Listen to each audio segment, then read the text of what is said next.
Proper search engine optimization or SEO can make or break your website. It can put your website on top of everyone's mind or let it be forgotten on the 10th page of the Google search results. On that note, hi guys, welcome to this complete SEO tutorial by Simplilearn.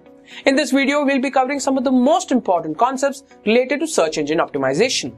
We'll talk about keyword research, Google Analytics, Google Tag Manager, how you can rank number 1 on Google and YouTube, how to increase YouTube subscribers, how to get traffic to your website, some popular SEO tools, and finally, some SEO tips and tricks. First off, we'll have an introduction to SEO by our instructors, Rob and Matt. Welcome, my name is Rob Sanders. I'm a course instructor at Simplilearn.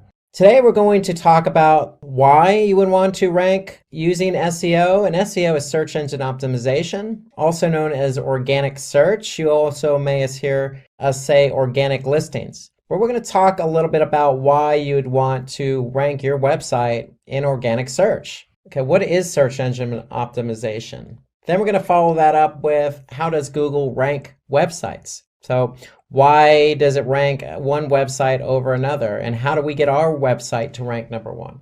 Then we're going to talk about the different types of SEO or search engine optimization techniques so you can get your website ranked number 1. And then we're going to finish that off with the do's and don'ts of SEO. So let's get right to it and talk about why SEO. So we're going to use a basic example, and let's just say you have a blog. You're a food blogger, you're passionate about food, and your niche is ice cream. And let's just say you have a lot of ice cream recipes. You want to get traffic to your blog. You want people to read your blog. And you're curious, why am I not ranking for my blog? Why, when people type in ice cream recipes and say Google, my blog posts don't appear at the top of organic rankings? And there's a number of reasons why you wouldn't be ranked for your blog post or your ice cream recipes. And the main reason would be your competitors. So there could be somebody else out there who is also passionate about ice cream and has been blogging longer than you. And they have more content and more blog posts and more pages for Google to rank. So that's usually the number one reason. The other reason is improper usage of keywords. And we're going to talk a little bit, or it's actually a lot more about, keyword usage in your content.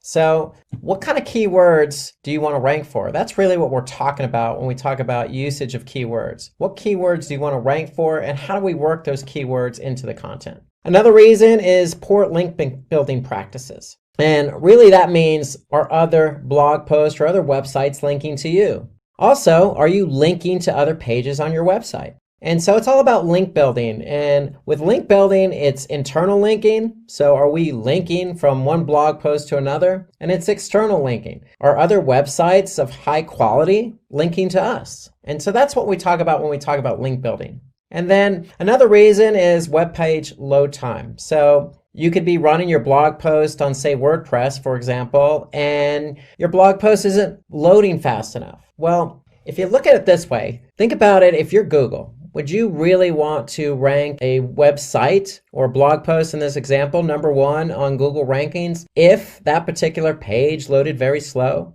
No, you wouldn't, because when somebody clicked on that link in organic search and went to your website, they're going to have a bad experience because the page is going to load slow. So Google doesn't want their users to have a bad experience. You don't want your users to have a bad experience. And so that's why web page load time is a critical factor for ranking. So we need to make sure that our web pages load fast. And then your user experience is not good enough. So Google, again, based on my example about the web page load time, Google wants people to have a good experience when they go from their search engine to your website. And there's a lot at play there, specifically web page load time, but also, Google doesn't want any spam content. Google doesn't want any pop-ups or overbearing ads on the web page. They want people who are searching for something in particular, let's just say ice cream recipes, and they want to find a relevant website that has ice cream recipes. They want to be able to click on that link and read some good content about ice cream recipes. It's that simple. And that's really what Google's trying to create in their environment. And that's you as an end user, as a website owner, you want your users to have a good experience. And then Last but not least, your website is de-indexed by mistake. And really what we mean is de-indexed is Google needs to be able to index all the pages on your website. So if you have a blog with 100 recipes, you want Google to have access to all 100 recipes. So we're going to talk a little bit later about how to get your pages ranked or indexed on Google organic search. So let's move on to what is SEO. So sticking with our ice cream blog theme, really SEO, search engine optimization, really is the practice of increasing your pages that Google has indexed up the rankings. So the end result is we want all our pages to be ranked #1 for particular keywords. So if you want to be ranked for ice cream recipes, well, there's certain things you need to do. So that's generally how it works. We need to apply search engine optimization to increase a page for a keyword we want to be found for. So let me give you an example. So let's just say there's 100 students that participated in an essay competition. And so the competition in this particular case is evaluated on the basis of, is the content relevant? Are they using suitable titles for their essay?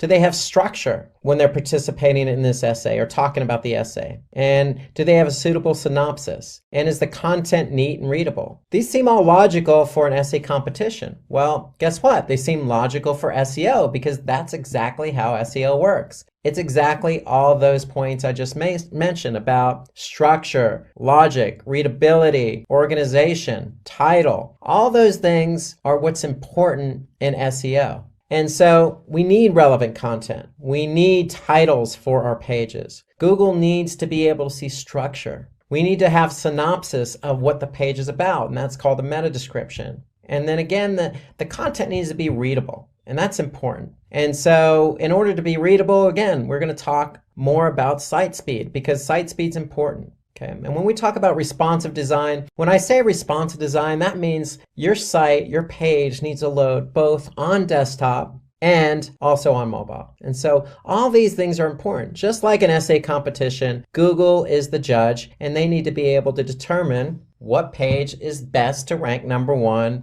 #2, #3, etc. on Google search. And then link building. Remember I mentioned link building a moment ago? Well, link building internally and externally also plays a vital role. And so we're going to talk about that a little bit later in the class when we talk about off-page SEO.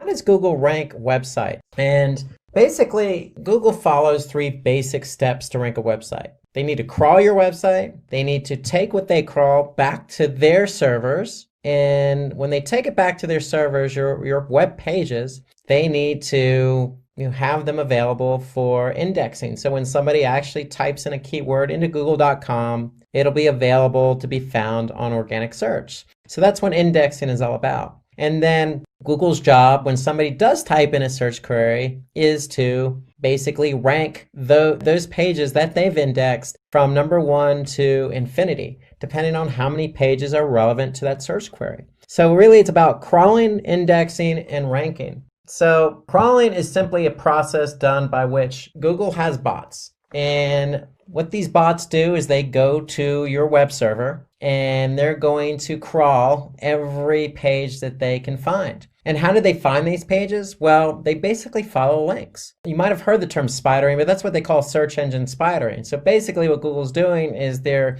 building a web, so to speak, all the links that they're following. And so when they can follow all these links on your website, they're going to be able to crawl them. And when they crawl them, basically they're going to take that content and store it on their servers so it's available in their index. So based on this method, Google finds out which websites have relevant content and which ones don't based on certain keywords that are typed into Google. Because if they can't crawl your website, you're not going to be found. And if you can't be found, then you're not going to show up for relevant keywords. So we need to make sure your site's available to be crawled. And we'll talk about that a little bit later. Okay, but let's show you an example. So let's just go to Google search. And if I type in the keyword Simplilearn, okay, I could see I have 1,010,000 results. Okay, and that's how many results are showing up for Simplilearn. Okay, now they may not all be Simplilearn pages, but nonetheless, Simplilearn is ranked #1 here organically, and there are 1,010,000 pages related to the keyword Simplilearn.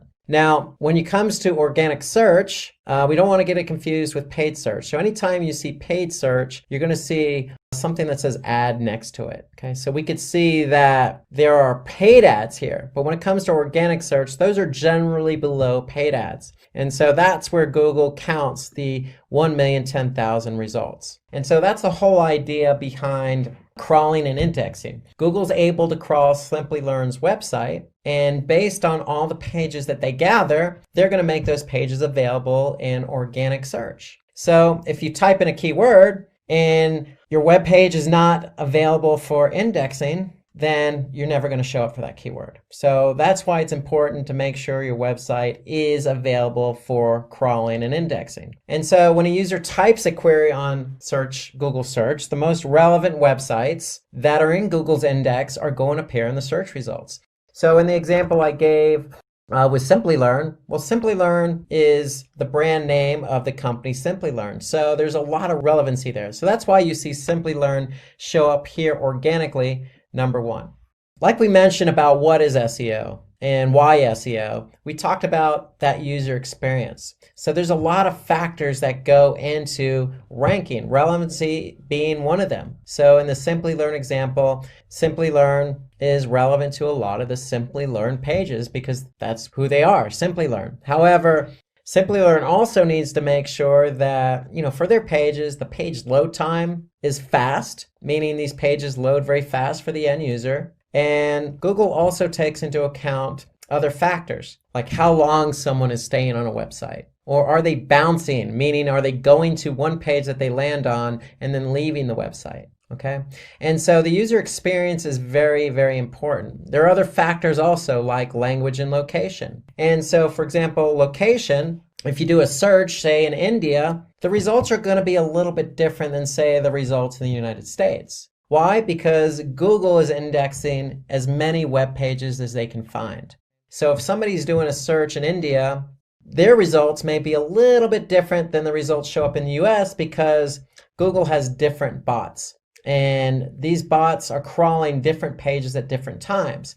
And so Google's index is updating continuously, but it's not real-time syncing. So if you do a search in India, you may not see exactly the same thing because both search engines, the Google in India and the Google in the US, may not be exactly synced up. So an example would be, if you're looking for cafe. So if you search a cafe in, say, San Francisco, you're going to see different results.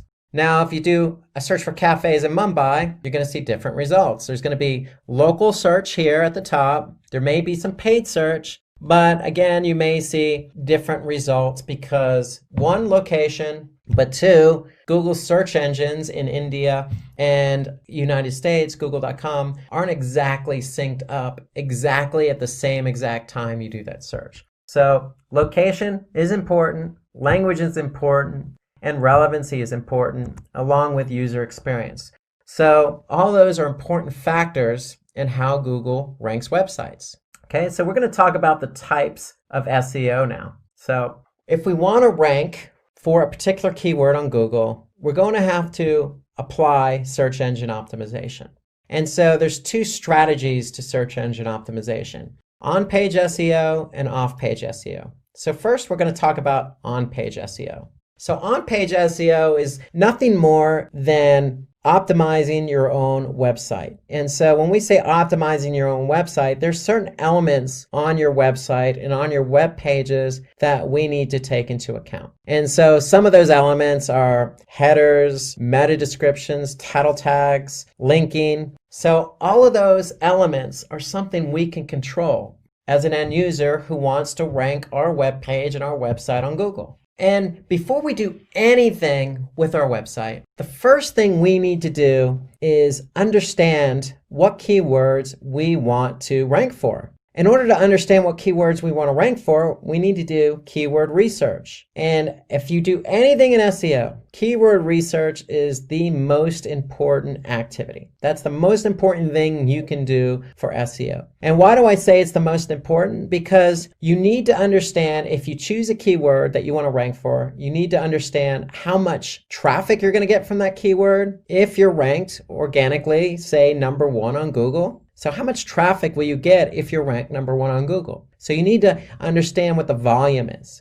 And then #2, we need to understand what the competition is for that keyword that you want to rank for. So if you choose a keyword and there's not much competition for it, then chances are you can rank for that keyword for a web page on your website quicker than, say, a keyword that has a lot of competition. So we need to understand those two basic factors, volume and competition, before we choose a keyword. And it's simply the practice of going through the motions of getting your volume and getting your competition data so you can choose the keywords you want. And then once you choose the keywords you want, then you can go and apply on-page SEO. You can change the title tag, the meta descriptions, the headers. All those elements can be changed, but first you need to choose your keywords. And so again, the primary components we're looking for are how much traffic you can get, or the search volume, how much competition there is for that keyword, and of course, relevancy. Okay, you need to be able to choose a keyword that's relevant to the web page you're trying to rank for. And so let me show you an example of how to go through this. So the first thing we want to do is we want to use a tool. And the tool I would recommend is Google Keyword Planner. And why do I choose Google Keyword Planner? Because if we're trying to rank on Google.com or Google search engine, we want to be able to get the data right from the source. So Google's going to be able to give us information about how much volume a keyword has and how much competition it has. So let me show you an example. So if I want to use Google's Keyword Planner and I want to rank for the keyword how to become a digital marketing specialist, then I'm going to type that keyword into Google's Keyword Planner. And what Google's going to do is they're going to give me some trends about how much volume this particular keyword gets over the course of a year. And so for that particular keyword, I can see that there are trends that appear for both desktop and mobile. So mobile is important because people start their search process a lot of times on their mobile device. So we want to be able to get data from mobile as well as desktop. And so we could see a trend here that for each particular month, over the last 12 months, we can see how much volume this particular keyword, how to become a digital marketing specialist, gets per month. And so on average, over the past 12 months, I could see how to become a digital marketing specialist averages 30 searches a month. And this is on Google.com. And so Google gives us the volume. What they also give us is the competition. And so here I can see Google says for that particular keyword, the competition is medium. And so in the Google's Keyword Planner, what they also do is give me other relevant keywords that I might think about optimizing for. Because you don't want to optimize for just one keyword. So how to become a digital marketing specialist, they're going to also offer up other types of keywords that are relevant. So just digital marketing specialist, social media marketing specialist. So for those keywords, I can see the volume. So for example, digital marketing specialist, I can see the average volume is 1,000 per month on average over the last 12 months. I can also see the competition is medium. But for some other keywords, I can see the search volume being high, like digital marketing course at 2,900 per month, but also the competition is high. And so what I would recommend as a best practice is to collect all your relevant keywords, okay? And put all your relevant keywords in a spreadsheet. And when you put all these relevant keywords in a spreadsheet, you want to get the data on those keywords. And the data I'm referring to is the volume and competition. So in this case, we have volume from Google Planner, Google's Keyword Planner, and I have competition from Google's Keyword Planner. And so if I go into a spreadsheet and I put all that information in here, I'm going to be able to see the volume and competition. And so that's important. However, one thing to note here is that Google's Keyword Planner, if I go back, just gives us low, medium, and high.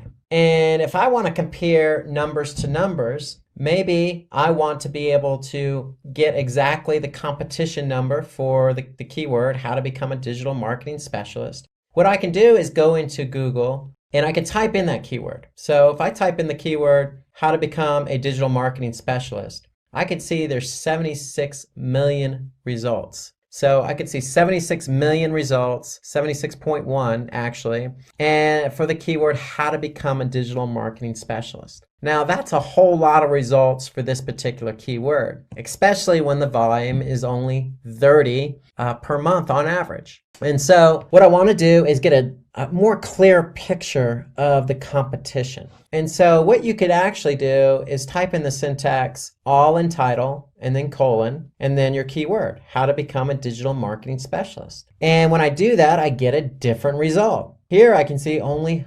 136 listings for how to become a digital marketing specialist. But that's not just 136, that's 136 with that particular keyword that we want to rank for in the title tag, okay? So the title tag is what you see when you type in a keyword or search query in Google search, and the title tag is what you see at the top of every search result.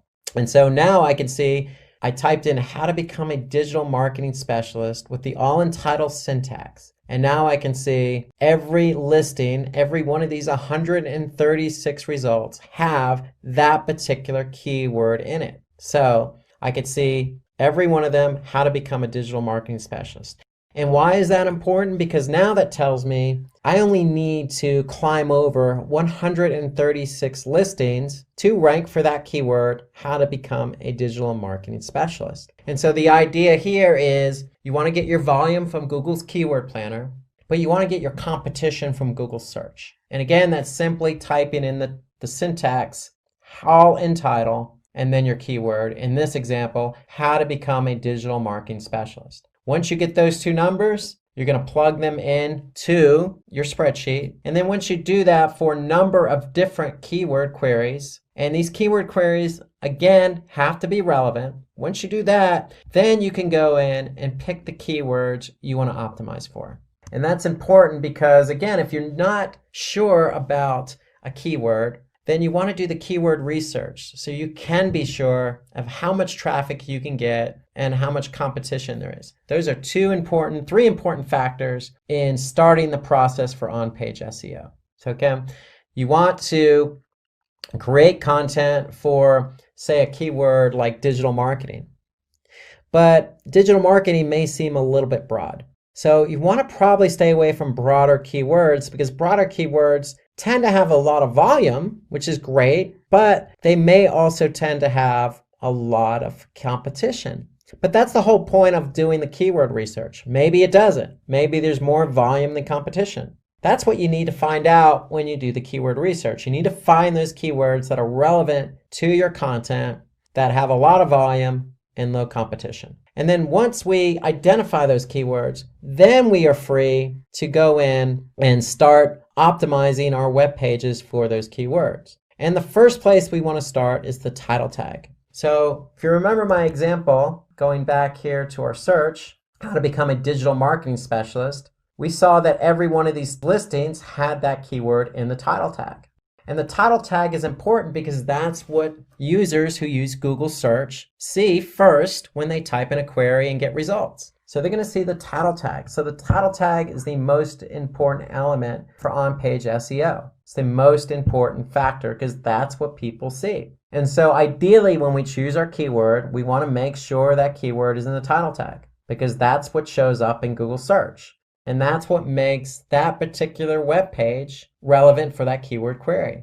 So the idea behind a title tag, it's between 50 and 60 characters. And so we want to make sure we stay within that limit, no more than 60 characters, because what happens if it's beyond that, then Google will truncate the title tag.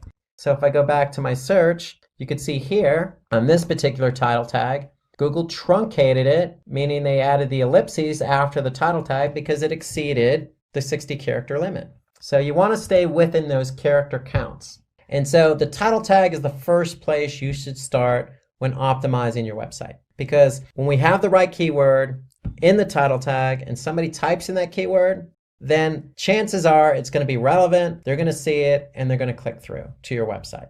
And that's the whole idea behind ranking. We want to get clicks. So that's how the title tag appears. So when you optimize it, you're going to update the title tag, and this is how it shows up. It's going to show up at the top of your listing, okay, and it's going to be bigger and bolder than anything else Google displays. So the second thing you want to optimize is the meta description. And the meta description is simply just a brief description up to 155. I would say about 155 to 160 characters, but probably no more than that. And so the meta description is nothing more than a summary of the web page itself. So if I go back to my Google search results, I see my title tag and I see the page that this particular listing belongs to. And underneath that is where I can see my meta description. So in this particular keyword query, how to become a digital marketing specialist, I see the meta description, an ultimate guide on how to build a career in digital marketing and the skills required to become a digital marketing specialist. Note that it's a well-written meta description with 155 characters, and it includes the keyword digital marketing specialist. So we're trying to rank for how to become a digital marketing specialist, and here you can see become a digital marketing specialist. So there's a lot of relevancy between not only the title tag and the keyword, but the meta description in the keyword. So when you're optimizing a keyword, you want to start with the title tag, but you also want to update the meta description. Because if you don't update the meta description and you leave the meta description blank, then you're leaving it to Google to add in copy that they deem relevant. And so for on-page SEO, we want to take control of the copy and we want to optimize it for the keywords we want to be found for. So the meta description is a powerful tool at our disposal. It gives us more characters to work with. It gives us more to talk about. So for that particular page. And so if the title tag is only 60 characters maximum, it's not a lot of information to try and get somebody to click. So the meta description helps us in identifying what that page is about in order to get the click. So the two working in tandem will hopefully increase your click-through rates. So when you're found organically, we want to get the click. And then the third element that's important is the URL. And URL stands for Uniform Resource Locator.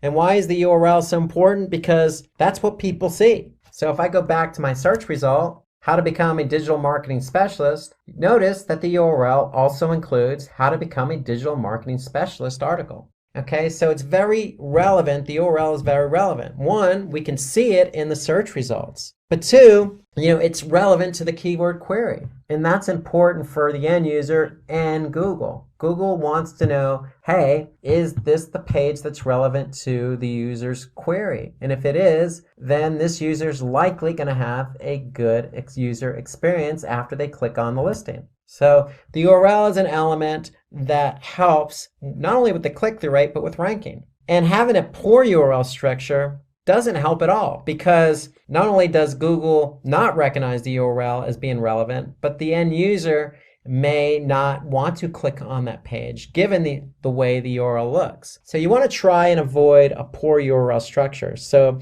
the rule of thumb is this: if you don't understand what the URL is, then Google is likely not going to understand what the URL is. And so we want to try and keep our URL structures clean. And when I say clean, ideally you want to make sure that whatever keyword you're trying to optimize, that's the keyword that's included in the URL. Nothing included that is not understandable. So again, going back to our example, how to become a digital marketing specialist. It's very clean. The title tag is the keyword. The meta description is cleanly written, has the keyword. And then the URL is the other element that the end user can see, and that URL includes the keyword in it. So after we've done those three elements, the title tag, the meta description, and the URL, then we want to start optimizing the page itself. So ideally, when we say optimize the page itself, the page, remember, needs to be structured. And when we say structured, it needs to be structured in terms of,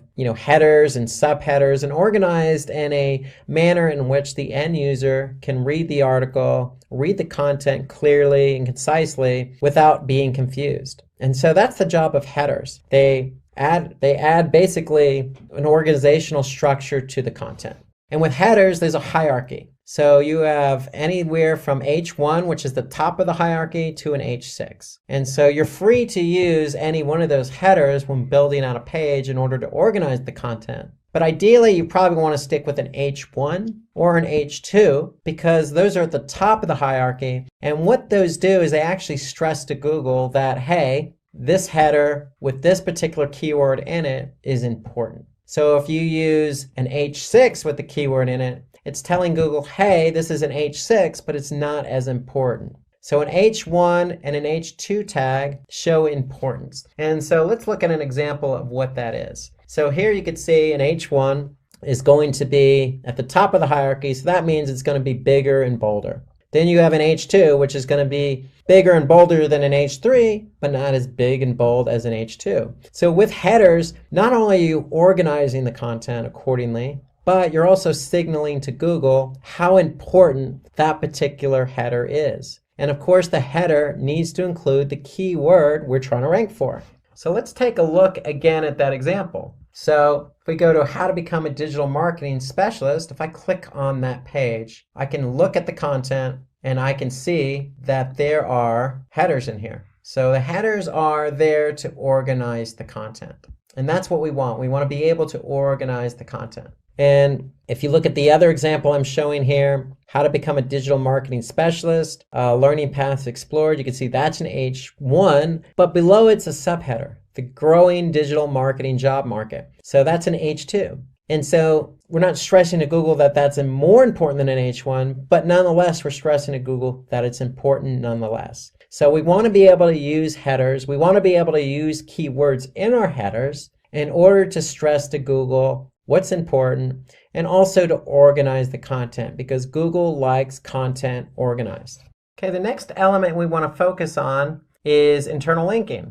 And so internal linking, if you remember earlier in the presentation, is basically links from one page on your website to another. And so here we can see on this particular article, how to become a digital marketing specialist. There's also links to other pages on Simplilearn's website. And so for this particular content, it also links to SEO specialist, PPC specialist, social media marketing specialist, and digital marketing specialist. So the whole idea behind internal linking is to link from one page to another where it's relevant. And in this case, it's relevant because we're talking about how to become a digital marketing specialist. That's what the whole content is about. And so what Simplilearn's doing here is offering up other pages on their website that are relevant to becoming a digital marketing specialist. And so this is a best practice when you're optimizing a web page. So you want to be able to have internal linking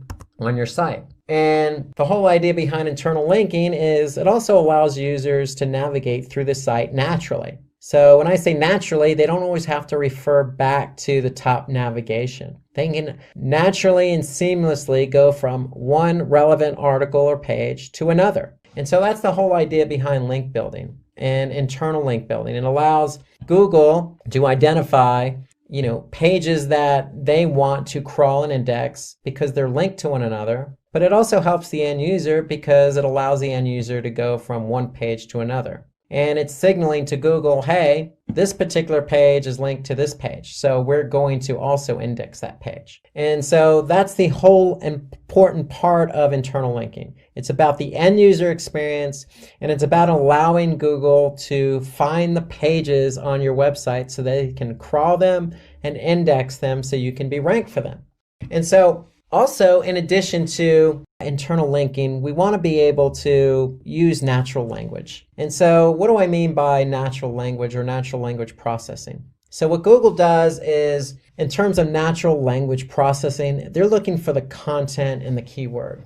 It needs to be relevant. So when your website is about digital marketing, you don't necessarily want to rank or try to rank for the keyword digital marketing. 1, it's too broad. 2, there might be some competition. But 3, you're probably not going to write something as broad like digital marketing. So ideally what you want to do is you want to choose other relevant, related keywords that's going to be more natural. And so that's what we mean by natural language processing. We want to choose keywords that are more natural to the content you're writing. So instead of the keyword digital marketing, maybe we want to talk about the types of digital marketing, or digital marketing examples, or what is a digital marketing strategy, or how to become a digital marketing specialist. So those are all relevant keywords to digital marketing and more relevant to the content. Because if you try to rank for the keyword digital marketing, again, it's probably going to be a little bit broad, probably more competition, and not as relevant to your content. And as a result, probably not a good user experience. So think about some other keywords that you could optimize and rank for. And that goes back to the keyword research. That's why the keyword research is so important, because it allows us to identify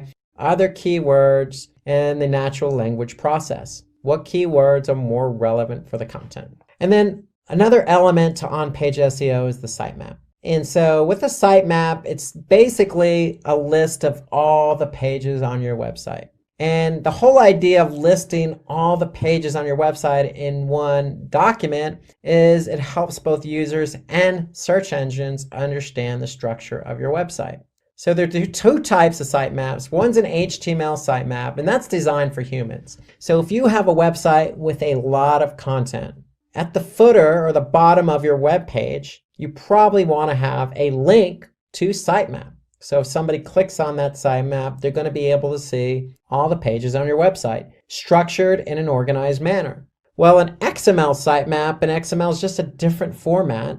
It's designed for crawlers. And so the whole idea, remember, is Google likes to crawl content. When they crawl content, they bring it back to their servers and index it. And so we want to be able to create a sitemap for Google or other search engine crawlers. And so XML is the format. So let me show you an example of how that looks. So if I go to Simplilearn.com and simply type in, say, sitemap.xml, just as an example, I'm going to get this particular page. And this particular page displays two XML sitemaps. So these sitemaps are there for Google to go ahead and crawl, and nothing more than a list of all the pages on your website. And so this is a quick and easy way for Google to get a hold of all those pages so that they can index them. And that's the whole idea behind SEO. You want to be able to have Google index all the content you want to be found for the keywords you want to be found for. So it all starts with the sitemap. So let's go from on-page SEO, which in recap is basically optimizing certain elements on your website so that you are relevant for a particular keyword. And that meant updating the title tag, the meta description, the URL, the headers, choosing the right keywords to put into the content, having internal linking, and also updating the sitemap. Well, those are elements that you can do on your website. So we're going to switch gears and talk about a different strategy, off-page SEO, because without on-page or off-page, you can't have a page ranking. So the two work together. So you can do as much as you want on-page, but you still need off-page SEO. And you could do all the off-page SEO you want, but you still need on-page. So both of these strategies have to be in full effect in order for you to rank. So let's now switch gears to off-page SEO. And so off-page SEO is simply the process of linking or promoting your website using link building. And so if you remember, I talked about this earlier on. There's two types of links, internal and external linking. And so for on-page SEO, we used internal linking. For off-page SEO, we're going to talk about external linking. And external linking allows us to improve our website's recognition or relevancy or credibility. And why do we want to improve our relevancy and credibility and trustworthiness and authority? Because we want Google to know that our webpage is trustworthy. It is recognized by other websites, and it is relevant for a particular keyword. And so if we can do that using off-page SEO methods, then Google's going to rank our webpage for the keyword we want to be found for. So it's really off-page SEO is synonymous with link building, and there's plenty of opportunities to do link building. It just comes down to creating a strategy. So again, some of the benefits to off-page, well, we talked about being credible and trustworthiness and relevant, we need to do that in order to rank. But there's some other benefits there. So if we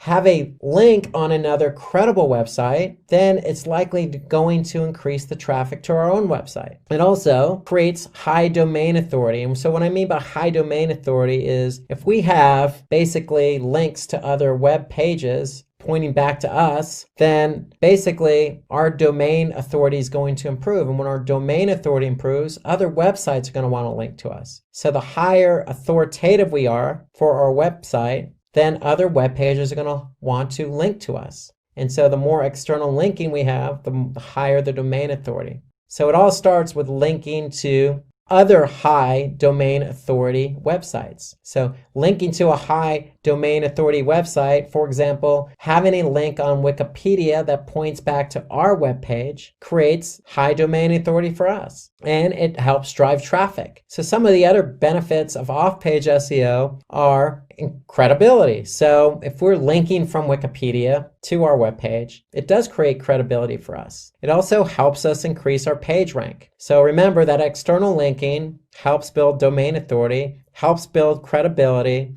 trustworthiness, and it's going to in turn help us rank for that particular page. And then certainly not last, having a good off-page SEO link building strategy increases our brand awareness, because if we're on other high authority websites, Wikipedia, or say a social platform, it's going to increase our brand awareness. And increasing our brand awareness increases our trustworthiness. And so if somebody is looking to, say, become a digital marketing specialist, then likely instead of typing in digital marketing specialist on Google, they may type in our brand name, in this case, Simplilearn. And so these are all the benefits to off-page SEO. So it's nothing more than having links on other websites that are pointing back to ours. And again, there's lots of benefits. It helps drive traffic and increases our authority. So those are things that we want to take advantage of when we want to rank. And the key behind off-page SEO or link building is always going to be content. So from an on-page SEO perspective, having quality content allows that content to be optimized for relevant keyword and ranked. But also from an off-page SEO strategy, having high quality content allows us to have other sites, and it doesn't necessarily have to be a website. It could be a social platform, or it can be another blogging platform or blogging website, link back to ours. Why? Because the content is original, it's natural, it's well structured, it reads well. And so that's the whole idea behind off-page. You can't have links on other websites if you don't have quality content. So one of the ideas behind off-page SEO is not only do you want to create good content, but you probably want to spend a lot of time or a bit of time on others' websites. So remember the example I used earlier in this presentation about having an ice cream blog and ice cream recipes? Well, it probably wouldn't be a bad idea to say spend some time on other blogs related to desserts, related to cakes, related to food in general, related to vegetables or other items that people could link from. So the whole idea is understanding who else is out there, who has relevant content that you could share. So you could share your content with them, they can share their content with you. And generally that's how it works naturally anyway.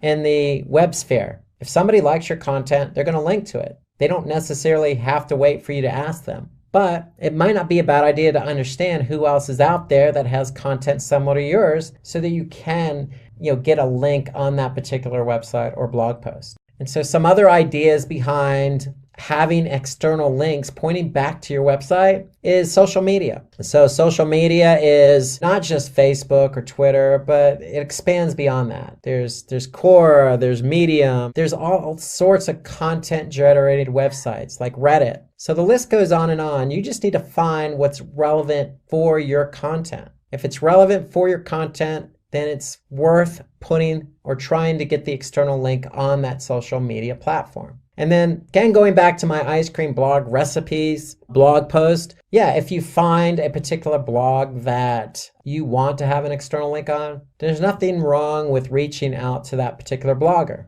in some cases, very flattering. But in other cases, if the content is relevant, then why not? It's only going to help your end user experience. If you add somebody who has, say, a blog about cakes, having their link on your blog post. So there's nothing wrong with it because it also adds to the user experience. And if you're going to ask somebody to put an external link on theirs, you might want to be open-minded and make sure that you are able and willing to put an external link on your blog post or website pointing to their content. That's how the web works, especially if the content's of quality, relevant, and of good nature. Okay, so let's move on and finish up with the do's and don'ts of SEO. So we talked a lot about why SEO, what is SEO, how do we rank for SEO, what is on-page SEO, what is off-page SEO. And so let's just wrap up with some of the things you, again, want to do to rank your page for a particular keyword and some of the things you don't want to do. So the first thing on the list is optimize for white hat techniques. And what I mean for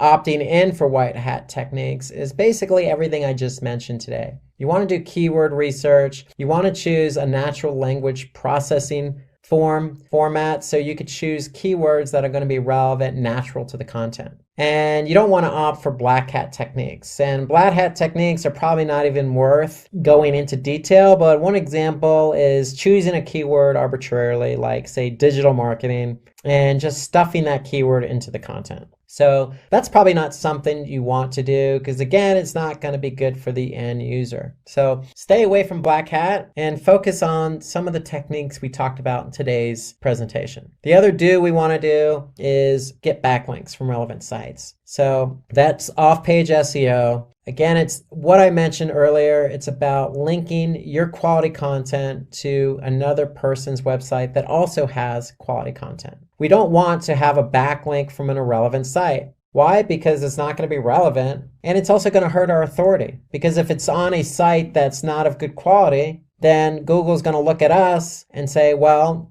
this site is linking to your site, but it's not relevant. So therefore, we're not going to look at you in the same way as if you were on a quality website. We do want to use our keywords naturally because title tags are what people see first on organic search. But you don't want to use the same title tag on every page of your website. So we want to stay away from doing that.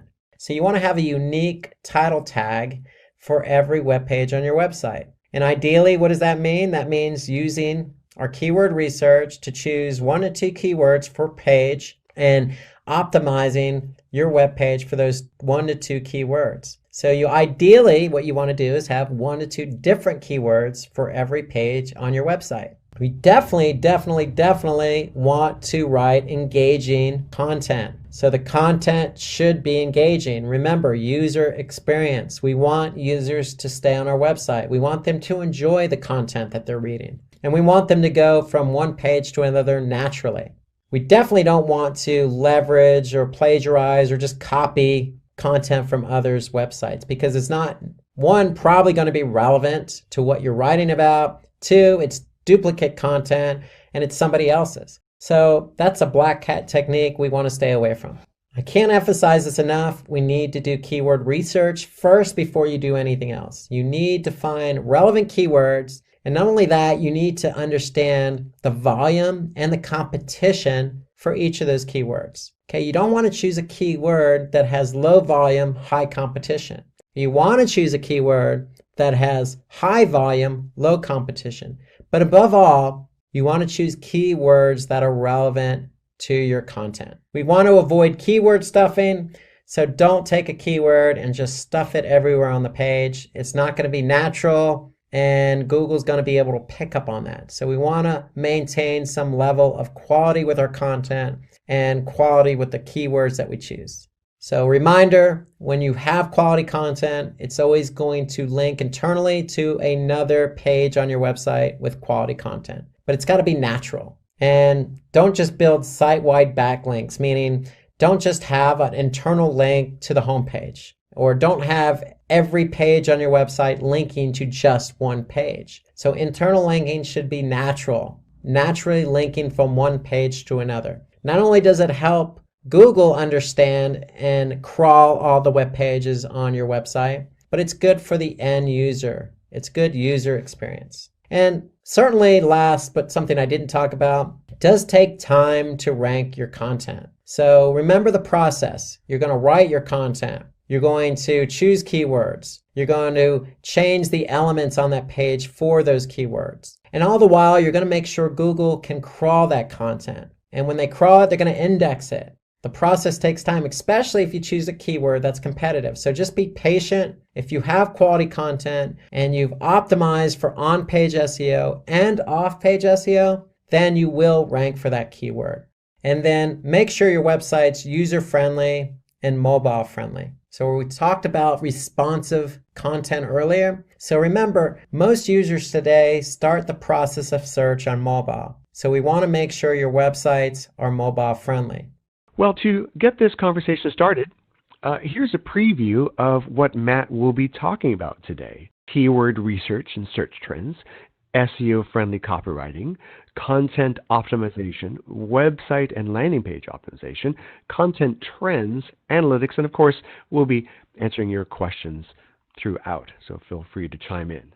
So with that, I would just like to hand the mic over for a bit here to Matt. So take it away, Mr. Bailey. All right. Well, thank you, Dan. And as you can tell by the agenda, it seems to be content heavy. And that is certainly without an accident there, that if you've been in SEO for any length of time, you can see where things are moving in the digital marketing industry towards social media, content marketing, those types of things. And so the role of the SEO is becoming more critical than ever in being that connection from what are people searching for and then what do we publish. SEO is that critical link between the research and the development of content.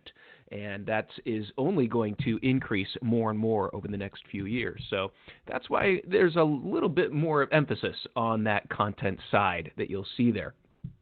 But just, a little bit more in detail on that the role of SEO has primarily been as that first line of understanding what the search engine is doing. What do they require? What are the new technologies coming out of search? And what are the trends coming from search? How is Google changing the results? What are they testing? So SEOs, first and foremost, are on those front lines of seeing what, especially Google. Google is pushing the envelope more than anybody, and they're testing more things. And so understanding what is Google doing, what are the implications of it, is this just a test, or are we moving? What's the bigger picture of what they're attempting to do? And so understanding that role there of being that early predictor of what's going on with Google, and then being able to translate that inside your organization or inside your agency, that is really becoming part of the representative role of the search engine optimizer, is understanding here's what's happening and here's how we're supposed to react to it. At the very base level, it's understanding those keywords. It's understanding what are people searching for and what is their intent, and how do we then apply that into our content strategy. So that has been really kind of the foundational part of what an SEO does, but it's also going to be a little bit larger into looking at the larger trends of what is Google attempting to do, what are the implications, and how do we respond to that. Now, of course, with part of that keyword research is understanding the long-term trends over a year, 2 years, 3 years, because if something has a trend and it's predictable, well, then that's something you can bring into your organization because I love to say if it's predictable, it's monetizable. You can make money off it if you know that it's going to happen every year because you can prepare for it. You can help your organization prepare for those increases in traffic, especially if you're able to tie those trends into specific events. If you can come up with causality, what causes those to happen? How do we react to it? How can we develop that? And how can we incorporate that into our strategy? Again, that is more of a planning and prospecting work that a search engine optimizer would do, and those skills of doing keyword research and understanding the long-term view of keyword research, of trends throughout the year, creating those connections, that is a valuable skill which is only going to increase. And of course, those keywords are important for anyone in a marketing field or also customer service. We've seen more and more of this cross-marketing view across an organization where marketing is getting more involved in customer service. They're getting more involved in loyalty. They're getting more involved in many different aspects of nurturing customers, the customer experience. And so whenever you're planning any of these things for social media, and what are we doing with social media? Are we educating? Are we rewarding? Are we trying to look for new customers? Well, all of that requires content. That content is going to have to be researched as to when do we talk about certain things and how do we talk about certain things. Keyword research gives you that agenda. Keyword research tells you when people search for certain content and also the associated words that they have. And so that applies to your content marketing, your social media marketing. It also applies to when people become customers. And if you do any amount of CRM marketing, or email automation, or even triggered, your keyword research can help in developing the content that will be in those emails, because you'll have done the research and find out what do people want after they make a decision, after they purchase a product. What are the needs that they have? What is the information need that they have? And how do we write towards that? So again, SEO is influencing the content that is generated by the entire organization in nearly all communications. This gets back to seeing the trends that are happening within the search engine, and you've probably seen this lately. I love this example here. So if I want to make a latte and I type that into Google, this is what's interesting. The answer to my question is at the top of the page. Now, without even going to the website, I can have my answer for the question. And now there's a couple implications to this. Yes, it's great. We can be at the top of the rankings. We can have our answer there. But if the answer completely answers the searcher's question, it doesn't generate a page view. They don't see much of our brand. They aren't engaging with us at all. They're engaging with Google. And so this gets to the point of how do you then bring this to the organization as far as a strategic view of this? How do we approach it? How does this change what we do with our website or with our content? You can also see here that people are asking different questions. And this gets to the copywriting of the website. Are you generating content that answers questions? Because this is where Google is pulling this information as well as pulling the related questions that come from that type of content. This also is critical because this then leads into voice search. And so if you've got a home assistant, you use any of the phone assistants, or hey, guess what? This is coming in cars, that you will have a voice assistant in cars, and your search result will be read back to you. And this is the beginning stages of that. That if you have a question or a search, you would speak your search, and then the first result would be read back to you. And as you can see, it's not coming from the site, it's coming from Google. So this is where, again, we sit down, we look at the strategy. What are we trying to do? What is our strategy as far as visibility in the search results? And what's going to happen, and what's happening now with this, is you could be answering people's questions and never knowing it. Simply based because Google is delivering the result, they're not going to your site.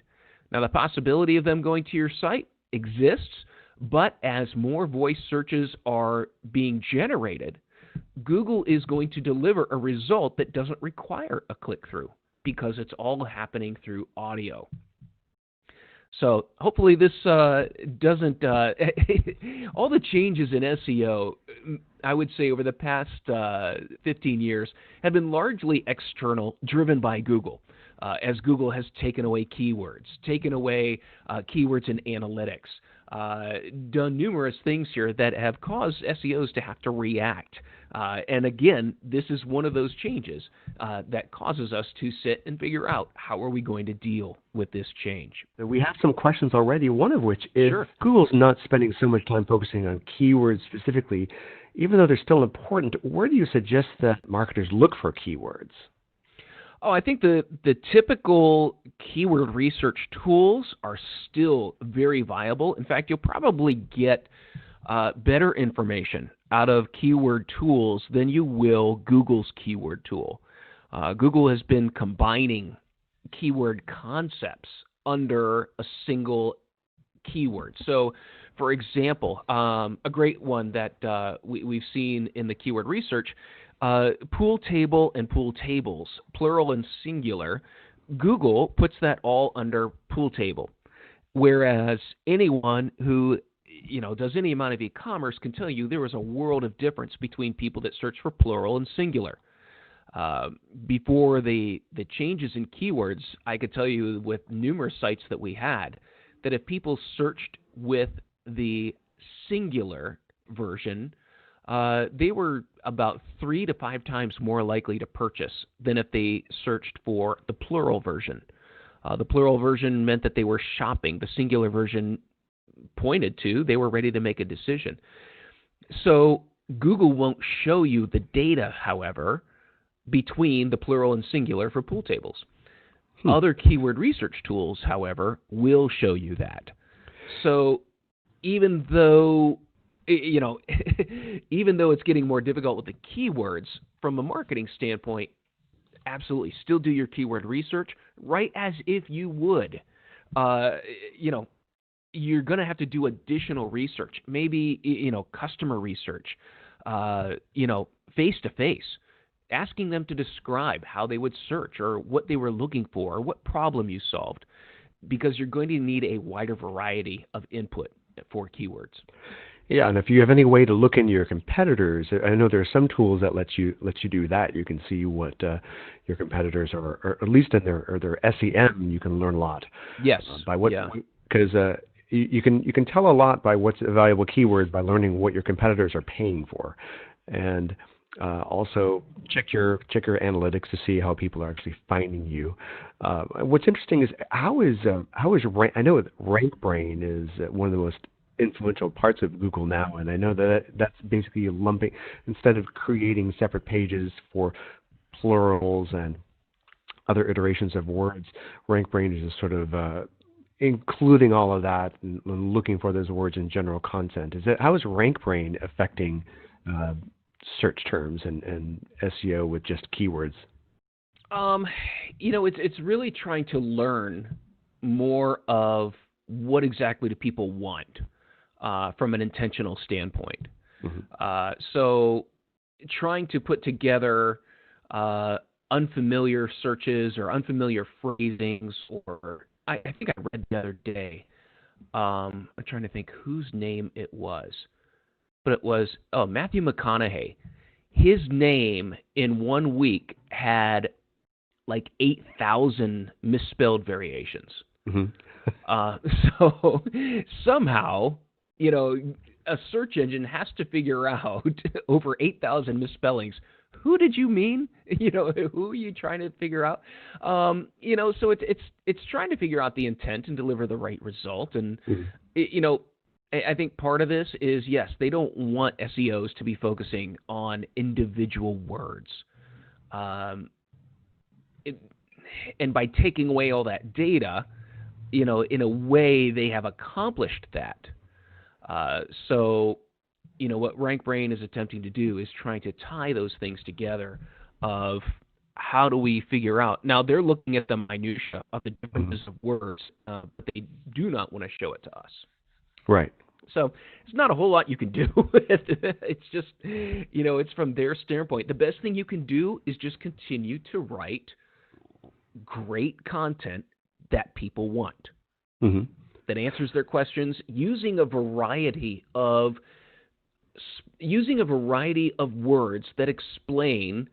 A great example is, if you're writing an article, baseball season started here in the U.S. If you're writing an article about baseball, you're going to use words like umpire, like balls, strikes, bats, teams.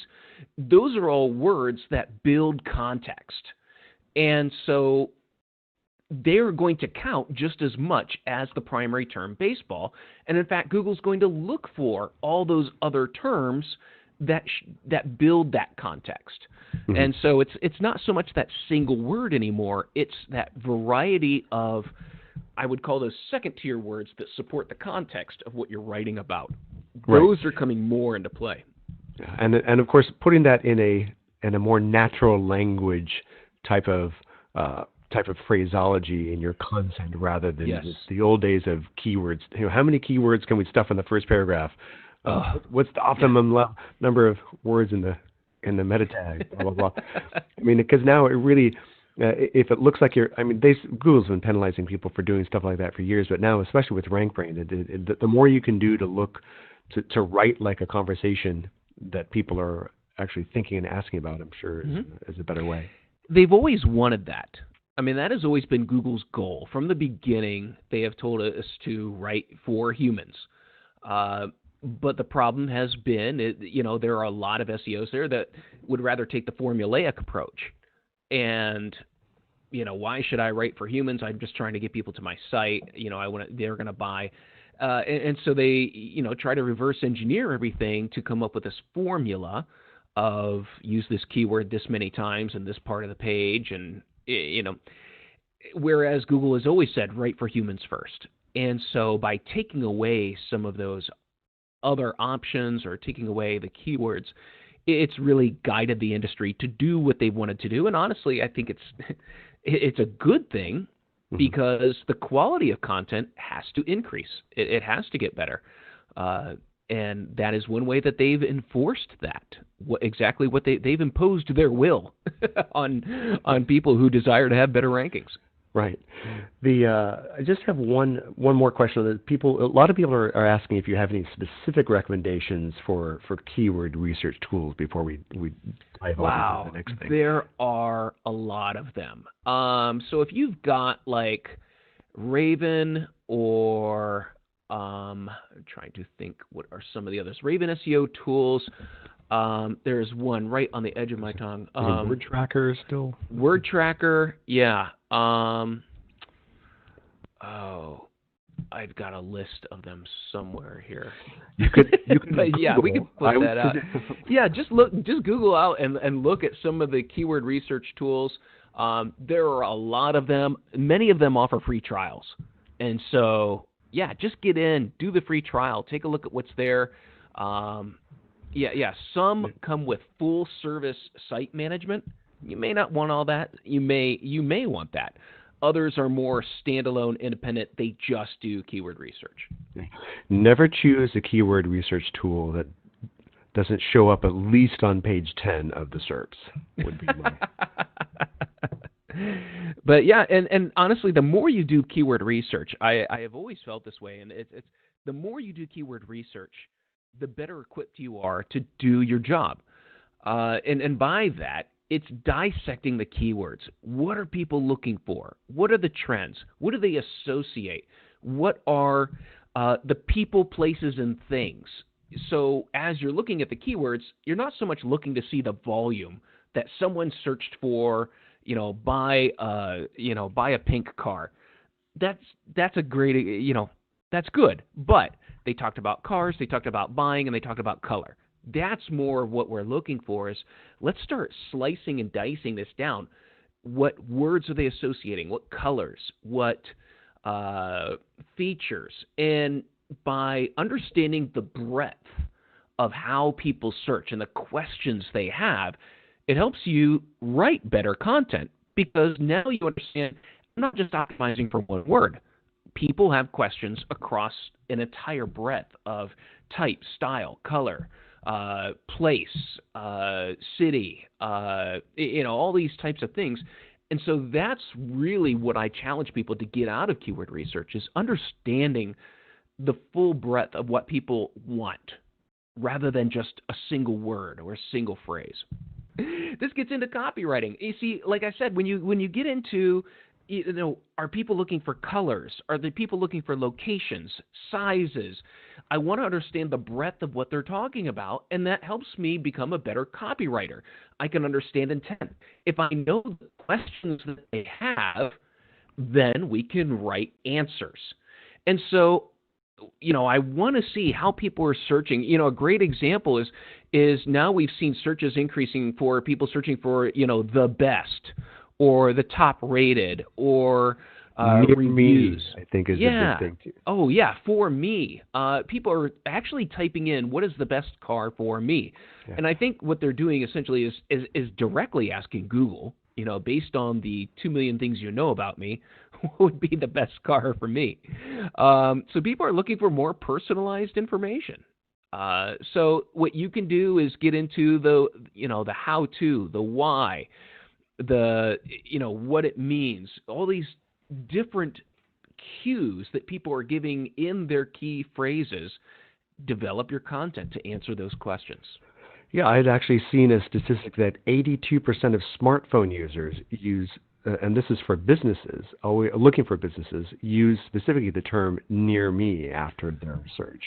So even geographically, I don't know if that's anything you can include in the content, but...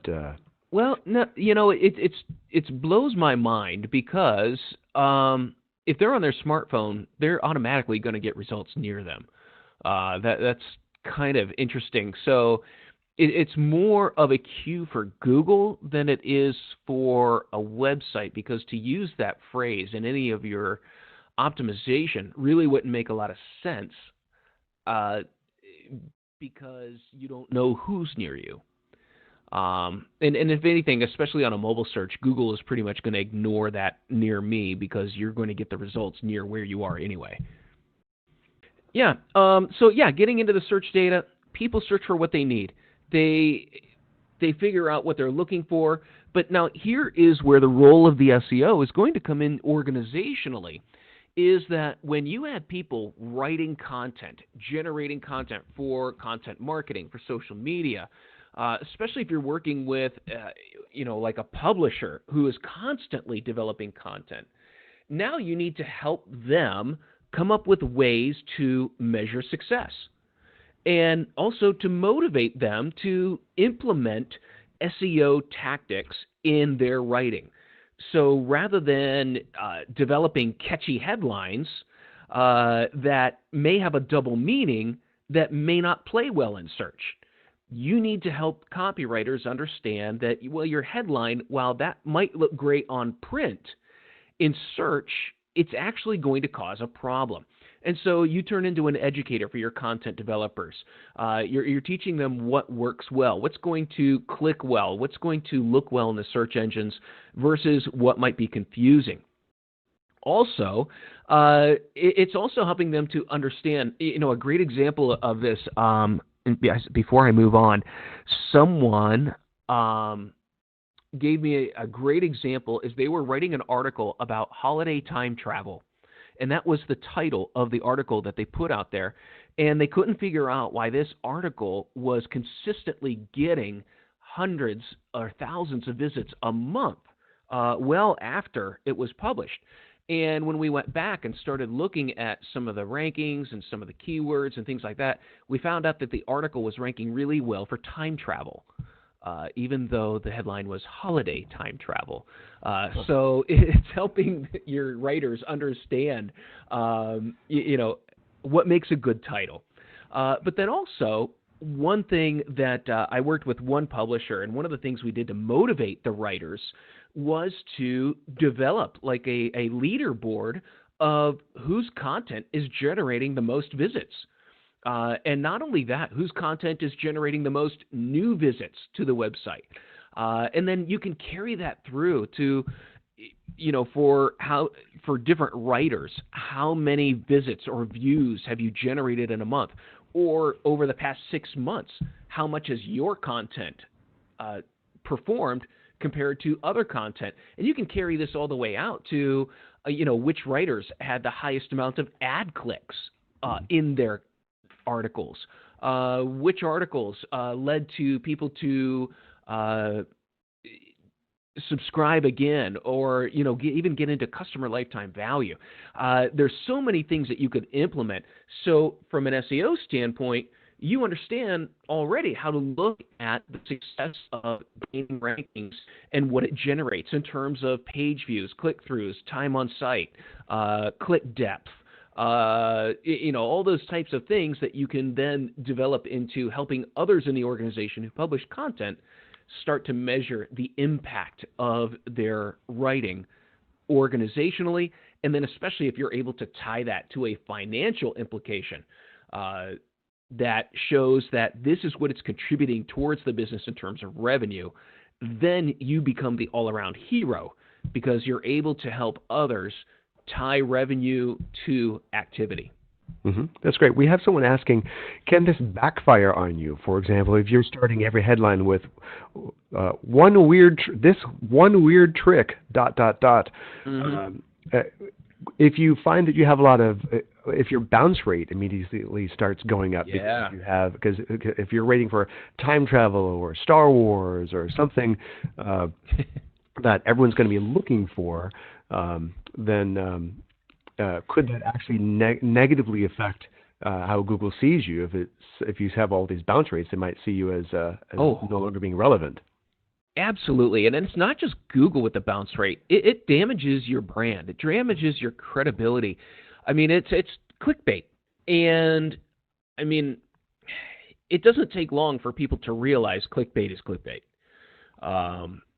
You can just look at some of the data. But yeah, when you see articles or headlines that are obvious clickbait, people are, you get caught a couple of times, you get fooled a couple of times, it's not always going to work. And so this gets to, how are you positioning your brand? Are you positioning your brand as a trustworthy source of information that answers people's questions? Are you positioning your brand as we give people what they need, what they want? Or are you fooling them to click on an article based on what's popular right now? There's a couple questions that get to how the brand wants to be perceived in the marketplace based on tactics like that. But great question, because clickbait is powerful, but you got to ask yourself, are we giving people what they want, or are we fooling them into it, and how will that reflect on the brand? Right. From another keyword standpoint, one thing that I found is very valuable to do is go out and look and see how people are searching for the brand and content associations they make with that brand. Now, this can also get into other areas. You may find that there's some crossover where there's another company with a similar brand name. And so this will help you understand a little bit more if you get some of that crossover traffic, but also from a PR standpoint, do people associate content or ideas with your brand that you would rather? This will help you become aware of something that might be out there that may not be getting picked up.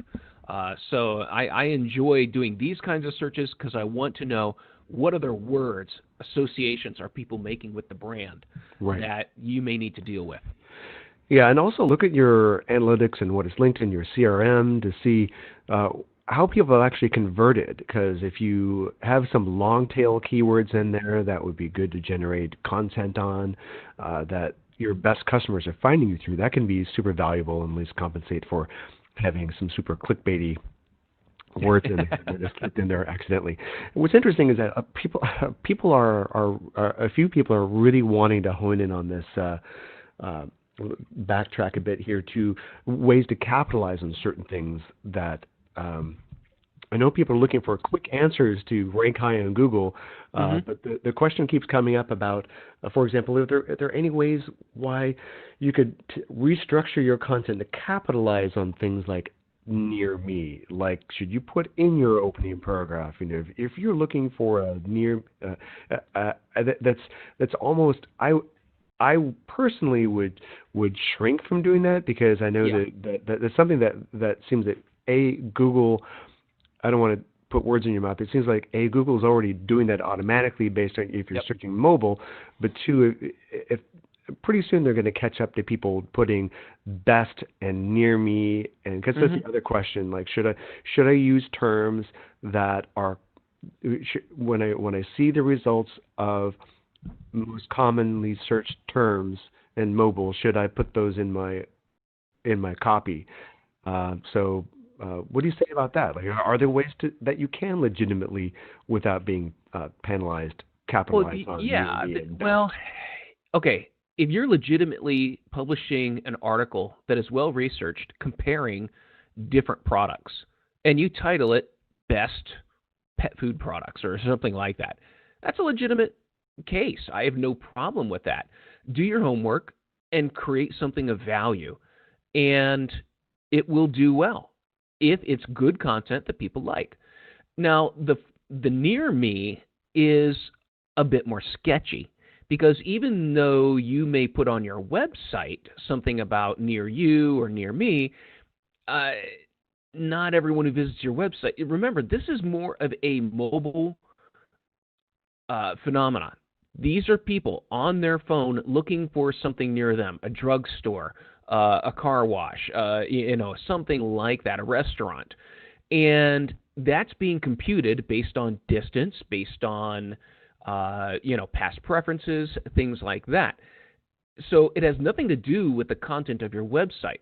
What I would work on more is your local business listing in Google and developing more reviews for your business and working with that listing to add more pictures. Like I said, reviews. They have a function there now where you can add promotions. The more you develop that Google listing, that will do 100 times more to increase your visibility when someone is looking for something near them and they are near you than adding words to your website. Mm-hmm. Great. Well, that sounds smart. I may come across a bit forcefully on some of these things, mainly because it has never bothered me when people out and out try to fool Google with some really intelligent things. I somewhat tend to admire it. But when people try to fool Google with what I would call amateurish things that are poorly executed, that's where I get a little ticked off at that. Yeah. Because it create a quality experience. That's what people want. Quality experience. And that's really what it gets down to with content marketing. You're answering people's questions. And so as people are generating that content, you're also sending them back to the site. You're sending them back to get answers, to register, to do things like that. So all those web pages from the content marketing that they're linking to, they need to be optimized for your inbound strategy. And what's interesting is also from a paid search standpoint, the landing page from paid search, it needs to be optimized just like any other page. That's part of the quality score algorithm. Does the landing page reflect the paid search headline? Does it also contain the keyword that you're bidding on? So you've got to look at how people are developing their landing pages internally, and maybe you can contribute to that as well in helping improve the quality score, because the optimization of that landing page is very similar.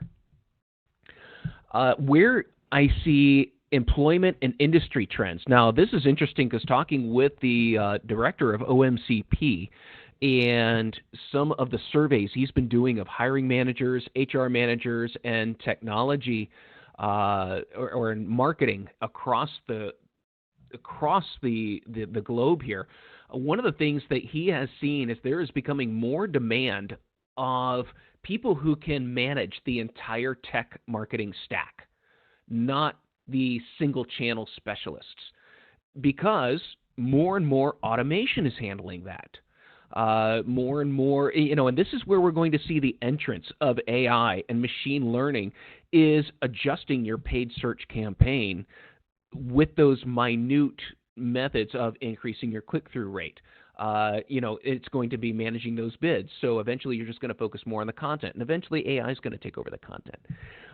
So the demand is for who were the single channel specialists of SEO, paid search, social, to move into understanding the entire omni-channel digital marketing campaign, and can run and can change and can make recommendations across the board for the entire stack of digital marketing. This is where we're seeing more of the employment trends going, as well as the skills demand is getting away from that single hard skill to understanding the entire campaign. And that's going to go into all different types of things. That's going to include email, CRM, social, display. And SEOs, I think, are probably very well positioned in all of these things because of the foundation of keywords. The foundation of keywords and understanding intent, and then developing content that answers those questions, that's needed in email, it's needed in automation, it's needed in social and display. Especially in the CRM automation, is someone has to write the content that needs to be automated. And so, again, this then gets into looking at the trends, because automation, you not only need to write the content, but you need to then plan the content. When is it sent? When is this completed? When is this done? And so understanding the sales cycles and how long they go and when people need certain information at what times, it takes that planning strategy of being able to do that. And I think SEOs are well positioned to understand that full stack of marketing and the implications, as well as the management of it. And then we get to analytics. This is my favorite. So as an SEO, or if you're taking on more of the omni-channel burden here, you've got to develop those measurements that show how effective not only SEO has been, but now content management. Content management is big. Everyone is moving towards it. It has become a significant piece of strategy. However, what is lacking in content management is the measurement. How do we know that this content piece that went out, whether it was a video, whether it was an infographic, whether, regardless of what it was, number one, how do we track performance? Number two, how do we know it affected anything? Number three, what was the pathway? Where were we driving people, and what did we want them to do, and how successful was that? And then also, from an attribution standpoint, did this lead to other things? Where did this content piece, or where does this channel help us overall in attribution in driving new leads or nurturing people along the path? And so it's getting more than just measuring clicks. It's measuring actual hard dollars that were generated based off specific channels or specific pieces of content. And then, it's developing an understanding of sales goals. What do the sales department need in terms of information to enhance the CRM so that they can nurture people along in the path? So it's more than just marketing. It's understanding that full scope that a company has. Yeah, it's an excellent point. And I think another thing to keep in mind too is use actual conversations with your salespeople. As one of the few things, it's funny that marketing and sales often are their own little silos. And I think one of the best things a marketer can do is just go and talk to your best salespeople and ask them, why are people buying us? What are the questions they are asking you to answer? I think that can be because those questions, since they're legitimately people that are engaging with your salespeople and making purchases, I think those are the most valuable questions you can answer in your copy. Oh, absolutely. I mean, short of talking to a customer, talking to your sales department is the best way to get information. Now, before I got into SEO, I was in sales. I took sales training and dealt directly with people. So it kind of, I had that, that view of things. But I'm amazed at how much people don't interact with their sales department in order to learn, what do people need? How do we answer their questions? What do they respond to? But then also, your salespeople are the first in line entering information into the CRM. And when leads are created through your marketing efforts, it'd be good to ask them, what additional information do you need that would make a better lead? You know, there are many times where we have changed the site on the recommendation of the sales team, and you know, we may not have it. We didn't improve conversions, but what we improved were the scenario through which the sales call then came after the conversion, and increased the close rate just based on changing the landing page or the thank you page after the registration.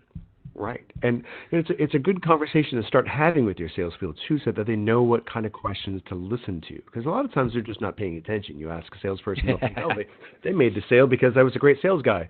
But the more you work with them as a team and say that, hey, you know, to get them thinking about, you know, actually listening to what the customers are asking for and passing that on to you, you know, and that of course will help lead attribution and all the things that you said. So yeah, definitely don't forget the human element in SEO. Yep. Well, and this gets to, you know, this really gets to if the trend now is moving more towards, you know, someone who can manage a full stack. It's also moving towards people who understand how to align sales and marketing goals. And beyond that, it's not just, you know, like the example I gave before, it's not just, okay, we increased the conversion rate of our registration. Okay, that's great. How did that contribute to revenue? But now it's understanding that there are things that we can do to increase a close rate that don't always take place on the website, but it's a process. And so now we're analyzing processes that can be done electronically, and then how do we create a better revenue stream that way? How do we make a better nurture process? Now we're getting into the effectiveness of content and producing a result rather than just, you know, a conversion, a sale, or a lead. Now we're looking at, well, how do we make more money based out of this? And that's really, it's that big picture of understanding that, you know, our job is not just to get leads, it's to create better profitability, which rewards everybody. So it's understanding those touch points from content. You know, so as content is being pushed out, does it answer the question? Does it lead people to the next stage? How quickly does it lead them there? Can you measure influence from your content and, you know, through depth of visit or the depth of the page that they got to? And then again, it's the experience based on motivations. Can you understand that? Can you tie together what a customer was feeling at a specific point through their nurture stream or through this process? As I said, it's getting away from more just stuff that happens on the site. It's communications throughout the entire process, the entire life cycle of a customer. That's all coming under the management, really, of the marketing team right now, is that entire customer life cycle, communication, and management. And finally, this is a trend that I've been seeing as well in terms of jobs and hiring and also business function.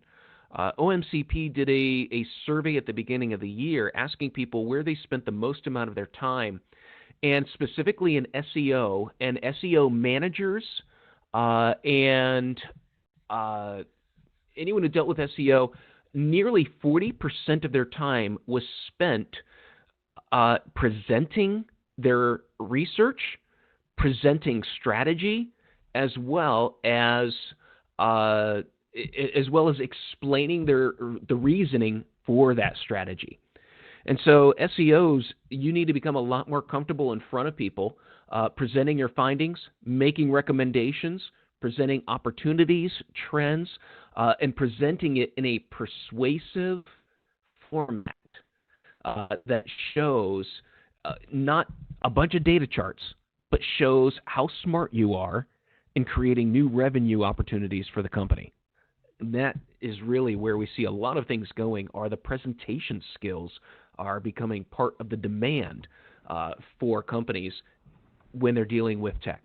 Thanks guys. Now we have Rob to take us through keyword research, Google Analytics, Google Tag Manager, how you can rank #1 on Google and YouTube, how to increase YouTube subscribers, how to get traffic to your website, some popular SEO tools, and finally some SEO tips and tricks. Keyword research. So what are we going to talk about when we talk about keyword research? We're going to talk about why we would do keyword research for SEO. We're going to talk about the types of keywords that we need to research. We're going to talk about some methodologies, best practices on how to do keyword research, some alternate suggestions. We're going to talk about keyword clustering, and then we're going to talk about some tools that you can use to do your keyword research. So let's start with the why we would do keyword research. So Jessie is planning to publish a blog of pizza recipes. So she was doing pizza recipes step by step, pizza recipes with sausage, homemade pizza toppings, pizza dough recipes, thin crust pizzas. She's doing a lot of different topics on pizza recipes. Well, what Jessie needs to do is understand what's going to drive traffic to these blog posts if she's writing about,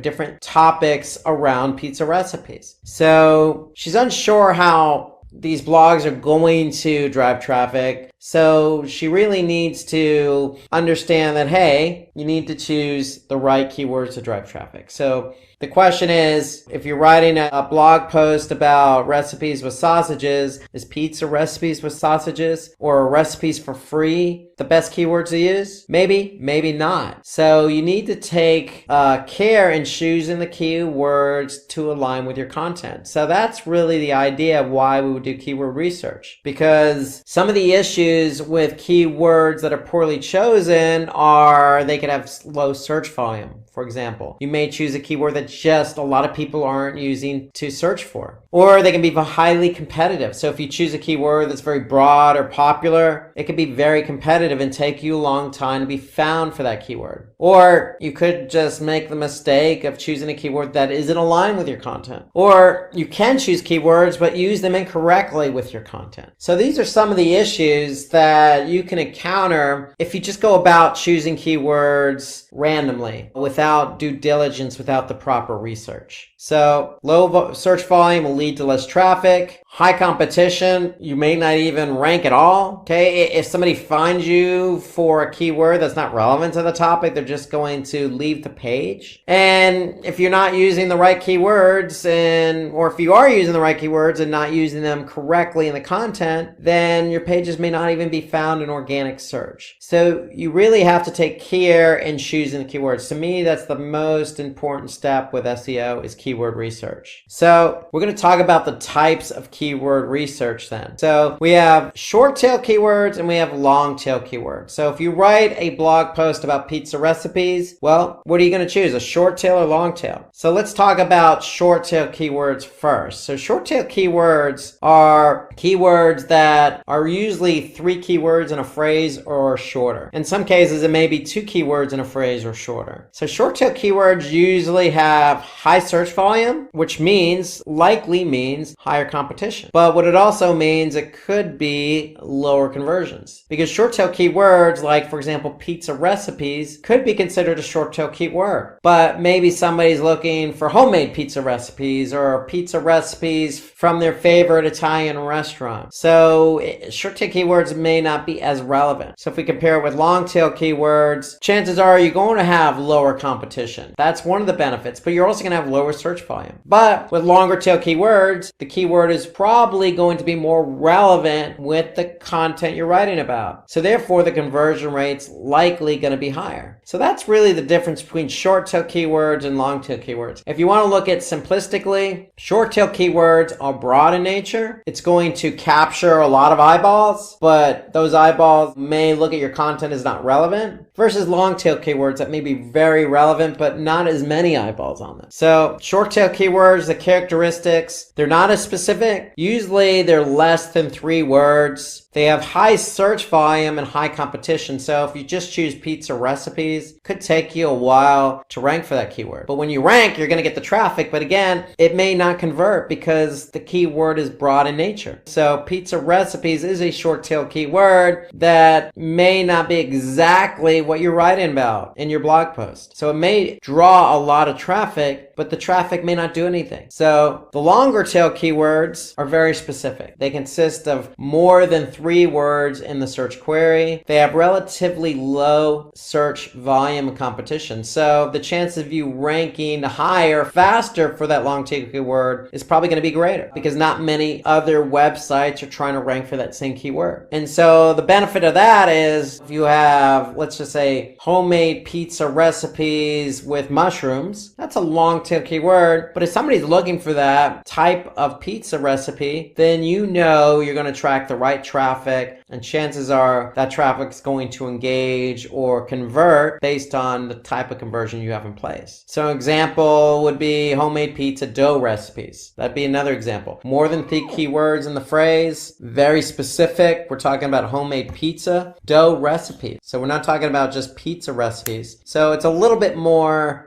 specific in nature, longer tail. So these keywords are used for targeted pages, including blog posts. If you're writing a blog post specifically about pizza recipes with homemade dough, then this is the keyword you likely would want to use versus just pizza recipes. So let's look at an example between a short tail keyword and a long tail keyword. And to accentuate the differences, we're going to use Google's Keyword Planner tool. So Google's Keyword Planner tool is located in Google Ads, the Google Ads platform. And when you're in the Google Ads platform, you can simply click on Tools and then Keyword Planner. And so what Keyword Planner allows us to do is get a sense of the type of volume that a particular keyword has. So what Google's Keyword Planner does is they show you the average monthly searches. This is the average monthly search volume of a keyword over the past 12 months. And so in this example, we're going to choose pizza recipes and homemade pizza dough recipes. So one short tail and one long tail. So we enter those keywords in, we're going to click get results, and what Google's going to do is it's going to show us the volume of those keywords. So for pizza recipe, we could see the average monthly search volume is 33,100 for pizza recipe. So note that pizza recipe and pizza recipes are closely related keywords. And so what Google does is they consider that a close variance. So meaning if somebody types in pizza recipe, then they're also in Google's eyes looking for pizza recipes. So it's a close variance. And so for the keyword pizza recipe, which is short tail, we could see on average over the past 12 months, this keyword received 33,100 queries. And so if we hover over the graph, we could see basically the volume, the average volume per month. So here I could see for this particular keyword here, the volume per month is 33,100. And then I could see the actual volume over the past 12 months. And then for the long tail keyword, I can see homemade pizza dough recipe. Again, close variance, homemade pizza dough recipes. I can see over the past 12 months what the search volume is for this. On average, it's 2,400, but I could see here in December, the volume went up to 3,600. But for example, in May, it was 1,900. So it's going to fluctuate a bit over the past 12 months, but on average, it's about 2,400. So shorter tail, a lot of more volume. Longer tail, not as much volume, but nonetheless, there is volume here. And so these are the differences between a short tail and a longer tail. And so what Google's Keyword Planner also does is allow us to get a sense of what the competition is. And so here I can see the competition is low for both of these keywords. Fair enough. So we now know that if we want to optimize or choose the keyword homemade pizza dough recipe for our blog post, we know for ranked on page 1 of Google, even in the top spot, we can expect about 2,400 search queries for that keyword. Now, whether you get all 2,400 clicks for that keyword remains to be seen. Chances are you're not going to get all 2,400. You're going to get a lion's share of those clicks, but you're going to at least get some volume on it. So even the longer tail keywords have a lot of promise because there is some search volume here for this keyword. How to do a proper keyword research. So we looked at Google's keyword planner tool in Google Ads, and we typed in 2 keywords, and we were able to get a sense of what the average volume is. So we definitely want to choose keywords based on the following factors. We want to choose it based on search volume. Search volume is a good indicator of the potential traffic we can obtain. So again, for the keyword homemade pizza dough recipe, we know that it averages 2,400 a month in search volume. Again, we may not get all 2,400, but we're going to get a lion's share of that. We also need to look at competition. And so Google's keyword planner gives us a high, medium, or low in terms of the competition. But if you're somebody who wants to get a better sense of what the competition is, and you should, because competition is a key component in choosing keywords. And so what I want to do is get a sense of how many people are actually optimizing for that keyword. So Google's keyword planner tool is going to give me a low, medium, high. Really what I want to do is get a better sense of that numerically. So what I can do is go into Google's search, and I could type in pizza recipes, and I could see there's about 1 billion results. That's a lot of results. However, that means that every potential web page out there on the internet that mentions pizza recipes is going to be included in this number here. And so I want to get a better sense of who's optimizing for pizza recipes. So I'm going to put in the all entitled syntax. And so what that is going to ask Google to do is tell me all the websites that have pizza recipes, the keyword pizza recipes in the title tag. So if I do all entitled :space then pizza recipes, my result drops down to 336,000. So what that tells me is that there are 336,000 results with the keyword pizza recipes in the title tag. Now, if I want to focus in on my other keyword, if I choose my other keyword was a longer tail keyword, homemade pizza dough recipe. So if I type that keyword in, the homemade pizza dough recipe or recipes, remember close variants, and I just click enter or type the keyword in and hit my enter key, I'm going to get 35 million results. But again, is that really an indicator of the type of competition I have? No, because every listing that mentions homemade pizza dough recipes is going to be included in the search results. So I'm going to type in my all entitled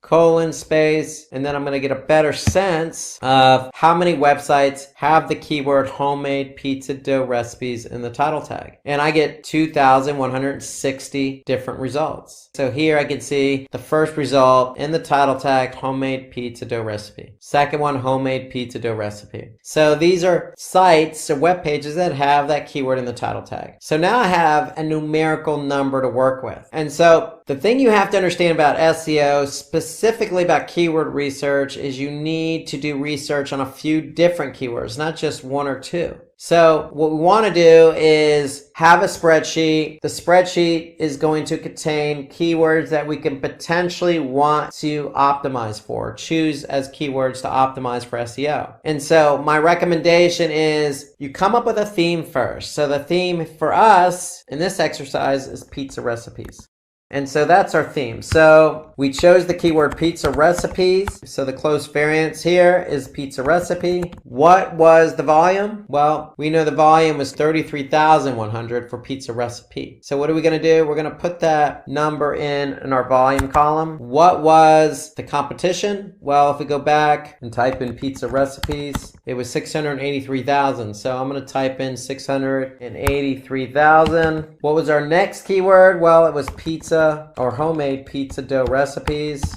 So if I go back, for this particular keyword is 2,400. So I'm going to put 2,400 in under my volume column. And then what was my competition? Well, my competition was, I typed that keyword back in, 2,160. So I'm going to put 2,160. So now I have an idea of what kind of volume and what kind of competition I have. Now, you want to do this for a number of different keywords. And when you do it for a number of keywords, what you do want to do is obviously choose our relevant keyword that has high volume and low competition. So another way of saying it is the volume or ratio of volume to competition. And so basically what we could do is take volume divided by competition. And if I make that a percentage, I could see it's 0.35% is the ratio between volume and competition. If I do the same for my longer tail keyword, 2400 divided by 2160, I can see that 111%. So this just kind of proves the point that, yeah, I'm still going to get some volume, but I have a better chance of ranking for this longer tail keyword, homemade pizza dough recipes. So you want to be able to do that for a number of keywords and examine the volume, the competition, and the ratio between volume and competition for your themed keywords. In this case, pizza recipes. So relevancy, you want to choose keywords that are very relevant to the content that you're writing. And then again, commercial intent, what keywords are going to drive more conversions and revenue for the business? So when we talk about commercial intent, we're talking about, are you choosing keywords that are going to get somebody to do what you want them to do? So we could say, download pizza dough recipes. So if somebody's typing in the keyword download pizza dough recipes, then chances are they're going to find you, come to your site, and take action by downloading that pizza dough recipe. So you want to be able to also think about the intent of the keyword. Is it going to help you drive conversions and revenue if you're an e-commerce site? So search volume is the average monthly search volume made for a particular keyword and phrase. So we can get that number using Google's keyword planner tool in the Google Ads platform. We want to target keywords with high search volume that will help bring traffic to the website. We want volume, but we want to take into account seasonality as well. So that's where the Google's keyword planner tool comes in place, because if we go back, again, we can just hover over and we can get a sense of any particular trend going on or seasonality. So for example, if I saw large growth in the winter months and not much volume growth in the summer months, then that might indicate to me that this keyword is more popular during the winter time. So pay attention to the graphs that, the keyword planner tool gives you. Use them to your advantage to take into account seasonality. So a good example would be funny Halloween costumes. Well, we know that for Halloween, you're going to have a spike probably towards the end of September, all the way through October, and then it's going to drop after October 31st, which is Halloween. So that's an example. But in the case of pizza recipes, you may find that more people are choosing to search for pizza recipes during maybe the summer months versus the winter months. So pay attention to seasonality. It will affect search volume. So competition, based on our example, it's one of the most important key metrics. You don't want to choose a keyword that's highly competitive, because if it's competitive, then it's going to be harder to rank number one or even on page one of Google, depending on how competitive it is. So high search volume, low competition. In other words, the ratio between the two is the ideal combination. So going back to the spreadsheet, recommend you have that spreadsheet handy. Put your theme in place. Okay, theme pizza recipes. We use Google's keyword planner tool to find the volume. We use the all entitled syntax to find the competition. So we entered both of those numbers in and we get our ratio. And so when you have these numbers for a number of different keywords, you want to be able to choose that ratio of high volume, low competition, but always relevancy always trumps ratio. So always go with a keyword that is going to be relevant to your content. Don't choose a keyword that's not relevant. If you choose a keyword that's not relevant, it's not going to bode well for user engagement. So the difficulty of a keyword ranges from 0 to 100 in Google's keyword tool. So it's going to be easy, it's going to be medium, it's going to be hard. But my recommendation is also to get the numerical factor, and that's the all entitled syntax. And again, relevancy is what drives the traffic to your website, and keep the traffic there on your website. And also, not only will it keep the traffic on your website, but hopefully get that traffic to engage and convert. So that's the key about relevancy. You always want to choose keywords that are relevant to your content, even if it's sacrificing volume. Relevancy, again, relevant trumps volume and competition. So always choose relevant keywords first. So when you do that, you're always almost guaranteeing that at some point somebody's going to find your content because somebody out there might be looking for it. And if they do, you're going to get found, and then the engagement's going to be better. So understand your business, find keywords that are relevant to your business, and then focus on those keywords. That'll help you with getting the right traffic to your site. Always keep in mind the commercial intent. So these keywords are more specific and result in conversion rate. For example, buying is a good commercial intent keyword. So if you really want somebody to come to your website and buy, then focus on those types of keywords. In the case of the pizza recipes, maybe it's download could be our commercial intent keyword. Again, there may be low search volume, but those are the type of keywords you want to focus on because that's the type of traffic you want to drive to your site. So some other examples of commercial intent keywords are discount, deal, your coupon, shipping. Don't be afraid to use some of these keywords as part of your longer tail keyword phrase. Again, the volume may not be high, but the traffic quality is probably going to be better. So keyword research is the foundation for SEO. So if you have chosen your keywords properly, then if you do get ranked for those keywords, then it's going to lead to better engagement with some conversions. And so when we talk about keywords, we also want to talk about our primary and secondary keywords. So every page should have at least a primary keyword and then a secondary keyword to work with. So primary keywords are really defining the nature of your content. The secondary keywords are relevant to the primary keyword. So why do we choose a primary and secondary keyword?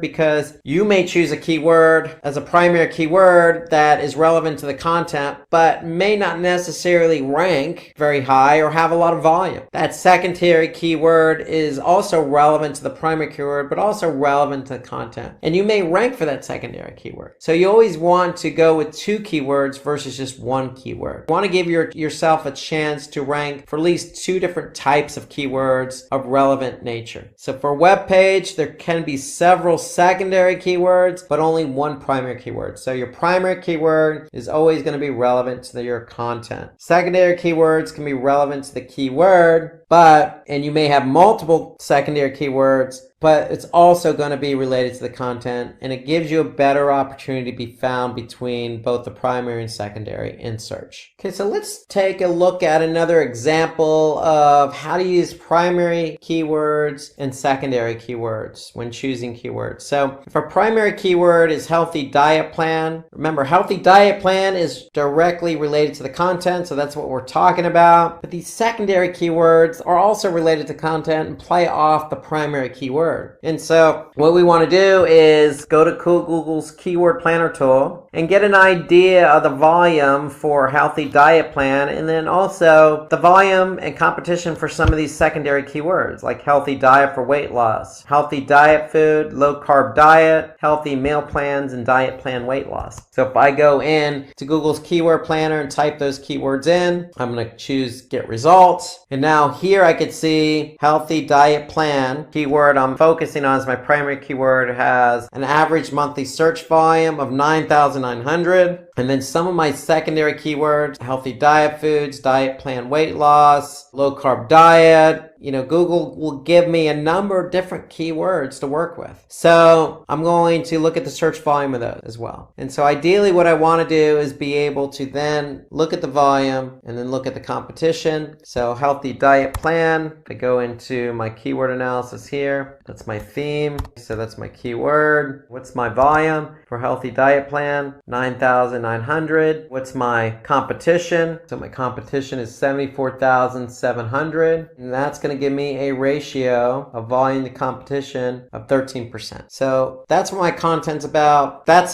considered a short tail keyword because it has a lot of competition. And so my ratio is 13%. And what I want to do is I want to be able to put these other secondary keywords in here as well. maybe even go a little longer tail, because I want to be able to find at least two keywords. I want to be able to find my primary keyword that's relevant to my content, and then I want to be able to find my secondary keyword, which is again related to the primary keyword, which is also related to the content. And so I want to be able to choose two keywords, basically. And I want to choose two keywords that are relevant, that have good ratio between volume and competition. So that's the whole idea, again, of how to do keyword research. You want to be able to find your keywords, use the tools available to you, and get a sense of what the volume is, what the competition is, look at the ratio between the volume and competition, and then based on the content, choose that primary keyword, and then again, based on the keyword you chose, choose some secondary keywords as well, because you want to be found for not just one keyword, but multiple keywords. Okay, let's look at some alternative suggestions to keyword research. So for doing keyword research, we want to take into account LSI keywords. We could take into account other platforms that host a lot of content like Quora or Reddit. We can use Google suggestions in the keyword search bar. We can use popular platforms like Wikipedia, and we can use social media bookmarking like Reddit. So there are lots of suggestions that we can obtain from various sources. So let's start with LSI keywords, and LSI stands for latent semantic indexing. And so basically what it is, it's just keywords that are linked to your primary keyword. And so when you're choosing keywords, you always want to choose that primary keyword and then secondary keywords that are similar to the primary keyword. And usually those are LSI or latent semantic indexing type keywords. So they're used to drive relevant traffic to your page. So if you're focusing on one keyword, we want to have other keywords that are similar to increase our visibility on the search engine result pages. So we could find latent semantic indexing right in search. So if we use the term healthy diet, if we go to Google search, for example, if I type in healthy diet in Google search, all I need to do is scroll to the bottom of the page and I can see searches related to healthy diet. So healthy diet menu, healthy diet essay, what does a healthy diet look like? Notice at the top, Google's also given me some other suggestions here. So they're saying low-fat diet, veganism, gluten-free diet. So there's lots of different suggestions right in Google search bar. So all of these are LSI related keywords. So if you're optimizing a page for healthy diet, then you could choose low-fat diet as a secondary keyword. You can use gluten-free diet as a secondary keyword. It really depends on what the content is, but you always want to support your content with as much LSI keywords as possible so you can be found for as many different keywords as possible in Google search. So it's important because if you have a blog that,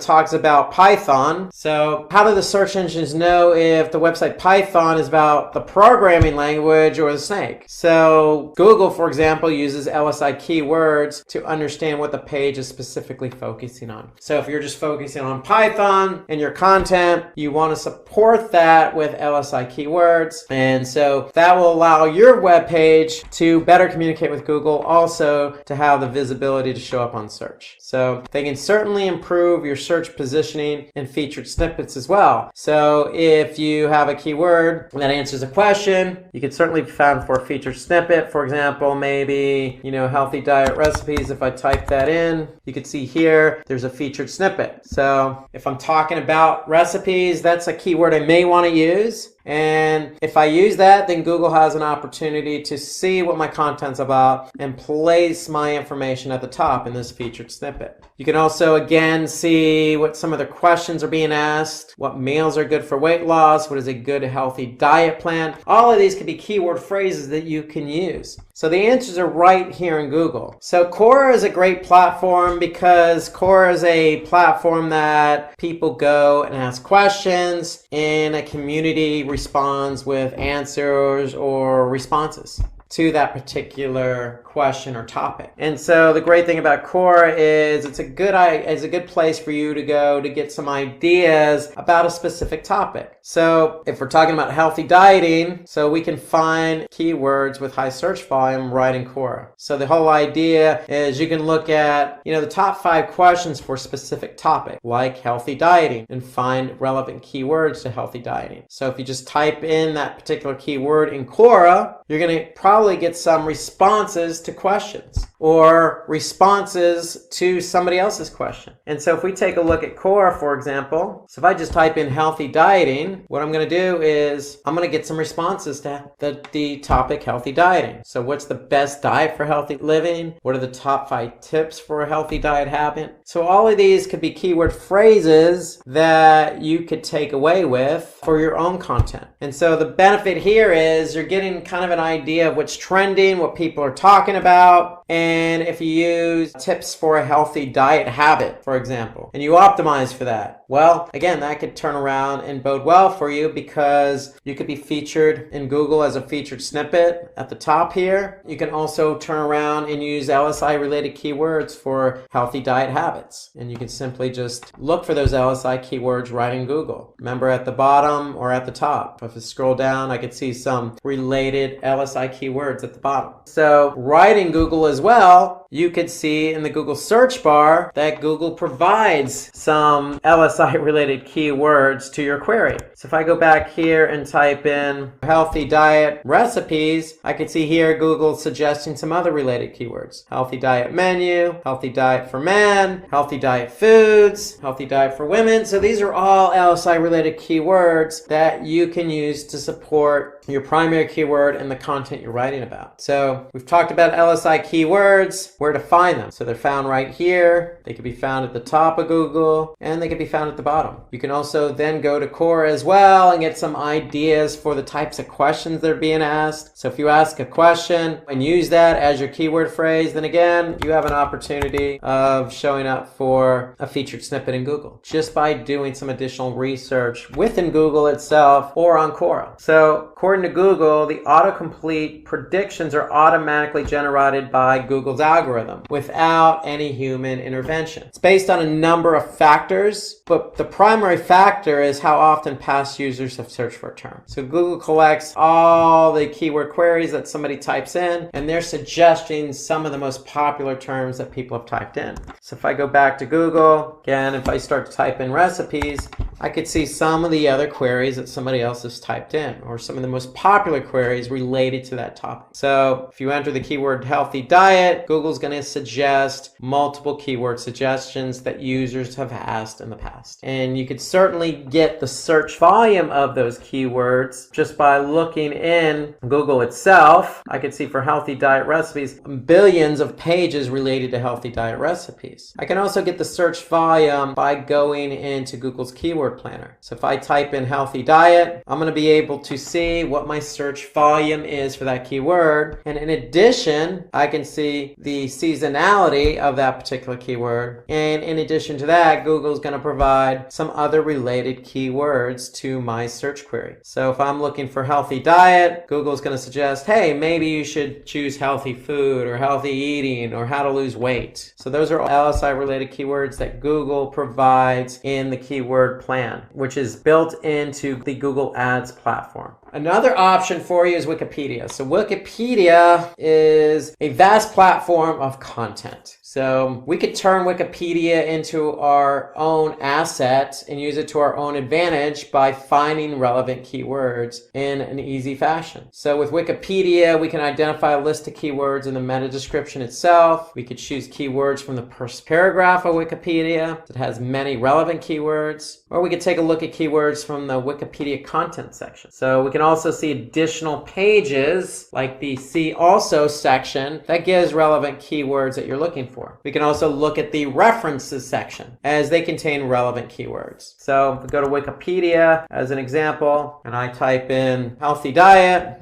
into Wikipedia, here I can get, just in the first paragraph alone, I can see some additional keywords that I might choose to use, like micronutrients. I never knew that micronutrients was related to healthy diet, but Wikipedia is providing some information about what micronutrients is. And maybe I can use that as a keyword, an LSI related keyword to my content. So if I scroll down, I get the see also section. So it might give me some information, food information to consumers, for example, dietary guidelines. I can look at categories like dietetics and diets. I can also look at the references section, so I can also see what information was provided, like health effects of overweight and obesity. I can look at diet and physical activity. So all of these are related to my main keyword, healthy diet. So the answers are right in here on the platform. They're just all over the page. So Wikipedia has an abundance of information. You just need to know where to look. So again, with Wikipedia, you can look no further than the first paragraph. You can look no further than the see also section, the references section, category section. There's lots of information right on the page itself to help you get ideas for keywords. So if you Google your keyword with Wikipedia term in the search query and get relevant keywords from the title tags in the SERP. So you can also do that as well. So if I type in healthy diet Wikipedia in search, I can also get some information here as well. So people also search for healthy food advantages or healthy food habits essay or information about healthy food. All of these are related to my keyword healthy diet. So again, another bit of information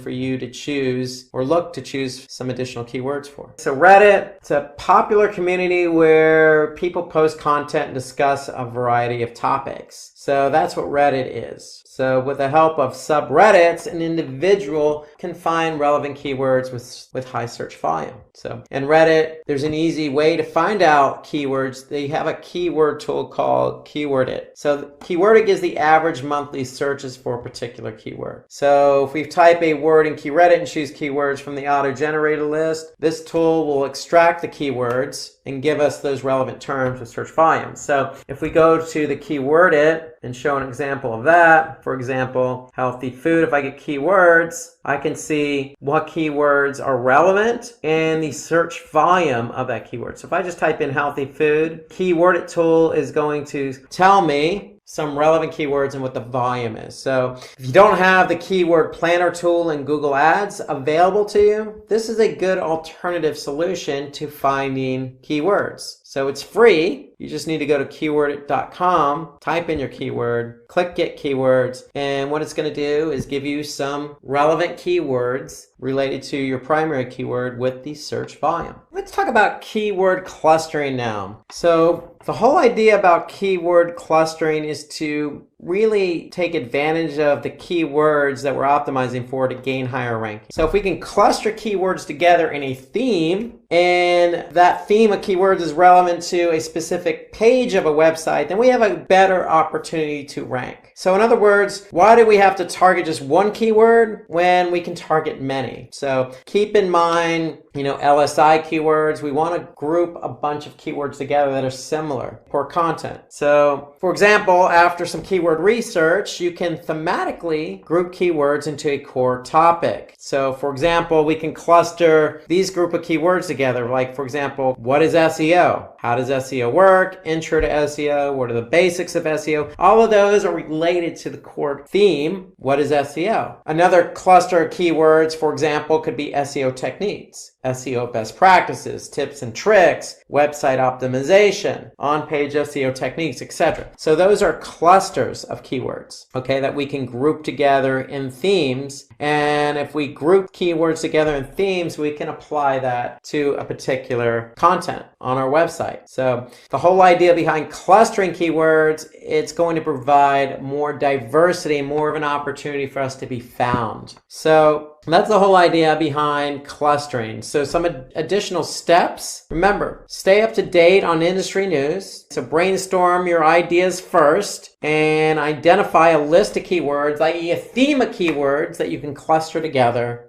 And then you could determine the keywords that your competitors are already ranking for. So, for example, if we want to rank for the keyword SEO best practices, for example, we can use a tool called Keyword Moz. If I go to the Keyword Explorer tool in Moz and just type in SEO best practices, What it's going to do is it's going to give me some volume related to that particular keyword. But more importantly, what it's also going to do is it's going to show me what pages are already ranked for that particular keyword. So therefore, I can get a sense of who is already ranking for that keyword. So here I can see Moz, Medium.com, Alexa.com. So I can get a sense of what web pages are ranked for a particular keyword or group of keywords I want to rank for myself. So if we look at tools for keyword research, look no further than Moz. That's the Moz is the tool I would just use, but you could also use Google's Keyword Planner, which we used in the example. So for example, if I go back to the Google Ads Keyword Planner, if you're in Google Ads, you click on Tools, you click on Keyword Planner. And what Keyword Planner does is it provides you, for a particular keyword, the average monthly search volume over the past 12 months. It provides you information on seasonality. So if I hover my mouse over a graph, I'm going to be able to see the volume per month over the last 12 months. What the Keyword Planner also does is it provides me some additional ideas for my particular keyword. And in addition to that, it's going to provide me some sense of how competitive that keyword is by telling me whether it's low, medium, or high in terms of competition. So there's SEMrush. There's also other additional keywords tools out there like WordStream or Href or the Reddit tool, Keyword It. And then Moz is another tool I particularly use. So if I go to Moz again, here I can just type in a keyword that I'm interested in. It's going to give me the search volume of that keyword. It's going to give me the level of difficulty, so 50 out of 100. So it's halfway between difficulty and easy. And then it's going to give me some additional metrics. Like, for example, what my expected organic click-through rate would be if I were to rank for this keyword. But more importantly, what I like about this is we could see exactly what other sites are linked to this particular keyword we're interested in. So here I can look at the top 10 list. So this is Moz's Keyword Explorer tool. So that's what this tool is, and it's part of Moz.com. So there's a lot of tools at your disposal. I particularly use Moz. I particularly use Google's Keyword Planner. And those are the tools I use, but there are lots of tools out there. Google Analytics. I'm very excited to be with you today because Google Analytics is one of my favorite Google platforms and my favorite topics. So let's talk about what we're going to cover today. And we're going to start out with how to set up a Google Analytics account. And so we're going to talk about everything that entails, including creating your Google Analytics account. We're going to talk about setting up a property in your account and what a property is. We're going to talk about setting up a reporting view in your property, and we're going to talk about installing the tracking code. So those are the series of steps we're going to go through today in terms of setting up a Google Analytics account. So let's get right to it. And so really the one prerequisite here when it comes to setting up a Google Analytics account is to have a Google login and ID. So when you actually go to Google Analytics, you need to be able to sign up or sign in. And so once you actually sign in, then you're going to go walk through a series of steps. But really, that's really all you need to get the account going is a Google ID and login. So if you have a Gmail account or another email account that you use for other Google products, then you're good to go. That's all you need to do. So when you actually go to sign up for Google Analytics, you're going to be asked to set up a new account. And these are the series of steps you're going to walk through or go through to set up a new Google Analytics account. So you're going to choose an account name. And then you're going to choose a property name. Okay, so the account name can be anything you want it to be. The name of your company, your name, whatever you want to name it. The property name is really the website name. So what website are we talking about? So here I'm going to set up a fictitious website name for now. It's called Demo Simplilearn. So the URL for this website, Demo Simplilearn, is going to be demo.simplilearn.com. So that's the property. When we talk about properties in analytics, we're really talking about what websites we want to measure. And then you're going to be asked to choose an industry category. And so for Simplilearn, we're in jobs and education. But you have a number of different industries that you could choose from. It's as important. Go ahead and choose the most relevant industry that your particular business is associated with. Okay, and I'm going to talk about why that's important here in a minute. And then you're going to choose your time zone, and the time zone is also important because that's when the day starts in analytics and the day ends based on that time zone. So the data that Google Analytics collects starts and ends with that time zone. So very important to choose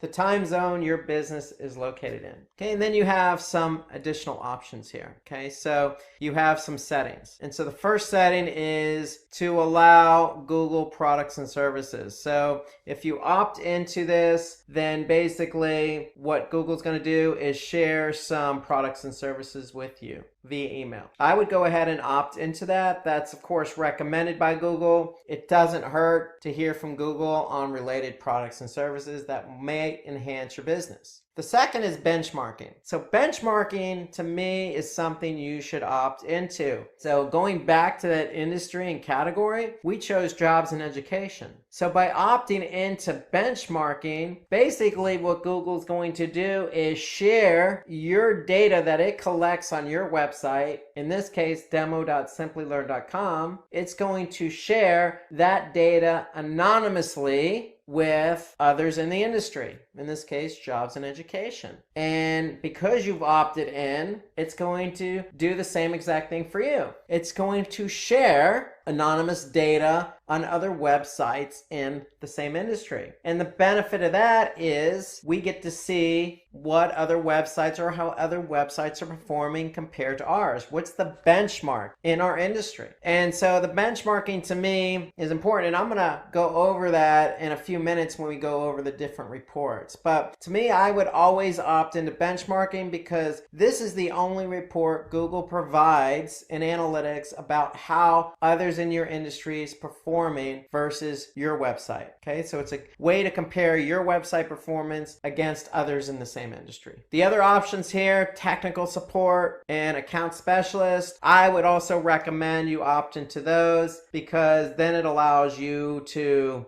basically allow Google access to your account, and they'll be able to help you if you occur or run into any issues. So these are the options in setting up a Google Analytics account. It's very simple, very easy to do. You're just entering in a few fields. Note that we talking about a website right now, so I'm talking about demo.simplilearn.com. But just know that if you want to track a mobile app, Google Analytics will allow you to do that as well. You just choose the option mobile app. So we're tracking a website. We want to know how users behave when they get to my website. And that's what Google Analytics is going to allow us to measure and look at. We just need to do a couple more steps in the process. So once we fill out these fields here, we're going to click Get Tracking ID. Now, I'm going to accept the terms of service. I'm going to accept another terms of service in relation to data protection. I'm going to click accept. Once I accept, I'm going to be able to get some tracking code. The tracking ID is the ID associated with your account. And so this number is going to be associated with your account. So your account ID starts with UA, and it's going to be this number here. Now the -1 is the property you set up. So in this case, I set up demo.simplilearn.com. If I wanted to track multiple websites under that same account, then I can certainly set up multiple properties. Just know that every property I set up in that account is going to have a -1, -2, -3, -4, etc., depending on how many properties I set up. So by default, I set up one property, so my first property ID is -1. If I set up a second property, the same account number, it's just going to have a -2. And that's important because that ID, that account and property ID, is going to be associated with that particular property or website. So again, once you finish setting up the account settings, then you're going to be asked to add some tracking code to your site. And that tracking code is going to be related to the account and the property. So notice my tracking ID up here. notice the tracking ID in the snippet of code. Now, this snippet of code needs to go on every page of your website that you want to track. And you don't have to put it on every page, but if you want to track website behavior on every page of your website, then it needs to go on every page of your website. So if you're using a platform like Drupal or Joomla, or even more popular platform like WordPress, adding the tracking code site-wide is as easy as maybe adding a Google Analytics plugin to WordPress, for example, and then just simply plugging in the ID. Now, there's an alternative to adding the Google Analytics tracking code to your site, and that's Google Tag Manager. So Google Tag Manager is the way I would recommend going. So if you're not familiar with Google Tag Manager, I would recommend watching the YouTube video we have on Google Tag Manager. You can just go to YouTube, type in Simplilearn Google Tag Manager, and this will give you a nice overview of what Google Tag Manager is and how it works. But basically, this is the way I would go, and I would recommend that in addition to having Google Analytics, you set up a Google Tag Manager account. And then that way you can put the tracking code in Google Tag Manager. So if I go to Google Tag Manager and I just go into an account on Tag Manager, I can just simply put in the Google Analytics ID right into Tag Manager. And so if I have it in Tag Manager, then Tag Manager is going to be the place that holds the code and fires page view when somebody comes to my website. So that way I don't have to add the tracking code to my website if I do it in Tag Manager. So that's the recommended method for me, is to add the Google Analytics ID associated with Tag Manager. If you can associate it with Tag Manager, then that's the easier route to go versus putting code on your website. Okay, so again, take a look at the video we have on YouTube for Google Tag Manager. That's the route I would go. Now, once you do get the tracking code on your website, whether that be through Google Tag Manager or through a plugin, or just simply adding the script to your site, to pages on your site, then what's going to happen is you're going to start collecting data. So that's ideally the way it works. You need to add this code to your website. Now, if you're not ready to do that and you simply want to basically understand how Google Analytics works, then I would recommend getting access to Google Analytics demo account. And so if you just type in and search Google Analytics demo account, basically what you're going to do, you're going to choose the first listing there, and you're going to go to demo account. So if you have a Google Analytics or Google login, then all you need to do is click on access demo account. And so what Google's going to do is put this demo account into your account.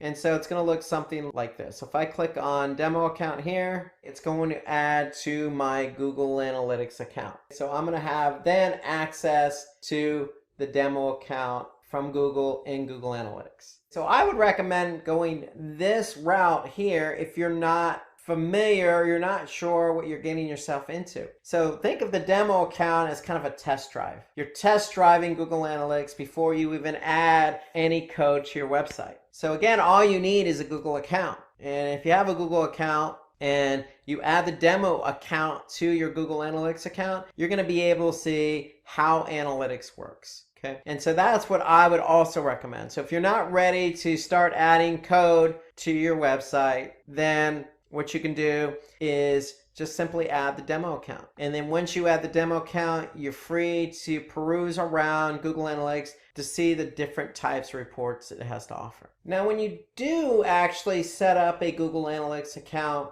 you're going to have some settings that you're going to want to pay attention to. So when you set up the account, you have the account name, and then you have a property. So under each property, you have, by default, you're going to have one view. And so here you can see this view here. So if we look at the account we set up a demo Simplilearn account. Property is demo Simplilearn. So that's associated with the website we're going to track. And then again, by default, under each property, you're going to have a view. And so by default, the name of the view is going to be called All Website Data. And so in that view is where all your analytics data is going to be stored. So you can see my screen here. There's a lot of different settings you have. You have settings under the account, you have settings under the property, and you have settings under the view. So we're going to talk more about these settings in future webinars for advanced Google Analytics users. But for now, know that there's a bunch of settings that you have that you can play around with when it comes to Google Analytics. Anything from adding users to your Google Analytics account, your Google Analytics property or view. You can actually set up goals, you can set up filters, you can set up segments, you can link up Google Ads, you can, set up remarketing lists. There's a lot you can do in terms of the settings as it relates to Google Analytics. So know those settings are there. They're located right down here in this little sprocket icon. That's the admin icon. So if you need to get to these settings at any time, you could simply just click on the sprocket or the admin icon, and then you'll be prompted to choose any one of these settings here that you want to edit or alter. So now let's take a look at some Google Analytics reports. So once you've actually set up your account, you have a number of different reports that you have available to you in Google Analytics. So we're going to take a look at customized reports. We're going to look at real-time, audience reports, acquisition, behavior, and conversion. So these are all the different reporting buckets, if you will, that you have available to you in Google Analytics. So if I'm an admin and I'm looking at the Google demo account, let's start out by looking at real-time. So if I click on the real-time report and I just click on overview, so basically what this is going to do is show me at this point in time how many users I actually have active on the website. Okay, so that's why they call it real-time reporting, because it allows you to see the behavior of users who are currently on your website. And so this is the overview report under real-time. And you can see here, I can see that 79% of my users are coming from desktop, 18%, 20% are coming from mobile, and then approximately 3% are coming from tablet. Here I can see how they actually came to the website. So this is the referring source. If they came from, say, search or social, I can see the source there, and I can see what pages they're active on. And then here I can see what locations, where they're located. And so if I want to see a breakdown of everything in the overview, I can certainly do that. If I go to locations under real time, I could see a majority of my users are coming from the United States. Okay, where are they coming from? I'll just click on traffic sources. And here I could see the different sources and mediums. Medium is the means in which the traffic was driven. So if it's Google, it's either paid search or organic search. So I can see here it's organic. Then I can actually see what content they're looking at on my website. So I can see currently have 3 active users on the home page, 2 active users on the Google's Women's White Tea page, so forth and so on. Now, most importantly, if you have event tracking set up, so if you've taken a look at our Google Tag Manager webinar, you know that you could set up event tracking in Google Analytics to measure engagement on your website, whether that be a form submission or somebody clicking on the play button of a video. So if I click on events, I'll be able to see what events are firing. So here I can see we have event tracking set up, and I can see how many different events are firing on my website in real time. So here I can see e-commerce, somebody clicking on the quick view click, a couple of users clicking on add to cart, a couple of users clicking on the promotion click. And as these events are fired, you're going to be able to see them highlighted. So if something gets fired, it's going to get highlighted. And I could see that these are the current events that I have currently firing on the website. And that's what's currently firing now. If I want to look at the events that have happened in the last 30 minutes, I could just click on this link here, last 30 minutes, and it's going to give me an overview of the events that have happened over the past 30 minutes. Okay, so that's event tracking. And then more importantly, we can also look at what conversions are happening in real time just by clicking on conversions. And so now I could see I had 1 active user who entered the checkout. So that's goal number 4. So in analytics, you can have up to 20 goals. And so here I can see we have goal number 4 has already had 1 active user. And so if I look at the last 30 minutes, I can see I still have only one goal over the last 30 minutes, and that was somebody who entered the checkout. So that's real-time reporting. In summary, it just gives you an idea of what's currently happening on your website. And so for me, ideally, if I'm launching a campaign, or let's just say you do a new website redesign and you want to see how users performing and behaving, then real time is a good option for you. So you can see how things are happening in real time. Now let's jump down to audience reporting. So if I click on audience, which is just right underneath real time, I'm going to see a number of different reports available to me under audience. And so let's click on the audience overview report. So audience reporting basically allows us to get a sense of who is coming to our website. When I say who is coming to our website, it doesn't necessarily have to be a specific person. In fact, Google doesn't allow personally identifiable information in Google Analytics. Personal identifiable information such as a specific name, social security number, credit card information, etc. However, we could still paint a nice picture on who is coming to our website, meaning what country, city, or state did they come from, what language, what device did they get to our website from, how old were they, okay, were they male or female or other, what interests did they have, what browser did they use. So we can paint a nice picture based on all this information that Google Analytics is providing us under audience. So if I go to audience overview, here I can see I have all these different options available to me to get a basic understanding of who is coming to our website. So for example, I could see a majority of the people coming to our website speak English and are from the United States. Okay, in fact, that represents 61% of the users. And so Google Analytics does a great job of giving me an overall percentage. So if I have 100% of the users, I could see 61% of those users represented English-speaking users from the United States. 7% represented English-speaking users from Great Britain. And so when it comes to analytics, we have users, and users are broken down into two categories. They're either returning or they're new. So when you add the Google Analytics tracking script to your website, what's going to happen is if a user or when a user goes to your website, they're going to get cookied. And if it's the first time they've been to your website, what Google Analytics is going to do is store a cookie in the browser. So when that same user comes back another day in the same browser, Analytics is going to recognize that that cookie is in the browser. And so then Analytics is going to categorize that user as a returning user. Okay, so that's how Analytics is able to differentiate new versus returning. So if that user doesn't have a cookie in the browser, then Analytics is going to recognize that, store the cookie, and then count that user as a new user. And so when you're looking at Analytics, you're going to be able to see a breakdown of new versus returning. So here I can see over 3/4 of my traffic over the past week. Here I can see April 6th through April 12th, over 3/4 are new users to the website. Here I could see about 24% are returning users. Okay, so I can get a good breakdown of what type of users are coming. Am I driving new traffic? Am I driving traffic that's been to my website before? What language are they speaking? Okay, I can also paint a bigger picture. How old are they?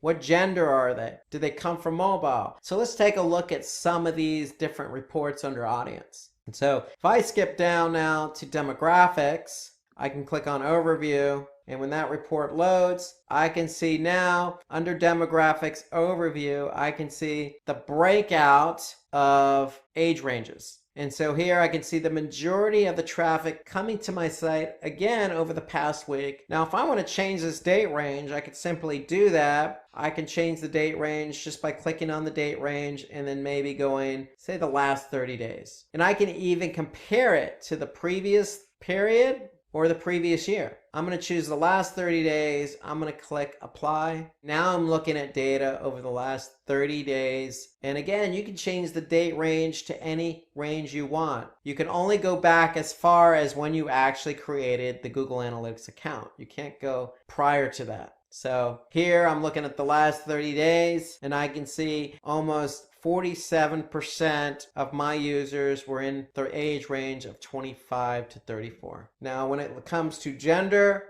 I can see 66% represent males. So I can get a breakout of gender and age as well as interest. I can click on interest and look at the overview there and see what the interest is of the users who are coming to my site based on in-market segments or affinity. I can also choose language and location. So if I want to know exactly where my users are located when they're coming to my website, I can click on location. And here I can get a breakout. 43% of the users of the last 30 days were from the United States. More importantly, I can align my audience with goals. And we'll talk about goals here in a minute, but here I can see if I have an e-commerce website, I can see of those 43%, 0.29% of those converted or purchased something. And that equates to 94 transactions. So I can get a good sense of not only how many users are coming from a specific country, but are those users converting?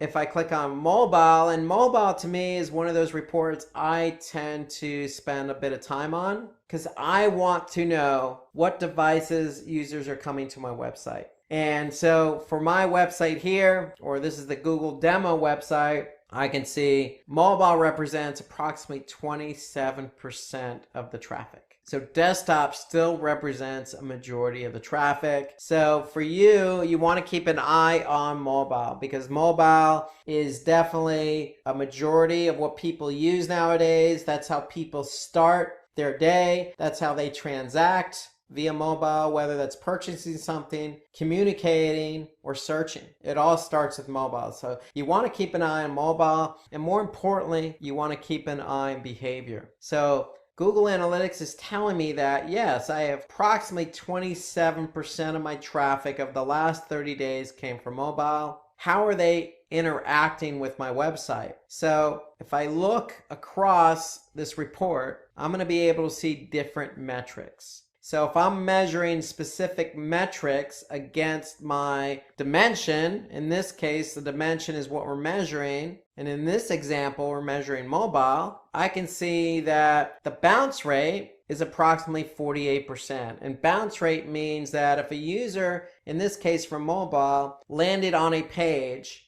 they left the site without going any further. So they consider it a bounce. If they don't go to another page, if they leave the site from the page they landed on and they don't go any further, that's considered a bounce. So a bounce rate is the percentage of people who come to the site and leave the site without going any further. So in this case, we have 48% bounce rate. That's almost half of our users who come from mobile leave the website from the page they landed on. So is that good? Is that bad? Well, it's open to interpretation. It's definitely subjective. But you want to keep the bounce rate as low as possible. You want to keep people on your site, especially if you have an e-commerce website. You want people who come to your website to purchase. And so here we can see 48% mobile. In desktop, it's a little bit lower at 41%. Now, if I look a little bit further at engagement, I can see how many pages on average do mobile users look at. So versus desktop, it's a little bit lower. You can see 3.86. On desktop, it's 4.5.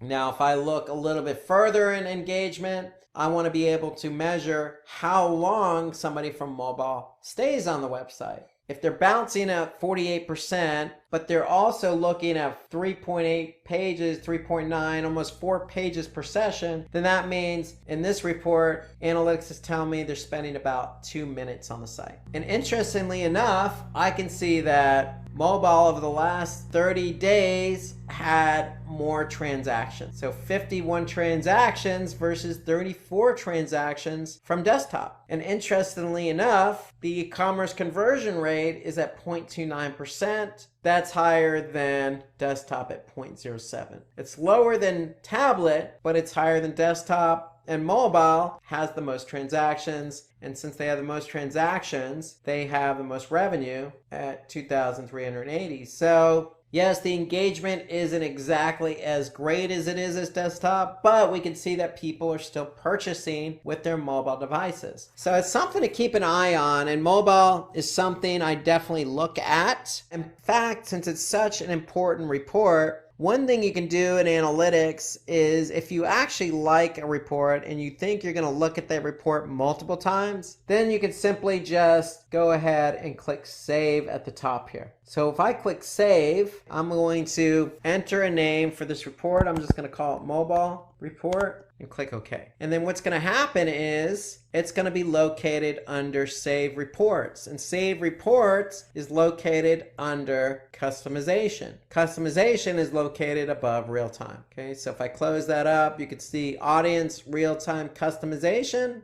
If I click on Customization, if I click on Save Reports, I should be able to see my Save Report here, and I do. So here I can see Mobile Report. If I click on it, I can simply go to the report I was looking at before I saved it. So Save Reports to me is a good feature in analytics because it allows you to quickly access a report that you've saved in the past. So let's take a look at one more report under Audience. And let's go to benchmarking. So remember when we were setting up our analytics account, we had the option to opt into benchmarking, and I recommended you do so. And so if you did actually opt into benchmarking, then you're going to be able to see how your site compares to others in the same industry. So if I click on benchmarking and then click on channels, what I'm actually able to do now is compare my website with others in the same industry. So if I go back to, say, jobs and education,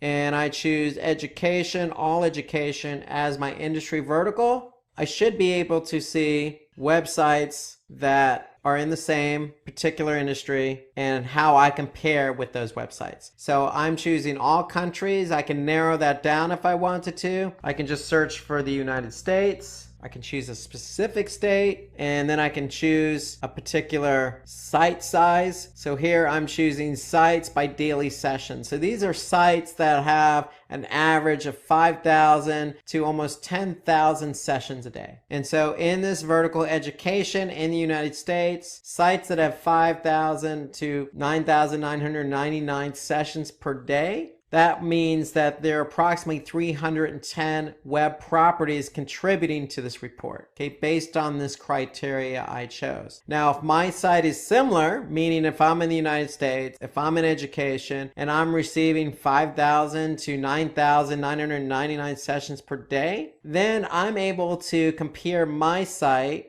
against 310 other websites. Now, Google's sharing this data anonymously from the other websites, and they're doing the same with your website to those particular websites' benchmarking reports. Okay, so it's shared data anonymously in particular industries and verticals. And so now I'm looking at a channel report. So if I want to see how I compare to others in my industry, then I can go ahead and see by channel. For example, am I driving as much traffic as others in my industry? And you can see I'm not. In fact, I'm 76, 77% worse in terms of the amount of traffic being driven from organic search. So anything in red is going to show as a negative result, a negative comparison, whereas something in green is a positive comparison. So if I look at engagement, I can see that I might not be driving as much traffic, but I can see that the pages per session are better than the site average or the industry average. I can see if I go over again, looking just at organic search, I can see the bounce rate is better than the industry average. So the channel report under benchmarking allows you to measure how you compare to others in your industry. And you could do so by looking at location and devices. So if you opted into benchmarking when you set up your account, then you'll be able to compare your website against others in your industry, in your country, region, and based on the size of your website in terms of how many visitors or sessions you're getting per day. So let's go from audience to acquisition. So if audience is who is coming to your website, Acquisition allows us to see how the traffic was driven to your website. So how did these users get to our website? And so under acquisition, if we click on overview, we'll be able to see an overview of how users, whether they're returning or new, came to our website. And so what analytics does by default is they have a number of default channels. And when we say channels, we mean analytics is grouping different channels based on how users got to your website. Meaning, how did users get to our website? Did they come via organic search? Meaning, did they type something into Google and find you in the organic listing? Analytics also groups users based on whether they came to your site directly, meaning did they type in the URL directly into the browser, or did they bookmark your website and come back via the bookmark? So they're grouping users under direct. They also group users under referral, meaning did they come from another website? They group users by social. Did they come from a social media platform like Twitter or Facebook? If you're running paid search, meaning if you're running paid search on, say, Google, then do they come from paid search ads? Now, if you're running display ads on, say, Google's network, Google's display network, that's a default channel. So analytics will group users there. So if they don't recognize a channel, then they're going to group it as others. So by default, Google Analytics groups users on how they came to your website via these default channels. And so I could see how many users came to the site from each channel. Now, if I want to drill down on this report, I can click on all traffic. And then if I click on all traffic, I can go to channels. I can look specifically at the channels report. And so now I can see organic search, again, over the last 30 days, is the #1 channel driving traffic. And they represent approximately, again, you can see this number here in parentheses next to the raw number of users. I can see that number is about 56%. So 56% of my traffic over the last 30 days came from organic search.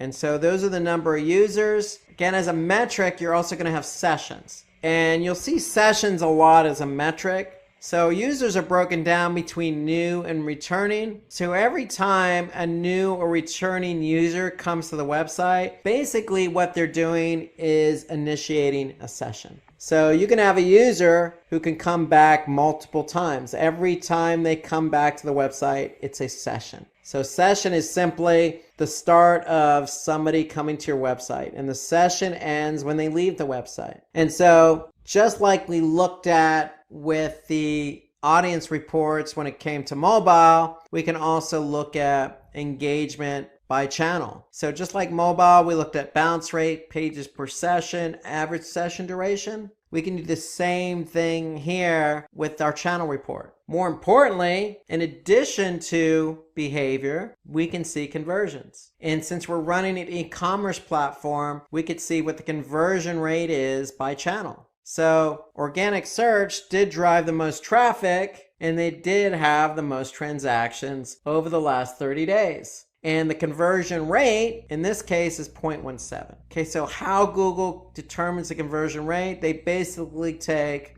the number of transactions and divide that by sessions. So that means that over the last 30 days, organic search drove 38,123 sessions. And of those 38,123, 64 actually turned into a transaction, which equates to 0.17, which also equates to $3,000 in revenue. So I'm able to determine not only how users are getting to my website by looking at the channel report, I can actually see if they're engaging and if they are converting. And notice when you look at a report in analytics, you can look at it by channel. You'll also get a summary. So here I can see a summary or a total based on my date range. So I can see over the last 30 days, I've had 54,000 users. 49,000 of them were new. Okay, that meant that out of those 54,000 users, I had 70,000 sessions. I could see my average bounce rate was 43%. The pages per session were just over 4. And the average session duration, how long did somebody stay on my website on average? About 2 minutes and 55 seconds. The average conversion rate was 0.14, and I had a total of 97 transactions totaling $5,500. Okay, and that's all over the last 30 days. So any report you look at in analytics is going to have a summary. And note that any report you look at in analytics is going to allow you to save it. So if it's a report you think you're going to go back and look at a future date, then you simply just have to click on the save button. Conversely, if you don't want to save it, you can simply just export it. So you can export it as a PDF.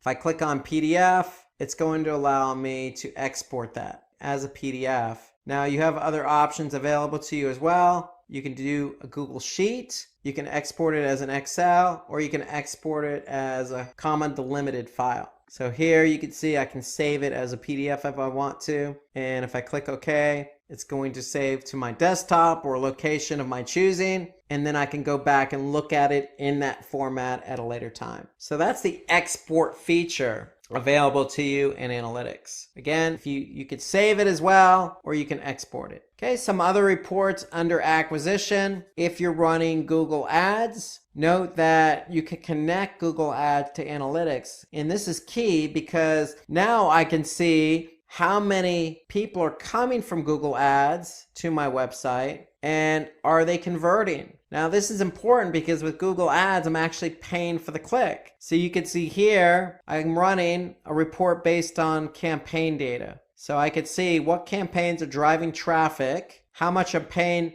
per click, and you can see on average I'm paying 34 cents per click. And then more importantly, I want to be able to see if they're converting. So you can see I've spent $810 over the last 30 days and received $858 in revenue. So you want to make sure that you link up your Google Ads account to your Google Analytics account. For this very reason, you want to be able to see how your Google Ads campaigns perform once the users get to your website. And so I want to see if they're engaging, and I want to see if they're converting. So there are all sorts of reports under Google Ads. So you can look at it by keywords, by search queries, by hour of the day. If you're running display campaigns, you can look at display targeting. So there's all sorts of reports under Google Ads. You just have to link it up, and you link it up under the admin. Now there are other reports that you can look at. So if I go to campaigns, I can look at all campaigns. So if you're running all sorts of different types of campaigns, whether that be on Facebook, whether that be email, whether that be, other types of advertising, let's just say Twitter or Instagram, you're going to be able to see those campaigns here. And that's under all campaigns. And again, you'll be able to see the campaign name, and you'll be able to see metrics associated with those campaigns. And more importantly, you'll be able to see your e-commerce if you're running an e-commerce platform, or if you have goals set up. So you'll be able to look at how your campaigns are not only driving traffic, but two, are they converting? Let's go from acquisition reporting to behavior. So behavior reports are going to actually show you how users behaved once they got to your website. Once they landed on a page on your website, how did they behave? So when we looked at audience, we got a sense of who is coming. With acquisition, we get a sense of how the traffic got to our website. Did they come from organic, direct, social, etc.? The behavior reports allow us to actually measure how that traffic behaved once they landed on a page on our website. And so if I go to overview under behavior, now I'm looking at this graph here. It's showing me how many page views I've had. And a page view is simply, once a page is viewed, it's counted as a page view. So if a user comes to my site, they're initiating a session. And if they look at a page, then that page is going to have a page view. Okay, so a user can look at a page multiple times in a session, and every time they look at that page, it's going to count as a page view. So here I can see in this graph how many page views I've had, again, over the last 30 days. And if I look further at my overview report, I can see the specific pages and how many page views they've had. And I can also look at some other metrics. Okay, the average bounce rate, the average time on page. I can look at the exit rate, which means how many people actually exited, or the percentage of people who exited from that page. So I can dig deeper into my behavior reporting. So if I click on site content and I click on all pages, then I'm going to look at a report by page. This is my dimension. This is what I'm measuring, my page. And now I can see how many page views each page had over the last 30 days. Now note, you also have something called unique page views. So unique page views is equivalent to 1 per session. In other words, if a user came to my site and looked at the home page, then the home page is going to have 1 unique page view and 1 page view. Now, if the user in that same session looks at other pages, then every page that user looks at is going to have 1 unique page view. However, if the user goes back to the same page in the same session, then it's still going to be 1 unique page view. But in this case, the home page, if they look at the home page a second time, then the home page is going to have 2 page views. If they look at the home page 5 times in one session, then the home page is going to have 5 total page views and 1 unique page view. Okay, so that's why unique pages is equivalent to 1 per session, where page views is an accumulation of how many times the page was viewed in the same session. So in other words, you're always going to have more page views than unique page views. Okay, so this gives me a sense of how my pages performed. So again, I can look at total page views and then engagement. So ideally what you want to do with a report like this is if a user is not engaging on the page, then that should tell you something about the page itself. If they're not engaging, if the bounce rate's high, if the time on page is low, if the percentage of exit rate is high, then you probably want to do something with that page. Now, these are all pages, but if I jump down to landing pages, my landing page report is showing me how many people actually landed on that page. And so here I can see under my landing page report, I can see the home page had 36,017 sessions in the last 30 days. That's how many people landed on the home page. So here I can see 71% were new sessions, meaning that I had a lot of new users who landed on the homepage. In fact, 25,000 or 52% of the people who landed on the homepage were new. I could see the bounce rates about 42%, but of those who didn't bounce, they went on to look at about 4.5 pages per session and spent about 3 minutes on the site. And the one thing I like about the landing page report is I can also see whether that particular page, in this case, the home page, did it help contribute to a goal or conversion. And in this case, I can see of those 36,000 sessions, I had 22 transactions, totaling $1,200 in revenue, and that's an e-commerce conversion rate of 0.06%. So the home page over the last 30 days contributed to 0.06% of the revenue. So this gives you an idea of when somebody lands on your website and they land on a page, is that page helping to move that person along? Meaning, are they not bouncing? And is that page helping to move people towards converting? And so that's what the landing page in effect allows us to measure, is the engagement. And in this case, we're measuring transactions. Okay, so analytics also gives us some other reports under behavior, including site speed. So site speed to me is an important report to look at, just like the mobile report. To me, site speed's important because what Google Analytics does is they take a sampling of pages. And in this case, you can see over the last 30 days, they sampled 2,835 page views. And of that sample, they came back and said the average page load time is about 4 seconds. Now, ideally, you want to keep it as quick as possible. I would say even under 3 seconds. Okay, now there are other factors involved with page load time. The browser you're using, the country that you're actually browsing that page from might not have the best infrastructure. You may not even be on the best internet network, meaning you're on a cell network or the Wi-Fi is not that great. Or you can be on a page that just has a lot of images or a lot of code that may slow it down. So there are other factors involved.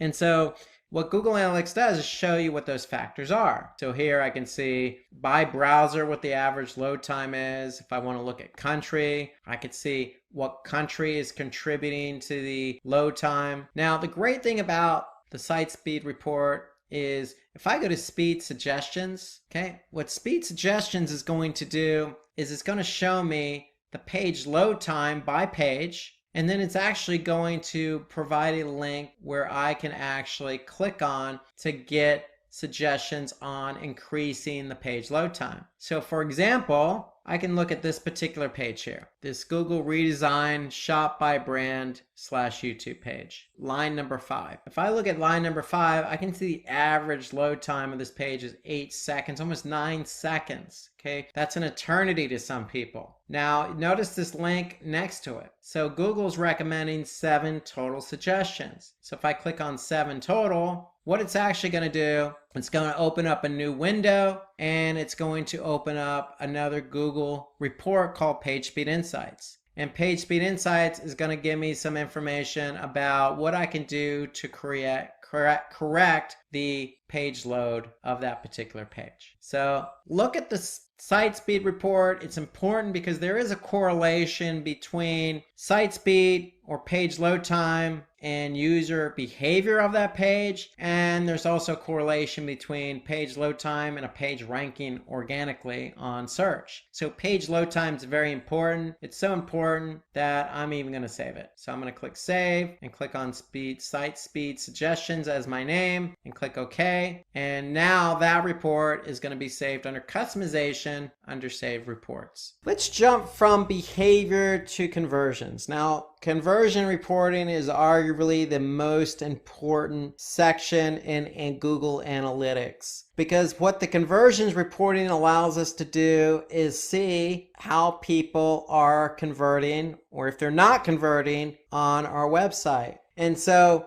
in Google Analytics, we have the opportunity to set up goals. Now you have the opportunity to set up 20 goals in your Google Analytics view. And so to set up a goal, okay, so you're going to click on admin, and under the view, you're going to see goals. And so if you don't even have goals, the first step is to create goals. And so you have 4 different goal types in analytics. So you have pages per session. So how many pages per session is, so if your goal is set to say 3 or 2, if somebody actually looked at 2 or 3 pages per session, it's going to count as a goal. Okay, so if I look here, I can see I have pages per session set at 10. So that means that if a user came to the site, looked at more than 10 pages per session, then it's going to count as a goal. Another goal type is destination. So destination means that if somebody actually went to a specific page, then it's going to count as a goal. And in this case, I can see here that the goal is set to this particular page here. And so when somebody actually lands on that page, it's going to count as a goal. Now, there are 2 other goal types we can look at. One is duration. So just like pages per session, in our previous example, if somebody looked at 10 pages per session, it's going to count as a goal. With duration, it's based on time. So in this particular case, if you set up a duration goal, and the duration is set to say 1 minute and 30 seconds, then that means if a user comes to my website and they spend at least 1 minute and 30 seconds, then it's going to count as a goal. Okay, and then the 4th type of goal in Google Analytics is an event-based goal. So when you set up event tracking, you could turn that event into a goal. So if somebody clicks on, say, the submit button of a form, you can turn that event into a goal. So here you could see the category equals contact form. So you can always verify if a goal works just by clicking on verify this goal. And in this case, this event is turned into a goal. So anytime somebody fires this event, it's going to count as a goal. So you have 4 different goal types in Google Analytics. You have pages per session, destination, event, and duration. And so once you've set up a goal, then you can measure goals under conversions. So now if I look at goals overview, I can be able to see how many total goal completions I've had. So if I want to look at it by goal, I can just choose the goal option here. So if I want to look at, for example, goal 2, engaged users, this was the pages per session, I can see that I had a conversion rate of 10%, meaning that I had 7,000 of all the users who came to the website, 7,000 goal completions, meaning 7,106 users looked at 10 pages or more on my website. And so that's how you want to be able to measure whether users, wherever they're coming from, whoever they are, whatever pages they look at, you want to be able to look at the conversion reports to see if they're actually converting based on the goals you've set up, whether that's pages per session, duration, destination, or event. Goal conversion tracking reports can help you measure who is actually converting. And then the great thing about Google Analytics here is that I can actually see by segment. So the default segment in a segment is just looking at a specific user set. So the default segment is always all users. However, I can choose a different segment. So if I want to choose, instead of all users, if I want to choose mobile traffic, I can select mobile traffic, hit apply. So I'm actually now looking at a subset of data. I'm looking at mobile traffic. So of all the mobile users who've come to my site, I can see 1,400 engaged or looked at 10 pages or more. Okay, and that's a 7% conversion rate. So the great thing about Google Analytics is you have the opportunity to set up 4 different goal types. Okay, based on those goal types, you can go to Goals Overview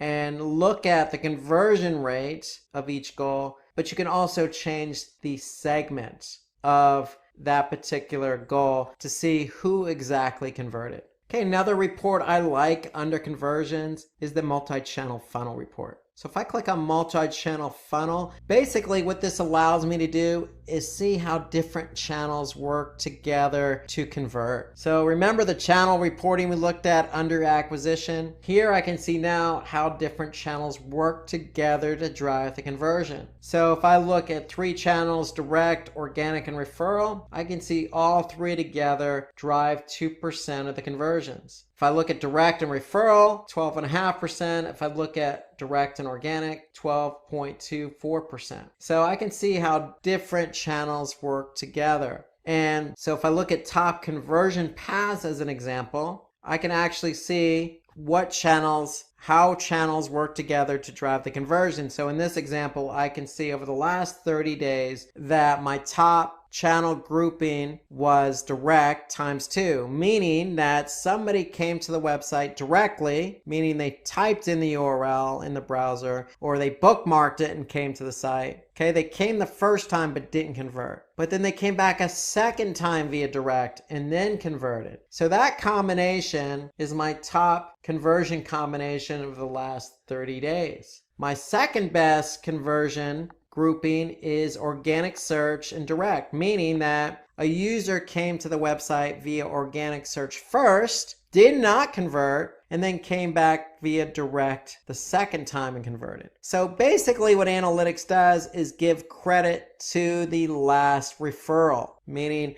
if you came to the website via referral, a referring website, and converted, then the referring website's going to get the credit for the conversion. But analytics does a good job of showing you how different channels work together. So a channel may drive a lot of traffic like organic search, but that traffic may not convert the first time around for a number of different reasons, whether it could be brand recognition, price shopping, reading content, whatever the case. Analytics is able to measure if that channel actually did contribute at a later point. And in this case, we could see organic search drove traffic that didn't convert, but that traffic came back a second time via direct and did convert. So that's our second best channel grouping. And so the multi-channel funneling report, top conversion paths, to me is a good report to look at. So you can actually see not only how channels work together, but you can see sources and mediums and campaigns and how all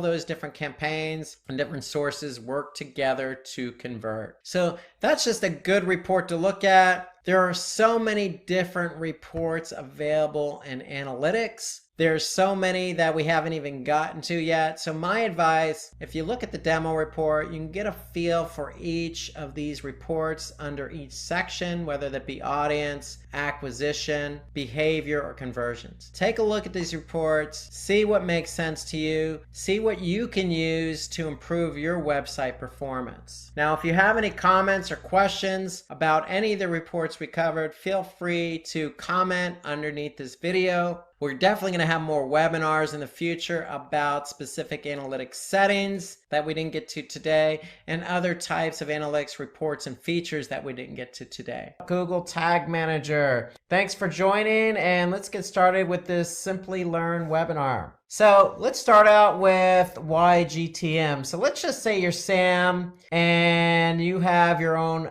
e-commerce website and you want to understand how people are interacting with your website. Well, Sam, today's world of websites contain a lot of interactivity, everything from videos to PDF downloads to commenting to form submissions to all sorts of chat functionality, interactivity going on throughout the website. So there's just a lot that you need to track outside of just page views. And so really what GTM does is they help you track all these things I just mentioned. Everything from somebody clicking on the play button of a PDF to somebody clicking on the submit button of a form to somebody entering in something on a chat function. So that's what GTM is. So why GTM? Because it helps us track all that interactivity. So all GTM is really allows you to really place a piece of Java code, which is just script, and this script that's added to a web page to collect information. So that's really what a tag is. It's just some script that gets put on a web page in order for you to collect information, like page views, clicks, etc. And they send it to third-party tools. Okay, so that's what GTM does. It basically allows you to take all these tags that collect information and you can use them in GTM. So if you want to, for example, collect how many people, enter a chat functionality and start chatting. Well, you're going to take that script and you're going to put it in GTM, and GTM will then allow you to start tracking that information. So that's really what GTM is. It just allows you to put tags into a container, or think of it as a toy box. You have all these toys and you want to track, well, you can put all those toys or tags in a toy box or container. And we're going to talk a little bit more about that. But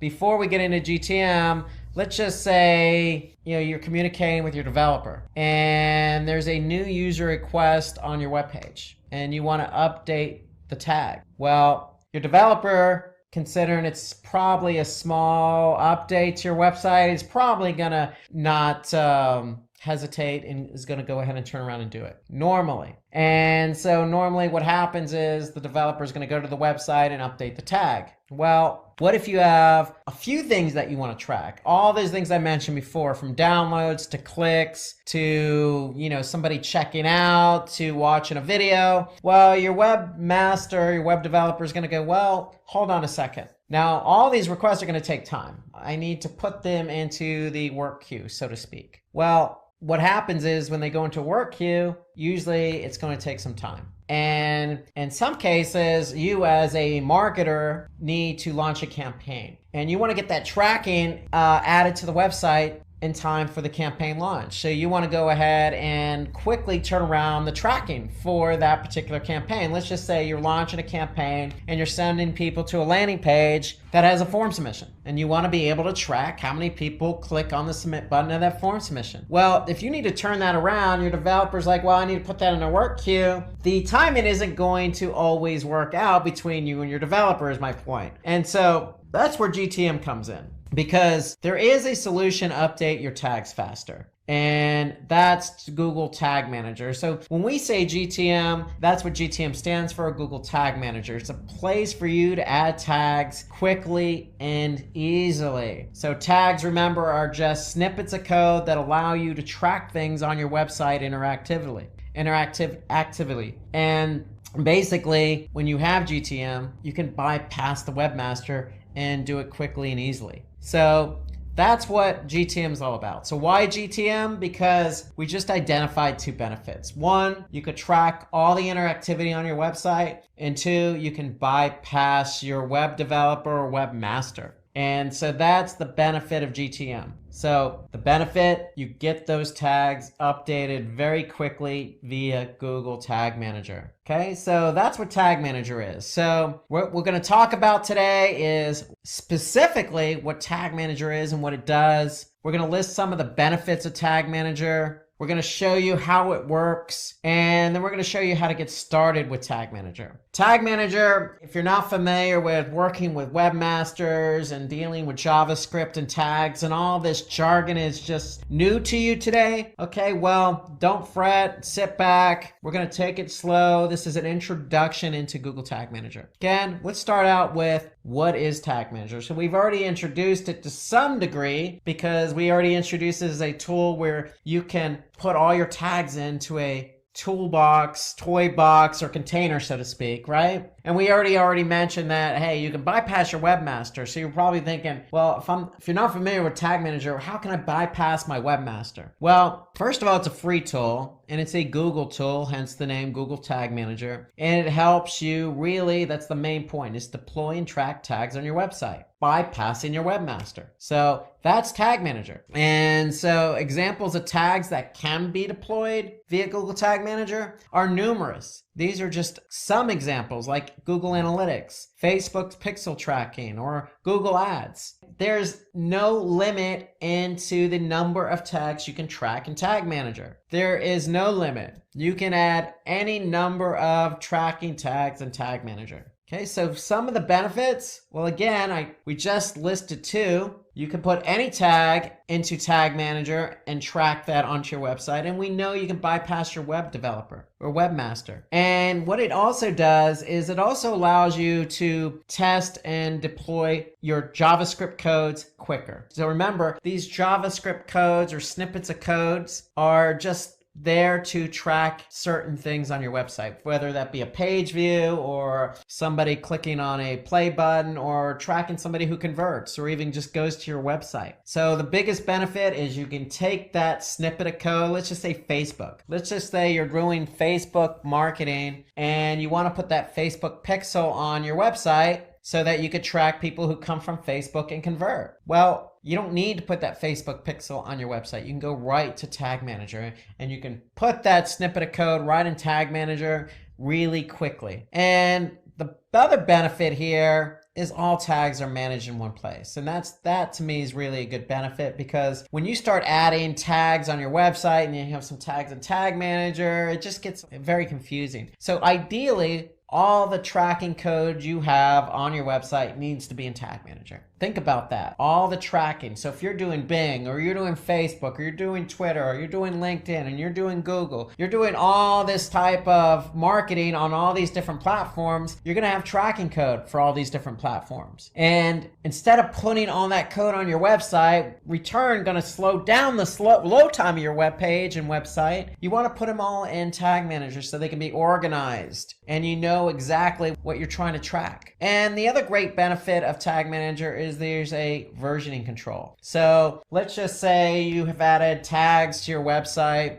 via GTM for the last 6 months. Well, and let's just say you add another tag yesterday. If you added that tag yesterday and something doesn't work, well, you can just roll back to a previous version. It's that simple. So you have versioning, and that's a good thing. When you have versioning, you can control what gets published, and if something doesn't work after it gets published, then you can roll back to a previous version. So it's a peace of mind, so to speak. Just because you've added code to your site, there's no guarantee it's going to work. And so you can always control what version you're dealing with in Tag Manager. And we'll talk a little bit more about that. So the biggest benefit here to me with Tag Manager is you have event tracking. And so we talked about some of the things you could track on your website, from videos, from play buttons to somebody clicking on the stop on the video or pausing it, all the way to somebody, again, chatting, or let's just say somebody clicking on that purchase button on your website. Okay, and you want to track all these different things, these different interactivities and buttons. Well, event tracking is what you're going to use to track all those buttons. And to me, this is the biggest benefit of Tag Manager. And I'll show you some examples as we go along. And if we didn't mention it already, I'll mention it again. It is free. Tag Manager is free. There's no limit. So once you have Tag Manager going, you can add as many tracking codes as you want. There's no limit on the number of tracking codes you can add to Tag Manager. Okay, so it's free and you can use it to its fullest advantage. Okay, so it's also high security, meaning that it has different levels of permissions. Okay, so you can have somebody just go in and look at the different tags and tracking codes you have in GTM, or you can ask somebody who is very familiar with Tag Manager and can go in and add the tracking code to Tag Manager and then publish that tracking code when it gets added. So those are all the benefits. Let's talk about how it works now. Specifically, how does Tag Manager work? Because you're like, Rob, okay, again, a lot of jargon. You know, you got tags and JavaScript and versioning and publishing and all this other stuff. Well, I know I'm throwing a lot at you at once, but just bear with me here. Okay, so let's start talking about how it actually works. So you have a website, okay? Whatever that domain is, you have a website, and there's chances are on your website, you have some form of interactivity, whether that be a video, whether that be a blog, whether it be a form submission. You have a website with some interactivity. And let's just say you're even thinking about getting ready to launch some type of campaign on maybe Google or Facebook, and you want to drive traffic to your website. Fair enough. You're joining the millions of other websites that are out there that have interactivity that also drive traffic to the website. So in comes Google Tag Manager. And so Tag Manager is important because, again, we know we want to track people coming from that Facebook campaign or that Google campaign and interacting with our site. So if you are running Facebook and you are running Google Analytics, well, guess what? You want to put that tracking code in Tag Manager. So Google Analytics, being a Google product, works very nicely with Tag Manager. Facebook has its own tracking code, but you still want to be able to track people who come from the Facebook campaign to your website. So you're going to get that tracking code from Facebook and put it in Tag Manager. That's generally how it works. So here, information from your website is shared with another data source through Tag Manager. So think about that. If I add Facebook tracking code to Tag Manager, or let's just say I add Google Analytics tracking code to Tag Manager is the one that's pushing out and doing all the heavy lifting. They're the ones that are controlling what code gets fired and what code doesn't. So if you're putting the code in Tag Manager is controlling the code. Think about it that way. And let's show you an example of what that looks like. So here I am, I'm in Tag Manager. I just went to tagmanager.google.com, and here I could see a list of tags. So in our conversation, we're talking about tracking Facebook and we're talking about tracking Google Analytics. Well, Google Analytics is easy because it's a Google product. So here, if I look at all the different tracking code I have on my website through Tag Manager, let's just take a look at Google Analytics. So if you're going to use Tag Manager, you might as well put the Google Analytics code in here. So here I can see I have Google Analytics as a tag in Tag Manager. Now, for Facebook, if I'm running a Facebook campaign, well, I can take that pixel tracking and put it in GTM as well. And here I can see Facebook pixel. That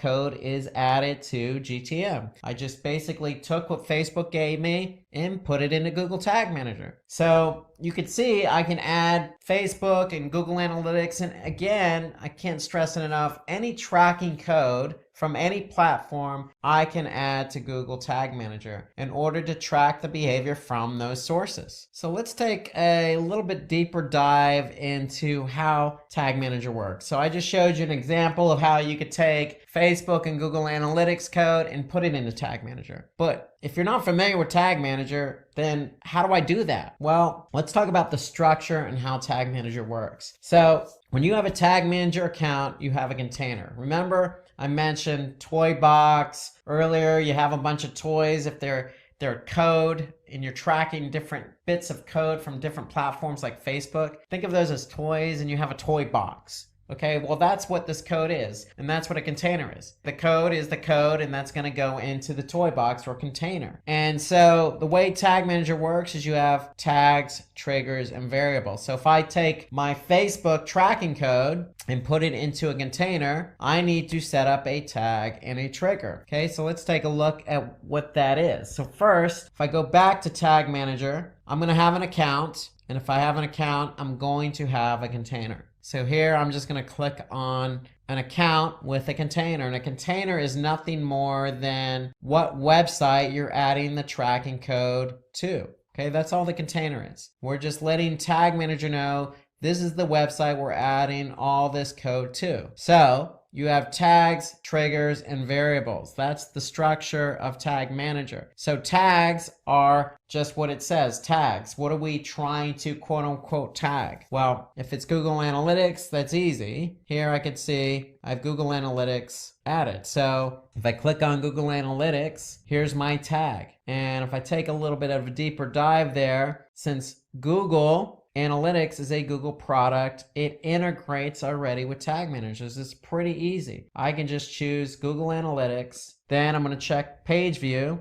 and that's my tag. Now, every tag needs a trigger. Okay, so I need to tell Tag Manager how or when to fire the Google Analytics tracking code. So in this case, I'm going to tell Tag Manager to fire on all pages. So if I get somebody, a visitor to my website, Analytics is firing on all pages. So whatever page that visitor lands on, Google Analytics is going to fire. So that's really what it comes down to, is I have a tag and I need to tell Tag Manager when to trigger that tag. That's really what the structure of Tag Manager is. It's tags, triggers, and variables. And variables we're going to talk about here in a couple minutes. But you have a piece of code. You're going to go ahead and put that into Tag Manager. You're going to tag it, and then you're going to fire that trigger. So let's take a look at another example here. If I go back here, you can see Facebook. Well, here's my Facebook pixel. Okay, that's my tag.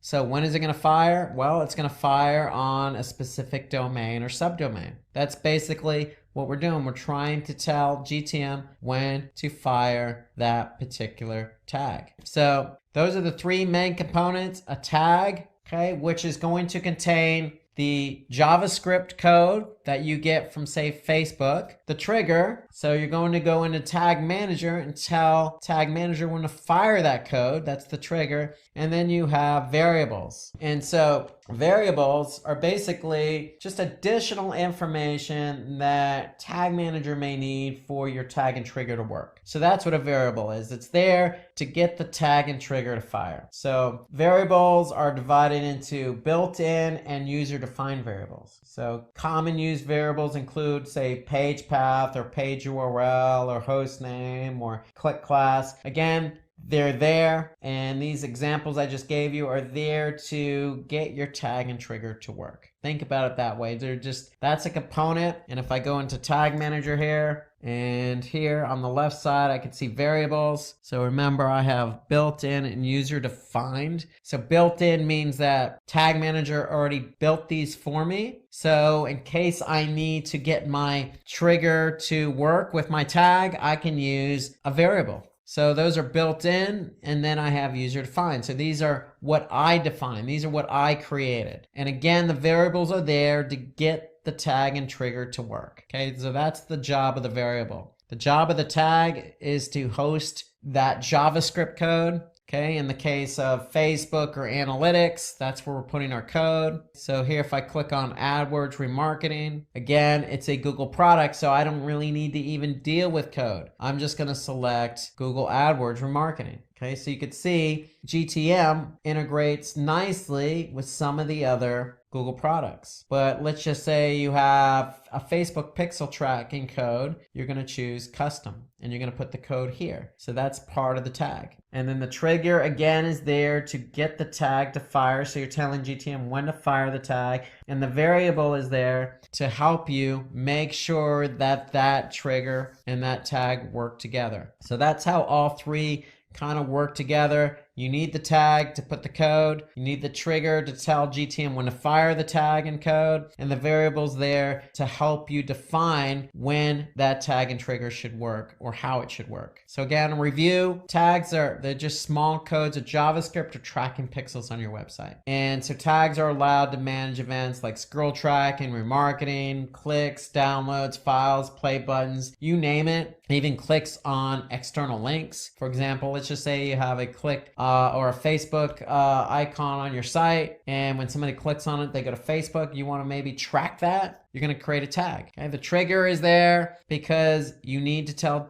GTM when to fire that tag. So it's a certain condition, whether it's, fire the tag if the URL equals facebook.com or some other condition. So the tag cannot be created until the creation of the corresponding trigger. So tags and triggers go together. You can't just create a tag and not have a trigger. Otherwise, your tag will never fire. And then the variable is there again. It stores the information when defining a trigger or transferring data to tag. So a variable has a variety of data. Okay, so you pick and choose the variable you want to use with that trigger. Okay, so you're making sure that by defining a variable, you're making sure that you're telling GTM how that trigger should be fired. So let's take a look at another example here of how all three play together. If I'm in this account, I'm in this container. If I look down here, I could see Google Optimize. That's another Google product. So what I'm doing here is I just chose Google Optimize as my tag. It's already integrated. So what does that mean? I don't even need to deal with any code.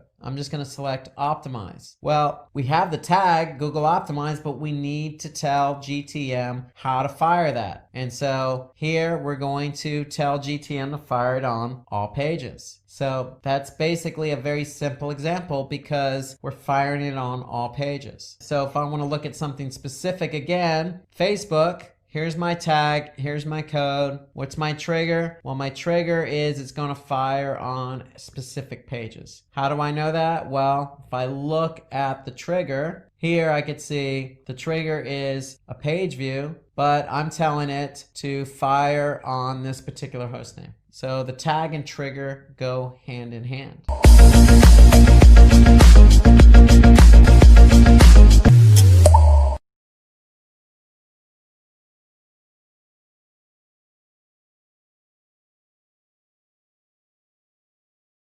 So how to get started with Tag Manager. So first things first, you have to create that account. So you're going to go to tagmanager.google.com, or you can do a search for Google Tag Manager, and you're going to create your account. And then when you create your account, what's going to happen is you're going to set up a container. And when you set up a container, you have choices. So you could set it up for your website, for an app on iOS, or maybe Android, or you can even set it up for AMP, an accelerated mobile page. So most people by default are probably going to set up Tag Manager for their website. And so when you do that, when you actually select website, what's going to happen is you're going to get some Google Tag Manager code in return. And so the whole idea here is you're going to do a swap. What you're doing is basically you're saying, okay, Google, I'm going to take this Google Tag Manager code and I'm going to put it on my website. I'm going to put it on every page of my website. So notice Tag Manager has two scripts. One goes in the head as high as possible. The other goes into the body tag as high as possible. And so what you're doing is you're making a deal. You're putting this Tag Manager code on your website, and in return, every code you deal with, whether that be Facebook or analytics or optimize or remarketing or whatever it is going to go in GTM. Okay, it's going to go into the container you created. So you need the Tag Manager code on your website in order for Tag Manager to work. Okay, so when you add this code to your website, then you're free to start adding all sorts of tags to your container. But if you don't have this tracking code on your website, then none of the tags you add to your container are going to work. So that's the idea behind the container. And then one thing I wanted to mention on the account is it's a Google account. So when you create your account, then make sure it's the same account you use with, say, Google Analytics or some other Google product. That's a good best practice, is always use the same email address when you set up your account so that it integrates nicely across all the different platforms. Meaning you can go from, say, Google Analytics right to Google Tag Manager in one browser without having to log out or log in. Okay, so when you create the account, you're going to create your container. If you choose web, then you're going to be asked to place code on your website. And when you place that code on your website, then you are free to start using Tag Manager. And that means you're free to start adding tags. Okay, so if you want to know more information about installing Google Tag Manager, then what I would recommend is visit the Quick Start Guide website of GTM. So again, if you're curious as to where that code is located in Google Tag Manager, well, when you create an account and you create a container, that container is going to have a specific ID. So if I click on that specific ID, here's where I can get my code. Okay, so again, when I'm logged in to Tag Manager, I'm going to click on Workspace, but in the top navigation, I'm going to see my unique GTM ID. If I click on that, that's where my code is going to be located. And so again, your code needs to go in the header, and there's another script that needs to go in the body. And if you're not sure how to add the code to your website, well, you can always click on the Quick Start Guide here, okay? And that'll take you to a Quick Start Guide page, a reference page related to Google Tag Manager. So let's talk about creating a tag. So once you get Tag Manager installed, I'm sure you're excited to get going and create that first tag. So let's talk about how to create a tag in Tag Manager. So when you're in Tag Manager, all you need to do is basically you're looking at all your tags. If you click on tag in the left side navigation, you'll see all your tags, and there's a new button there. So you just click new. And so basically what you're going to do is you're going to create your first tag. And so what I would recommend, once you get Tag Manager installed on your website, I would recommend setting the first tag up as Google Analytics. So that will get you going with tracking page views on your website when somebody visits your website. Okay, so ideally that's what you want to do. You want to get Google Analytics as your first tag in Tag Manager. So what I'm going to do is, because Analytics is a Google product, it's already integrated nicely with Tag Manager. So I'm just going to click on Google Analytics. It's going to be a page view. That's what I'm tracking. And now I have to set up a variable. And so what it's going to do, it's going to ask me to select a variable. And so what you're going to do is you're going to select new variable. And what you're going to do is you're actually going to go and add your tracking ID here. That's going to be your variable. So where do I get my tracking ID in Analytics? Well, if I'm in Analytics, I'm going to go to Admin. And then under Property Settings, I'm going to see my tracking ID. And all you need to do then is go to Tag Manager and paste copy. First, you got to copy over that tracking ID. Then you're going to go to Tag Manager and paste it. And then that's going to create a variable for you. And then when you create that variable, you're going to see it in the drop down here. So I've already created it. And basically, that's your tag with a variable. Then what are you going to do? You're going to set up a trigger. So see, I have some triggers already set up. You're going to see a default trigger already set up for you, and that's going to be all pages. So ideally what you want to do is you want to select all pages in order for Analytics to fire on all pages. So that's what we're doing. We're setting up a trigger. We're basically telling Tag Manager, hey, if I get a visitor to any page on my website, then I want you to fire Google Analytics. So that's basically, in summary, how to set up your first tag. And my recommendation is your first tag should be Google Analytics. And when you set up Analytics, you're going to have to set up a variable for the tracking ID. And so you get the tracking ID again from Admin, Property Settings, copy and paste that tracking ID over, save it, you have your variable. That variable is going to be included in with the tag. Then your trigger is going to be all pages. And there you go. You have your first tag, you have your first variable, you have your first trigger. So that's basically what you want to do. And once you've added that tag, once you've added that trigger, then the only thing you need to do now is basically publish the tag. And so anytime you save a tag, you're going to go ahead and submit it so that way it gets published. So again, what you're going to do is let's take a step back here. You're going to choose new tag. You're going to choose analytics from the drop down menu. You're going to choose page view. Then basically you're going to add your tracking ID so you can set up the variable. And then basically that's what you need to do. Okay, you're going to add that tracking ID and then voila, that's your tag with a variable. And then once you've done that, then you're going to click submit. So when you click submit, you're basically saying, hey, I want this tag to go live now, this tag and trigger. And once you've done that, then analytics is ready to go. And anytime somebody goes to your website on any page, Tag Manager is going to fire Google Analytics. So the great thing here is you have something called Google Tag Assistant, and that's an extension that works with Chrome. And so when you've actually added Tag Manager to your site, or you have analytics running in Tag Manager, you can confirm if those tags are firing properly. So let's take a look at how Google Tag Assistant works. Okay, so if you just do a search for Google Tag Assistant, you're going to see here that it's basically just an extension that works in Chrome, and unfortunately it only works in Chrome browser. It doesn't work in any other browser. So go ahead and install that extension into Chrome. And when you do that, you're going to see this nice icon here in your browser. And now, if you go to any website and I click on Google Tag Assistant and I click on Enable, okay, so basically I'm loading Google Tag Assistant. And now once I refresh the page, I can see that this particular site has Google Tag Manager installed. And not only does it have Tag Manager installed, I can see that it's also has Google Analytics running. I have also Google Optimize running, and I have Google Ads Remarketing Tag running in Tag Manager. So that's what Tag Assistant does. It allows you to see if one, Tag Manager is on the site, and if it is, great, what other tags are firing on this particular site. So Tag Assistant's telling me I have these particular tags firing on that site, and they're firing within Tag Manager. So Tag Assistant is a great way to confirm if one, Tag Manager is on the site, and two, what other tags are firing on the site. Now, another way you could confirm if Tag Manager is firing on the site is you can go into preview mode.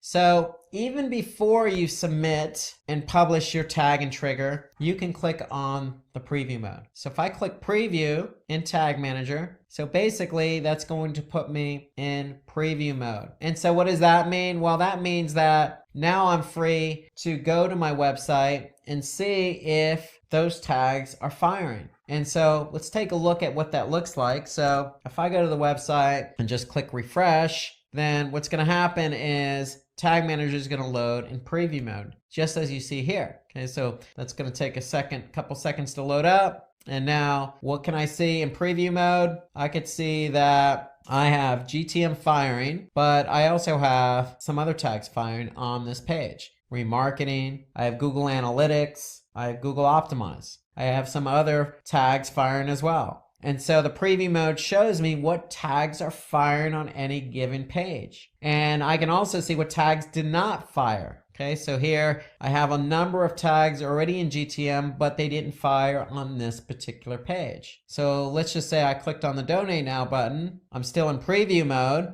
so I'm going to be able to see what tags fired. Now I could see I have a couple of tags that have fired on this particular page. And then I could see what tags did not fire on this page, okay?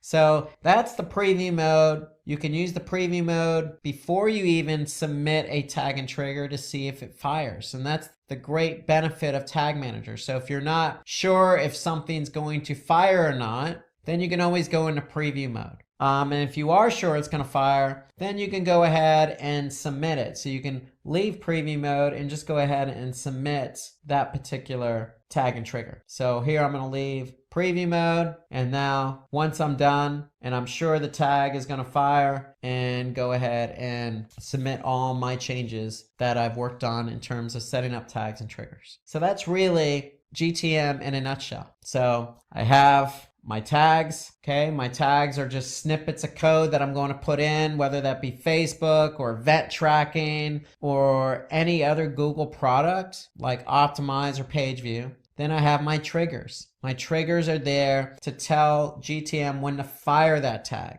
And the variables are there to help those tags and triggers work together. So remember that particular variable we set up for Google Analytics. Okay, so here it is right here, because we want to tell GTM what property to specifically fire in Google Analytics. So that's why we set up that variable. But there are all sorts of variables. Google Tag Manager has built in, or variables already created for you, or you can specifically define a variable. So variables are there to help the tags and triggers work together. So when you set up a tag, you set up a trigger, you use a variable, you can always go into preview mode, preview it by going to the website, seeing if it fires. If it fires, then voila, you can go ahead and click submit, and that will publish the tag and trigger, and you're good to go. That's pretty much how Tag Manager works. And again, I can't stress that there's an unlimited number of tags you can add to Tag Manager.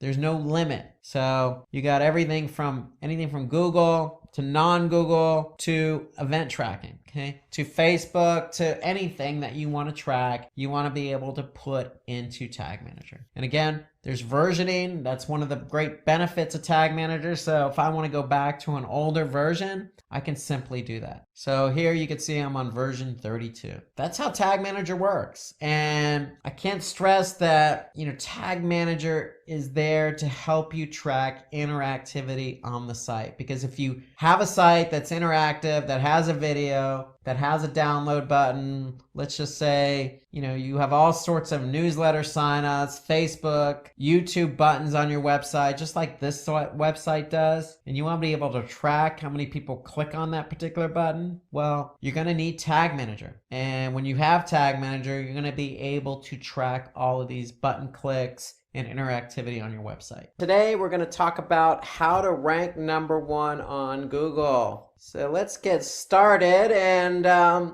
let's go with the scenario that you have a friend named Sam, and he has a website where he sells shoes. But Sam doesn't understand why his website's not ranking #1 on Google. And so typically, to rank #1 on Google, there are some factors involved. And those are factors that are going to help Sam get his website rank #1 on Google so he can sell his shoes, get traffic, and convert that traffic to conversions. So there are factors involved. And so what are those factors? Well, it always starts with keyword research. So in order to rank for a website where you sell shoes or you sell products, other products like clothing or food, or you're an automobile website, you're a mechanic, it doesn't matter whether you're selling to customers or selling to other businesses. You have to start with the keyword research. And so we're going to go into really explicit detail on how to conduct a proper keyword research. And then the second factor involved is high quality content. So in order to rank high on Google search, you need to have high quality content. So we're going to go over what's involved with creating high quality content.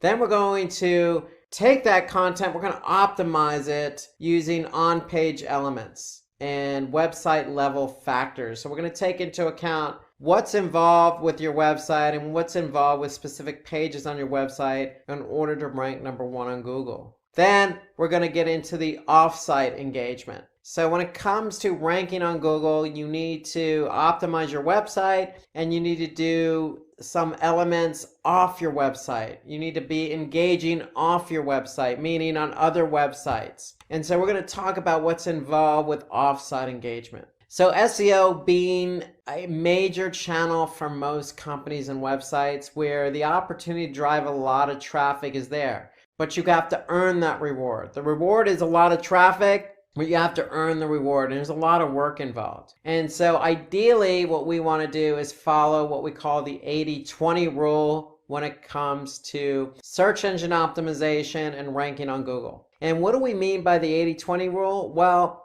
80-20 means we're investing 20% of our effort and 80% of the results are obtained. So we want to invest 20 and get back 80. That's basically what we mean by 80-20. So for example, if 20% of our targeted keywords bring in 80% of the traffic, then that's following the 80-20 rule. Or 20% of our landing pages drive 80% of the overall traffic, that's following the 80-20 rule. Or 20% of our backlinks pass 80% of our link juice. That's the 80-20 rule. Meaning these targeted keywords, these targeted landing pages, these trying to target backlinks using off-site engagement.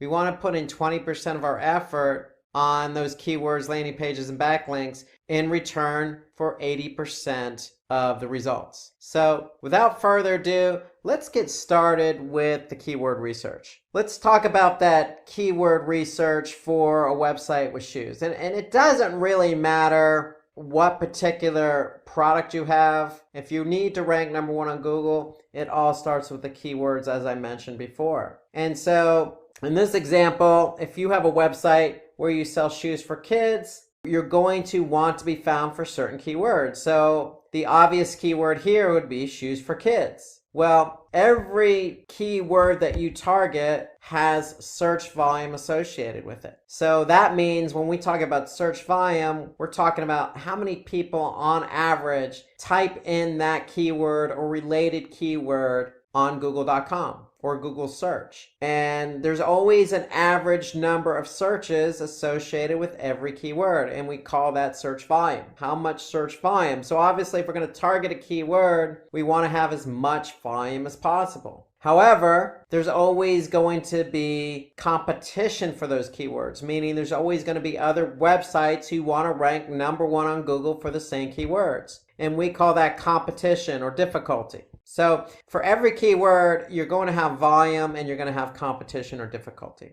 And the difficulty ranges as well, depending on the tool you use. And we'll get into that in a minute, but search volume is how much, on average, people are typing in that keyword or close variants of that keyword. And the difficulty is measured in terms of how many other websites are trying to rank for the same keyword. And so ideally, when it comes to keyword research, we want to find that nice balance. We want high volume and we want low competition. But at the same time, we want to focus on keywords that are highly relevant to our business. So if we're selling shoes for kids, and shoes for kids is highly relevant, has high volume and low competition, then that's a keyword we want to target. So we always want to focus in on those three areas. So there's always a trade-off with keywords. So shoes for kids might have high volume, but also might have high competition or difficulty. If we look for another keyword that's just as relevant, for example, shoes for children, it may still have high search volume, but the competition or the difficulty may be lower. And if that's the case, then that may be a better keyword for us to target. Instead of something highly competitive like shoes for kids, we can focus on another relevant keyword like shoes for children with just as much volume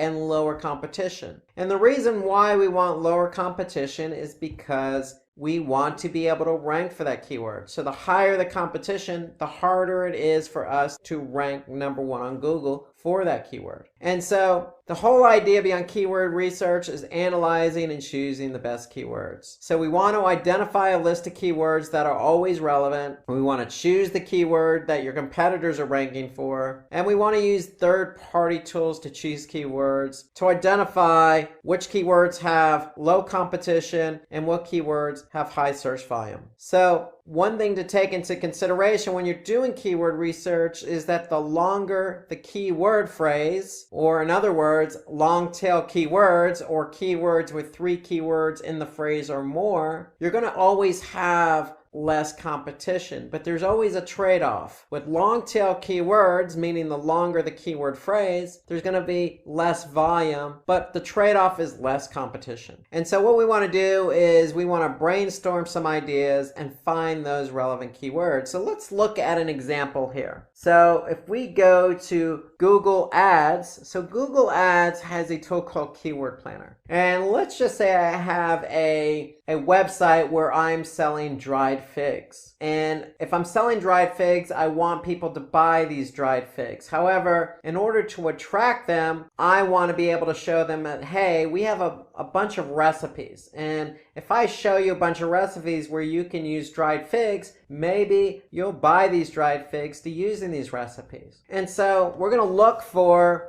keywords related to bread recipes, because if we can optimize for our recipes page for bread, then that will attract an audience who wants to make bread and use dried figs with those bread recipes. So that's the example I'm going to give here. And so if I look at the keyword planner in Google Ads, if I just type in bread recipes, what Google is going to do is they're going to give me an average monthly search volume. So I can see the average monthly search volume here is 60,500. And so in order to do keyword research, what I would recommend is keep a spreadsheet. And so the idea behind the spreadsheet is to document the volume and the competition you're getting for certain keywords. So if I go into a spreadsheet, here, my theme of keywords is bread recipes. My keyword is bread recipes, and my volume, therefore, is going to be 60,500. However, if I go back into Google's keyword planner, Google's telling me the competition is low. So that's great. I want high volume, I want low competition. But how low is low? So we want to be careful. So if we're going to put in numbers into a spreadsheet, we want to figure out what that competition really is for the keyword bread recipes. So if I go to Google and just type in bread recipes, I'm going to be able to see 771 billion results for the keyword bread recipes. Now, is 771 billion our real competition? Maybe, maybe not. What we want to do is put in a syntax, and we want to put in the syntax all in title and then colon, space, and then our keyword. And the reason why we do that in search is because we want to be able to identify the true competitive number, or the true number of websites who are trying to rank for bread recipes. And if we put in the syntax all in title, colon, and then our keyword bread recipes, we'll be able to see that there are 998,000 results. That's a lot lower than 771 billion. So that means that 998,000 sites or listings have the keyword bread recipes in the title tag. And the title tag is what shows up in the search engine results. And so if I look down and scroll down here, I can see bread recipes are in every one of these title tags. So title tag is an important element to rank #1 on Google, and we'll talk about that in a few minutes. But if we understand that there are 998,000 results with bread recipes in the title tag, then this tells us that those are the websites who are trying to rank #1 on Google for that keyword, and therefore those are the websites we need to jump over in order for our website to rank #1 on Google. And so therefore I'm going to put in 998,000 in my spreadsheet as the competitive number. And so now I could see for the keyword bread recipes, I have 60,500, and if my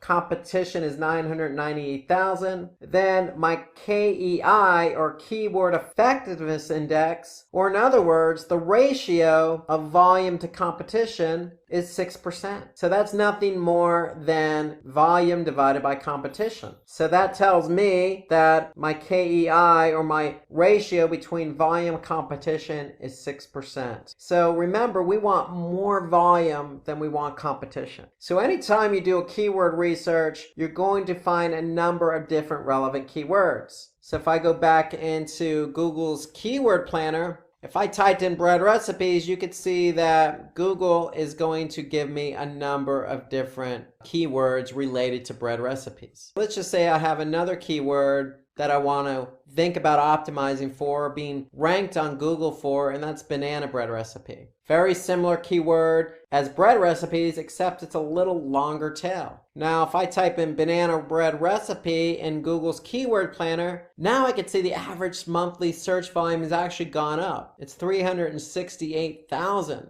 I can also see the competition is low. So those are good signs. So now I can see 368,000. I'm going to go ahead and put that in my spreadsheet. Now I'm going to go into Google. I'm going to put in my syntax all in title. I'm going to put in banana bread recipe. I'm going to hit enter. And now I can see I have 233,000 results with the keyword banana bread recipe in the title tag. So if I look at the title tags, I can see banana bread recipe, banana bread recipe, banana bread recipe on all the listings in the Google search results. So that tells me I have 233,000 results that I have to jump over in order to rank number 1 on Google. So I'm going to put 233,000 in my spreadsheet. Now I can see my KEI, or my volume to competition ratio, is 157, 158%. And so to me, that's a lot better number to work with, or in other words, that's a lot better keyword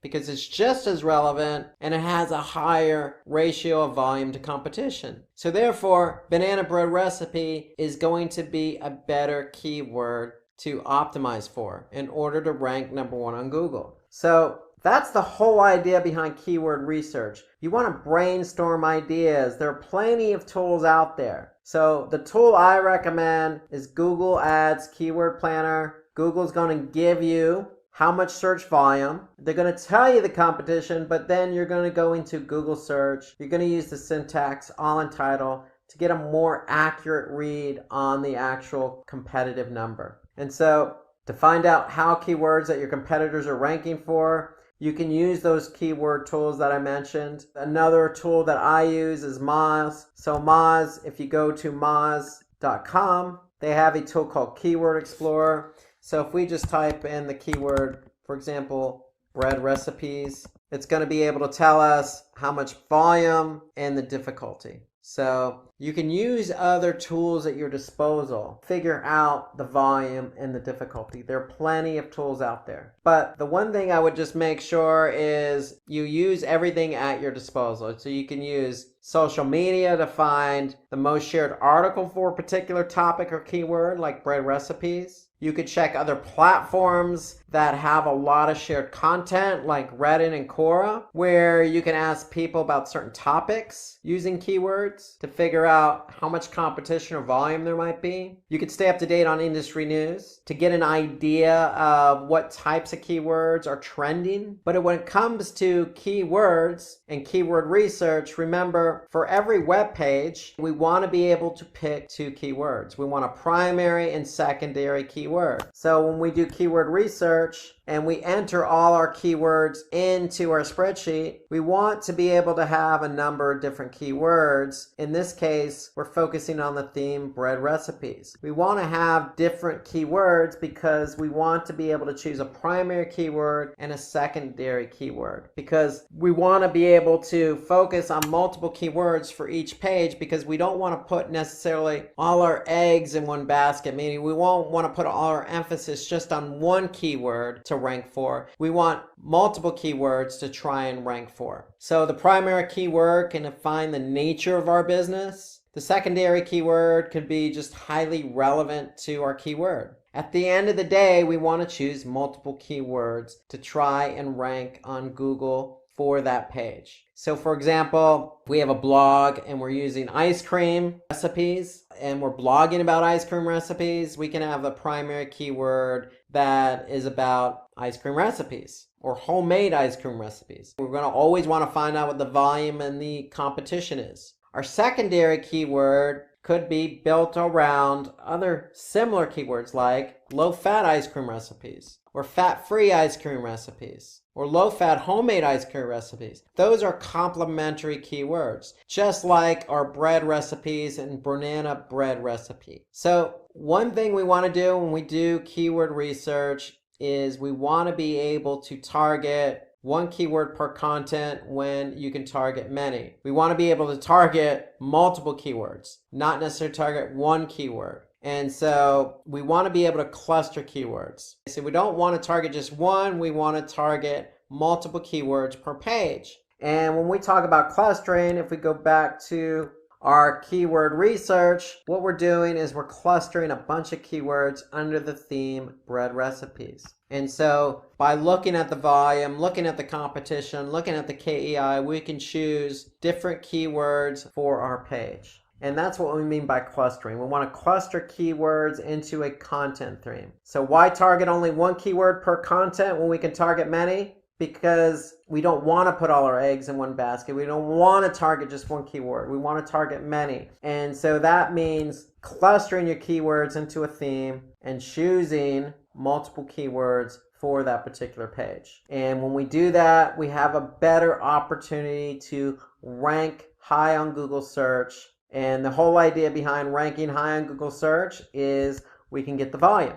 So if we know we're ranked #1 on Google search for bread recipes or banana bread recipe, we know we stand a chance of getting a majority of the volume associated with that keyword. And if we can get the volume and get the traffic, then we can get the conversions. So let's move on to high quality content and talk about the impact content has on your ability to get your website ranked #1 on Google. So let's just say you have content on your website and the content is ranking on page 4 of Google. And it's that blog with ice cream recipes. And if it's just content for the sake of content, it's not really informative, then it's not necessarily going to get good engagement. In the eyes of Google, they want to rank content that's very informative, it's very fresh, it's exciting to read, it's interesting. It's going to have good engagement. So if it's a recipe or an article about any topic, if the content is just not informative, then you're not going to get good engagement. And when you don't get good engagement, if people don't stay on the site to engage in the content and they just leave the website after landing on the page, causing a bounce, then the content is just going to continue to fall down the rankings. And we want to prevent that. We want to move up the rankings. We want to be #1 on Google. We don't necessarily want to fall in the rankings for our content. So content is a key driver in being able to rank #1 on Google. So if the content is on page 9, what can we do? Well, we want to be able to, take that content and do something with it. We feel like we did write engaging content, so let's go ahead and share it on social media. And to me, social media is a good platform to share your content because on social media platforms like Facebook, for example, you're building a community on that platform. That community is already interested in your content. So if you're sharing an ice cream recipe, especially in the summertime, and you're engaging with your community on that platform, then the likelihood of that community on that platform is going to increase engagement. Increased engagement will send social signals to the search engine that says, hey, this content is good quality. Likewise for any other platform. Most social media platforms have engagement metrics, and those engagement metrics pass signals. Is it good? Is it not good? Do we like this content? Are we giving it a thumbs up? Are we going to want to follow it? Are we going to want to share it? And so if you share content that you feel is engaging on social platforms, then it's going to be engaging and it's likely going to cause an increase in engagement, for example, a decrease in bounces. And once you share that quality content, then the likelihood of it moving up the rankings, even as far as #1 on Google, is going to be greater. So you always want to start out writing good quality content. So let's talk about good quality content, because Google does take content seriously. They do take into account what other people think of that content. So high quality content is an important factor. So how to create good content? That's always the question. So let's talk about some best practices here. Remember, in the last segment, we talked about keyword research. So we want to perform good keyword research. Why? Because we want to choose keywords. Remember, we're choosing multiple keywords per page. One keyword could be related to our brand. One keyword could be related to the content, but another keyword could be related to a user's intent, like recipes. If you recall the example we used with bread recipes, maybe somebody's looking to type in a keyword that says, how do I make, a bread? Or how do I make a specific type of bread? Or how do I make banana bread? Or what's the best recipe for banana bread? They're question related, and we want to be able to answer those questions. So that's where choosing those right keywords that's going to respond to a user's intent. So starts with choosing the right keywords. So Remember, we talked about a number of different tools when we talked about keyword research. So there's a research tool that you can use called phrase.io. And that will help you do quick research on, keywords and trends and whatnot. So if you know a better research tool that you use for keyword research, then drop us a comment below. I'd be interested in getting your comments about keyword research and what research tools are out there. So if you know something better than phrase.io, drop a comment below and we'd be interested in getting your perspective. So keyword research is key, but creating content that fulfills users' requirements. So answering those questions. If it's a recipe, we want to answer that question. If it's directions, we want to answer that question. If they don't know how to do something, we want to answer that question. And that's the whole idea behind content. Content is not just to fill a page, it's to really fulfill users' requirements. That's when you get good engagement. So if somebody's typing in something on Google and they're looking for an answer, your content should answer that question. But we also want to make the content readable. So in other words, write for your audience. Don't impress anybody with very high vocabulary type words that somebody doesn't necessarily know the meaning of. Don't use jargon. Don't use a street language, for example. Use everyday common language that's just easily digestible when your audience is reading. And then we want to keep that content organized. And so when we mean organized, we want to use headers and subheaders. Break your content into paragraphs. Keep the flow organized. If we can keep the flow organized, then it's going to be easier for somebody to read. And then it's okay to add resources, especially resources from credible sites. So if you can incorporate those resources in there, then it's just going to add the credibility to your content and let the audience know that, hey, I've done my research on this topic, and this is what this person has to say about it. This person who seems to be credible. Okay, so it only adds value to your content. So these are all tips to remember when creating content. And then the one important tip here is we want to use white hat techniques. And when we say white hat techniques, that means, if we've chosen keywords that are going to answer somebody's question, we don't want to stuff those keywords into the content. We want the content to be naturally written. So when we say opt for white hat techniques, that's what we mean. Write the content naturally. Keep it organized, keep it readable,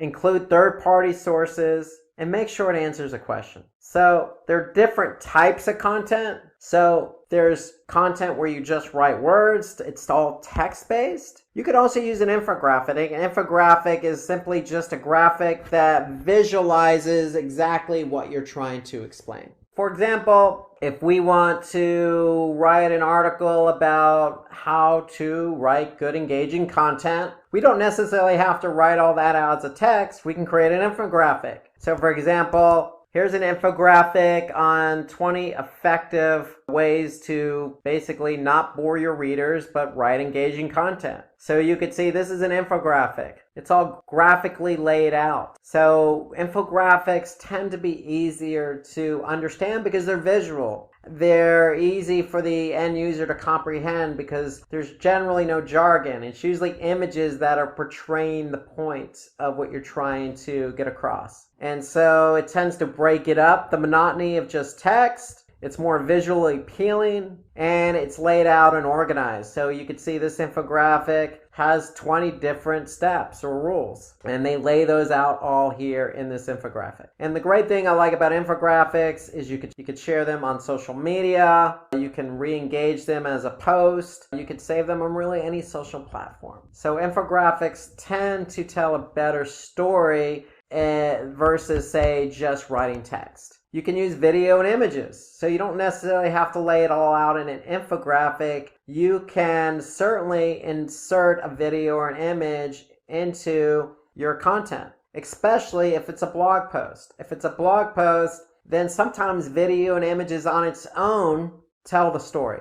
You don't necessarily need text to go ahead and tell your story. A video or an image, as they say, tells 1,000 words. And so images and videos are great to use in a blog post. So using different forms of content, you always want to review your content. When a user dwells on your web page for a longer time, Google will tend to think, okay, this person's engaged, so we're going to rank that favorably. So if you're using infographics, videos, and images, then the chances of somebody being more engaged are going to increase versus just text that's not well organized and written out in a way that somebody doesn't necessarily understand. So be creative in the types of content you use. So longer engaging content tends to bode well with search engines. So this is according to HubSpot. So the more word count you use, the more words you use,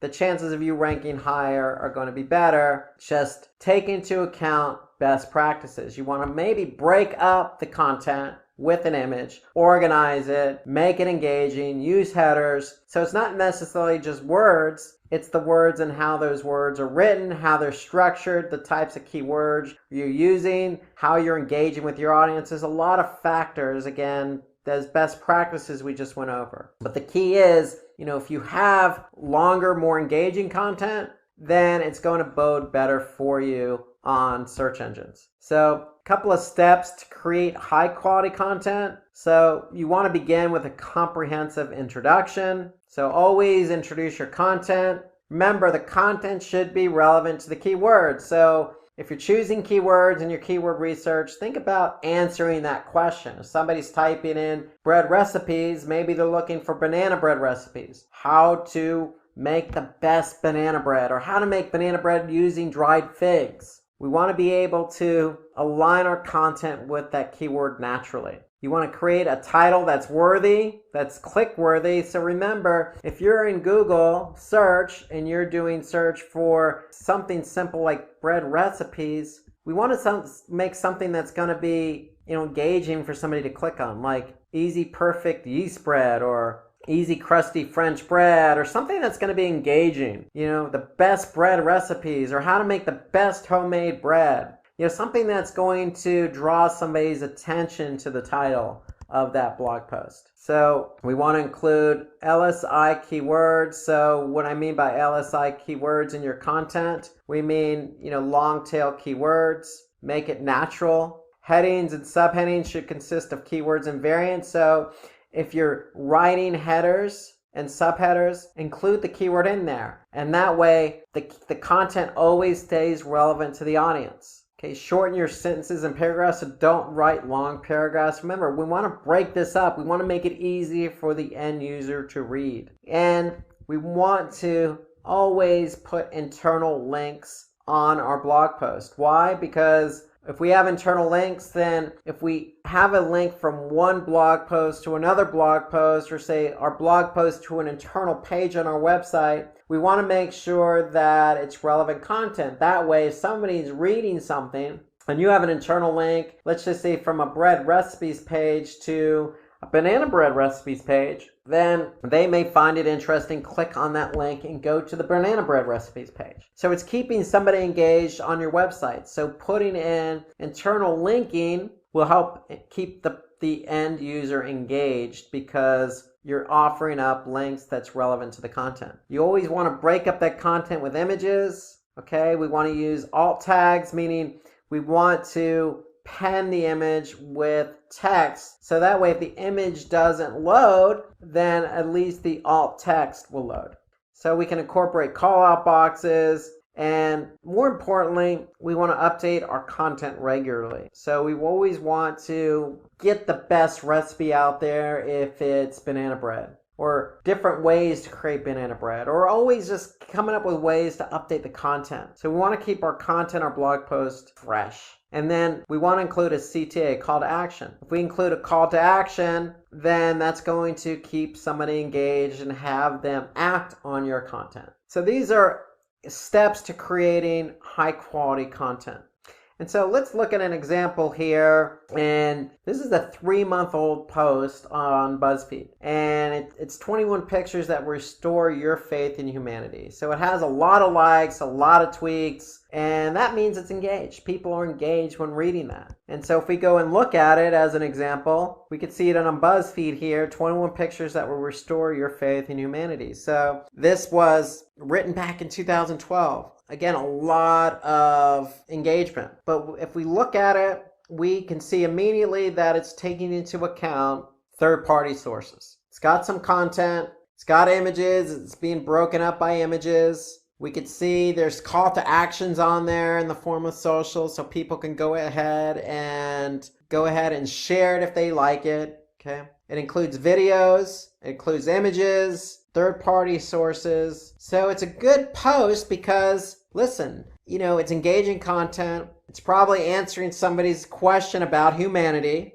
And we could see clearly that, look, there's a lot of different examples here from a lot of different sources, and we could take action on this content. So not just video, not just images, but text as well. And so it's very engaging, answers questions, takes into account the different types of content available. So this is a good post in that regard. So content's updated regularly, it's engaging, and it includes sources from high authority websites. Some do's and don'ts on the content. So take into account the best practices I mentioned about creating high quality content. Okay. Answer those questions that the end user wants to hear, because that likely is going to be their search. And so you want to be able to respond to the end user. That's part of creating high quality content. Different types of content, i.e. in the form of infographics or videos or text or images. You can add images from public domain sites. You can be relatable and use examples to clarify points, just like the BuzzFeed article. Simplify complex words. Don't use sophisticated language. Talk to your audience as if they were standing right in front of you. And use bullet points to exemplify your examples, your points. So some do's, the don'ts. Obviously, don't lift content. We don't want to lift content from another website. So that's plagiarism. So we want to have our own unique content. We also don't want to take images from other websites. And so if you do happen to find an image that works for your post and it's on somebody else's website, ideally that's not a good situation. But if you do happen to do that, then always give credit to the website. Okay, so if you took it from xyz.com, credit xyz.com for the image. And even put a link back. But ideally, you don't want to take images from other websites. Just as much as you don't want to take copy, you don't want to take images. Use your own imagery and content. But if you don't have imagery, then you can always go to stock photography. There are plenty of websites out there where you can sign up for a subscription, like Adobe Stock Images as an example. You could sign up for an account, and in some cases you can sign up for a free account and use stock imagery. Okay, don't give less information to your audience. Give your audience what they deserve, which is the information they're looking for. They're looking for the best banana bread recipes. Give them the best banana bread recipes. Incorporate your own images. Break it up with titles. Give them a good quality piece of content that they're going to be able to engage with. And so if you put long paragraphs in your content, then it's going to be less engaging. So try to avoid those long paragraphs. Remember, shorten up the paragraphs, keep the language simple, add in images, answer those questions, use third-party credible sources, but write it in your own words, and you should be on your way to creating good quality content. Okay, so now that we've talked about high quality content in order to get your pages ranked high on Google search, let's turn our attention to optimizing on-page elements and discuss some website level factors that are both going to help you rank high on Google search. So let's just do an overview of what we're talking about when we talk about on-page elements and website level factors. So optimizing on-page elements include a number of different things. But primarily, we're going to focus in on meta tags, also known as meta description tags, header tags, also known as title tags, and URLs. So those are just some of the on-page elements we want to be able to optimize using relevant keywords in order to rank high on Google search. We also want to take a look at some website factors that will affect our ranking on Google search. They include website architecture, having a secure website, having a sitemap, and taking a look at page speed. So all of those are some of the website factors we need to take into account in order to rank high on Google search. So title tag and meta description together are considered meta tags. So both play an important role in ranking high on Google. So we want to be able to write unique title and descriptions for each page on our website. When I say unique, that means the title and the meta description need to be different for every page on the website. And so if you're not quite sure what a title tag and a meta description tag is, if you go to search and just type in any particular search query, the title tag is what's going to show up here in bold, and then the description is going to show up below it, below the URL, and that's going to describe the page. So both of these meta tags are important because it describes what your page is all about, and that's what Google uses in the search results pages. So we want to be able to pay attention to the length of our meta tags. So if we go back to our search results pages, title tags are generally 60-65 characters. Meta description tags are generally 160 characters. So anything really longer than that, then what's going to happen is the meta description tag or the title tag will get truncated. And so if we look here, for example, we can see all of the title tags here fit the 65 character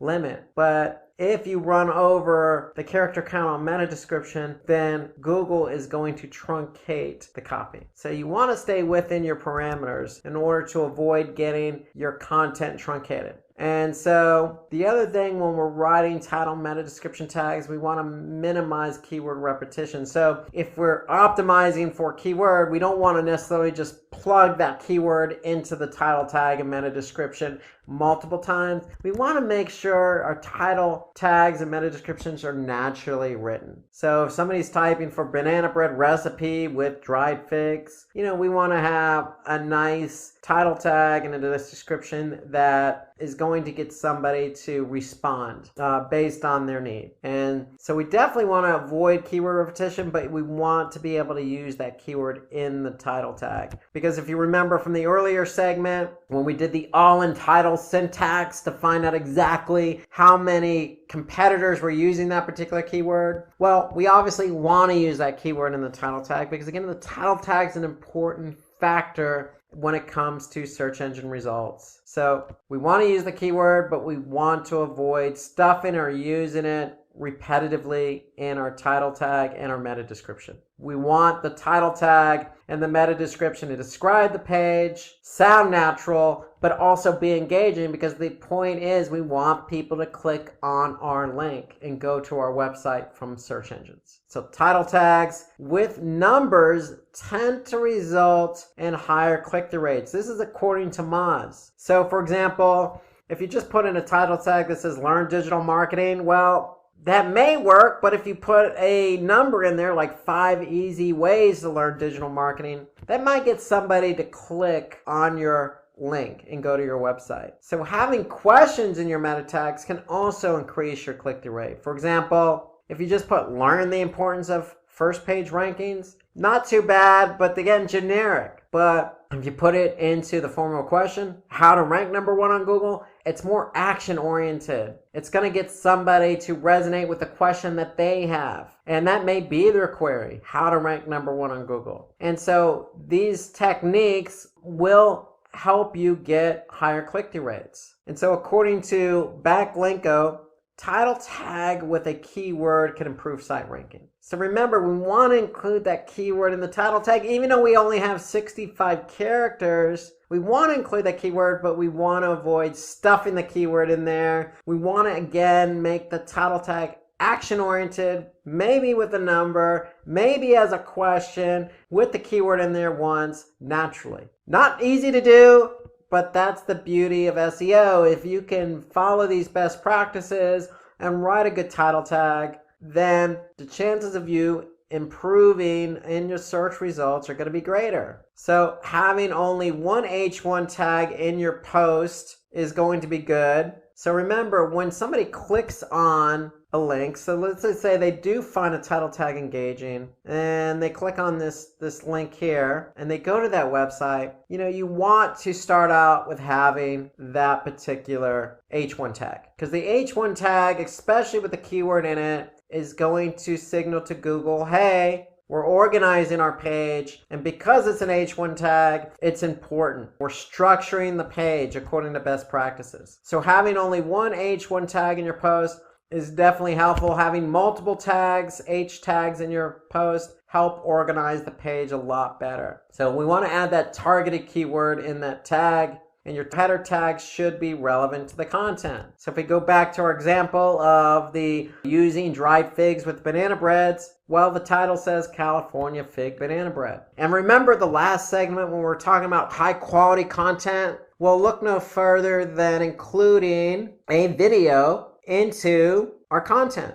So not only will this video help keep the engagement high, but it breaks up the monotony of the page. And it's from a third-party source, so it adds credibility to the page. So adding a video based on the last segment of high-quality content definitely helps with ranking high on Google search. So following hierarchical structure, that means putting those H tags in there. H2 tags help break up the content. And we want to avoid repetition of H1 tags on your different web pages of your site, meaning don't just put the same H1 tag with the same keyword in it and keeping it blasé. We want to make those H1 tags exciting to read, but also used appropriately to break up the content. So remember, all white hat techniques. We want to avoid hidden tags. We want to avoid stuffing keywords.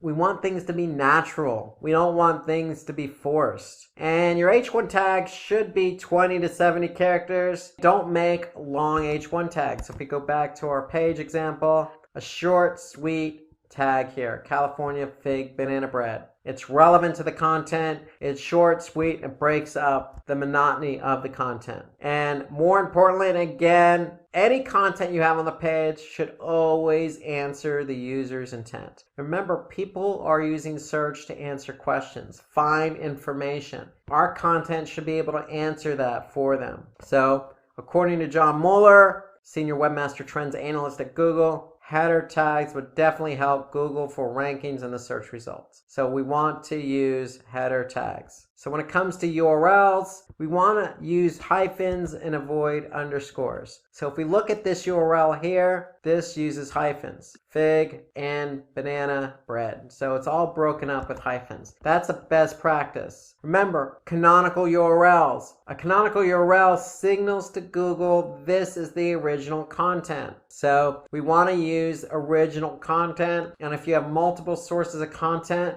out there on, say, different websites, we want to use a canonical tag to signal to Google, this is the original content, please index this content. And it doesn't hurt to use a favicon in URL, meaning a small icon. It helps to break up the monotony and help your URL stand out. We can add targeted keywords in the URL. So again, looking at the URL here, I could see we're using targeted keyword as part of the URL structure. Fig and banana bread. And notice the H1 tag is fig banana bread. So it's all consistent and it flows naturally. URLs that are no longer existing, then we want to be able to set up a redirect for those URLs, meaning a 301 redirect is a server response for Google that says, hey, Google, this page is no longer available, but we permanently redirected it to this page, which is now available. So that's what a 301 redirect does. It helps signal to Google and all the other search engines that if the page is no longer there, that's fine. You're just going to go to this page. This is the page that's permanently there now. And another thing we want to do here is if you have mobile URLs, you want to include those in the sitemap. And we're going to hit on that in just a minute. But all URLs should be mobile friendly as well as desktop friendly, meaning take into account those best practices. Keep your URLs short, use hyphens, put the keyword in that URL, and make it easy to understand. Want to avoid capital letters in the URLs. The URLs are case sensitive, so go lowercase. You should always go lowercase on the URL. Readable URLs, again, the rule of thumb here is if you understand what the URL is, then Google is going to understand what the URL is. So the shorter the URL, the easier it is to read. The easier it is to read, the better chance you have to rank high on Google search. So according to Backlink 2, URLs that are shorter definitely help you rank. So we want to be able to shorten those URLs. Keep them short and sweet. Don't make them long and unreadable. So those are some optimized ways or on-page elements that help you optimize. Now we want to look at some website level factors that will help you optimize and rank high on Google search. So good site structure provides better crawling for search engine bots. And what do we mean by that? Well, we mean having your site organized in a fashion that Google's going to be able to find all the pages. So what do we mean by that? Create a logical hierarchy structure. So if you're selling shoes, you're going to have a home page, break the structure up into men's shoes, women's shoes, children's shoes. Then under men's shoes, you could have it by brand. It could be Nike, Puma, Adidas. On the women's side, it could be Nike, Puma, Adidas. On the child side, it could be Nike, Puma, Adidas. And so you want to keep the structure, flow, in a hierarchy. So we want to balance the amount of subcategories within each category. So the men's, if it has Nike, Puma, Adidas, the women should have Nike, Puma, Adidas. And so you want to code your site navigation in CSS or HTML, meaning we want to be able to use something that Google is going to be able to index. So most sites are built in HTML, and that's what Google likes to index. They like to index something that they could take back to their servers. And then more importantly, build a comprehensive structure for internal linking. So internal links mean that if you're on a site, you should have natural links pointing to other pages on your website. So to keep the flow going, and we don't want to have unnatural inbound links. You always want to have natural internal links to keep the flow of the user going from one page to the other. So here I could see, as an example, all the ingredients in this recipe. Well, this has an internal link to another page on our site. And this happens to link to a page where somebody can buy the ingredient. So it's a natural internal link. So John Doherty of Credo has claimed that one of the biggest changes that he can make in fixing the Credo website is architecture. So for example, in Credo, John Doherty has increased the organic sessions by 74% and pages per session by 41%, just by changing the site architecture. So you'd be surprised by changing the site architecture what that will do to engagement. And so let's turn our attention to secure versus non-secure. So what we mean by that is securing your site. We want to make it sure that compliant with certain protocols. And so if we go back here, we can see that this particular site is compliant, it is secure. HTTPS means it has a secure license, meaning the site is secure. So Google likes secure versus non-secure. So non-secure would be HTTP. So we want HTTPS as our protocol. And what that means is just enabling SSL certificates. And that means when you enable an SSL certificate, that means your domain or your protocol is going to be turned to HTTPS. So Google prefers sites that are secure versus non-secure. So if you use HSTS as a protocol, that adds an extra layer of security over the HTTPS. And HSTS prevents cookie hijacking. So adding multiple layers of security always helps. In my opinion, if you have an HTTP website, a non-secure website, you should look into buying an SSL certificate, getting your sites flipped over to HTTPS, because what's going to happen is your URL structure is going to change. When your URL structure changes, Google's going to recognize that because they're going to index your site. And when they index your site, they're going to see those secure URLs. And that's going to work favorably in your favor and help you rank higher on Google search. So websites using secure or HTTPS have a higher chance of ranking higher. So HTTPS is a ranking signal because Google indexes those pages. So let's also talk about sitemaps. So sitemap is one of the most important ways to improve your website ranking. Why? Well, because sitemaps are a way to organize all your URLs into one file. So we're basically going to prioritize all our web pages in a sitemap. So if you go to any particular website and you type in sitemap XML, you're likely going to see all the pages on your website. So usually the sitemap is located in the root directory. So if I type in sitemap.xml, I'm going to be able to see all the pages in my root directory. And I can also prioritize them. I can also alert Google as to how often they change. And every page is going to have a date stamp associated with it. So Google can actually see how often it changes. So remember, we want our content to be updated frequently.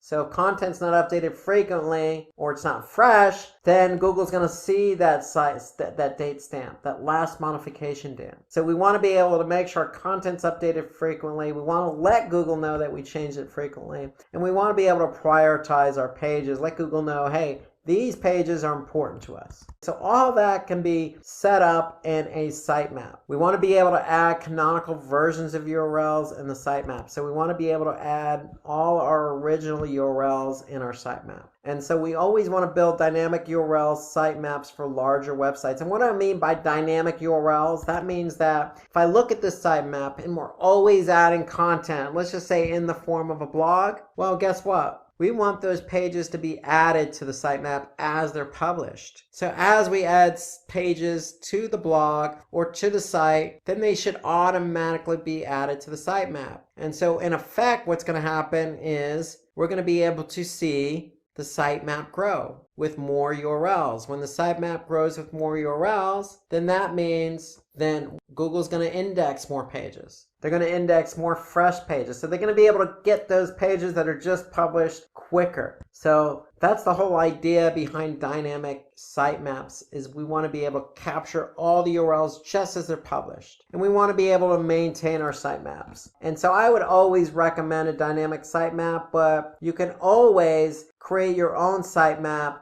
just by going to a tool called XML sitemap. So if I just type in XML sitemaps into Google search, here I could see XML sitemaps generator, and I can be able, if I have a small website, just create a free and simple sitemap on my own. When XML sitemaps creates it, or your platform creates a dynamic sitemap, either way, the sitemap's going to sit in the root directory. And then what we want to do in turn is let Google know where that sitemap is. So in Search Console, we want to be able to submit the sitemap. So you're going to add the sitemap, you're going to let Google know where it is. It should be in the root directory, and it should be called sitemap.xml. And when you do that, Google's going to be able to take those URLs and index them. So we could see we submitted 528 URLs, Google indexed 521. So one thing about URLs here is when we create a sitemap, we're putting all our URLs in there. We do not add no index URLs in your sitemap. And what that means is that any URL we don't want Google to index, we're just going to exclude from the sitemap. Okay, so we want Google to take all the URLs we want indexed and put them in the sitemap. So according to Edgy, using sitemaps for SEO can increase your website's visibility and help you get indexed. Why? Because what you're in effect doing is taking all your URLs that you want indexed, you're telling Google how often they're modified, you're telling Google which ones are important, and you're submitting that to Google. And so Google's going to be able to take all these URLs quicker, index them quicker, and when they're indexed quicker, you can get ranked quicker. And when you get ranked quicker, you can get traffic quicker. So that's the whole idea behind sitemaps. So let's turn our attention to page speed now. So one of the last factors for our website, besides architecture, making it secure, and adding sitemaps, is we want to take a look at how quick our pages load. Here are some tips in order to optimize page speed, because ideally the quicker a page loads, the more engaged the user is going to be. If it takes a longer time for the page to load all the elements of that page, then what's going to happen is the user is going to get impatient, maybe leave the website altogether or go to another page. And so we want to be able to optimize images. So any image that's of large size in terms of megabytes, we want to be able to optimize that, compress the image. So that's one way to speed up page speed. We want to use a simple website design. HTML with CSS or cascading style sheets. Just a simple design with simple a hierarchy and website navigation structure. So nothing fancy, nothing complex, just a simple website design with optimized images. We want to leverage browser caching, and we want to upgrade the server response time, meaning all your files are sitting on the server. So when somebody goes to a web page, the server is serving up all of those files, the images, the text, etc. And so we want the server to respond as quick as possible. So when it comes to page speed, we can look at the factors affecting page speed in Google Analytics. So if I go to Google Analytics and I go under behavior and I go under site speed and I go to overview, I'm going to be able to see what my average load time is for my site. And ideally, we want our pages to load as quick as possible. So that means anything under 4 seconds. Anything 4 seconds or higher, and it's likely the end user is going to leave the page. There's a correlation between page load time and bounce rate. And so what Google actually does is give you speed suggestions. So if we do have a page that loads slow, we can just go to speed suggestions in Google Analytics. And we go to speed suggestions, then Google's going to be able to tell us, hey, this particular page load fast, this particular page load slow, and if it loaded slow, why is it loading slow? So here we could see the home page, as an example, is loading on average of 7 seconds. Well, if we look here, they're going to give us some suggestions. So if I click on this page speed suggestions, it's going to load a report and a tool called Page Speed Insights. And basically what it's then going to do after it's done running is it's going to tell me all the ways in which I can optimize my pages. Not only for desktop, but also for mobile. So here I can see for desktop or for mobile, I can look at some ways in which I can optimize it to increase page speed. For example, sizing my images properly, server response time, reducing my server response time, avoiding multiple page redirects. So there's a lot of opportunities that we can do to speed up page load time. And all that's found in Page Speed Insights, and all that's found within Google Analytics. So remember, optimizing code, minimizing redirects, optimizing your images, upgrading your server response time, all of those are factors. And so again, you can go into Analytics, Page Speed Insights, and you can see exactly what Google is recognizing as what's lowering or slowing down your page load time. So Google takes site speed as one of the most important ranking factors. Why? Because they're going to rank pages not only with high quality content that are relevant to the keyword queries, but they want those pages to have a good user experience. So if somebody clicks on the page, then the user should be able to see that content fairly quickly. And so that's why it's such an important factor. So the quicker your pages load, the chances of you ranking higher are going to be better. So according to Web Performance Today, Walmart, as an example, experienced a decline in conversions. So what they did was looked at their page speed. And when they looked at their page speed, you'd be surprised what that did. Just increasing it from 1 to 4 seconds or decreasing it basically increased conversion. So there's always going to be a correlation between how quick a page loads and how engaged the user is. Because if the user's engaged, they're going to stay on the site. And if they stay on the site, then their chances of converting are going to be higher. So just even 1 to 2 seconds increase in page load time will make a world of difference in terms of engagement and conversions. Let's turn our attention to off-site engagement. So previously we talked about on-page elements and website factors that affect our rankings for search results, but we also need to turn our attention away from our website, meaning what we do on our website, and turn our attention what we can do for our website off our website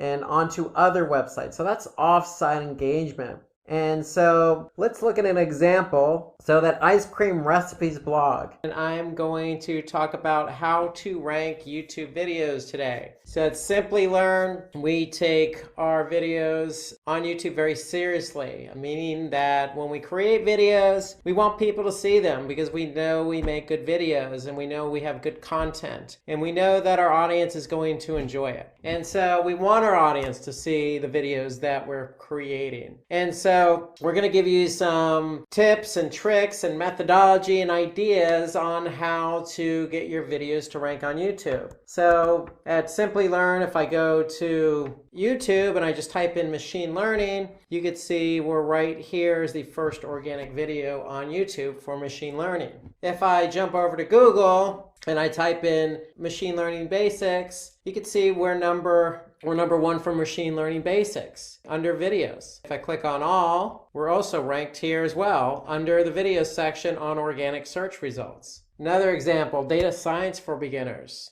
We ranked number 1 for that. If I look at another keyword, data science interview questions, okay, we'll rank number 2 for that. So we're ranking for a lot of videos. And why are we ranking for a lot of different content and videos on Google search and on YouTube? Well, we put a lot of work in behind the scenes of creating the video, and that's what we want to show you. So part of that has a lot to do with, how our audience engages and sees our video. So for example, we're looking at the machine learning basics video here. And we can see that it has over 221,000 subscribers for this video, 234,000 views. We've had over 2,000 people like the video, and we have had over 270 plus comment on the video. So when we get our videos to rank, then we can see there's a lot of engagement. And so that's the whole idea, is when you do a video and you want it to show up on YouTube, you want people to enjoy it, you want people to share it, you want people to like it, you want people to comment on it. And that's part of the whole ecosystem of YouTube. It's, we're going to show you behind the scenes of what it takes to get your videos to rank. And then we're going to show you some of the metrics involved with some of these videos to help you stay ranking.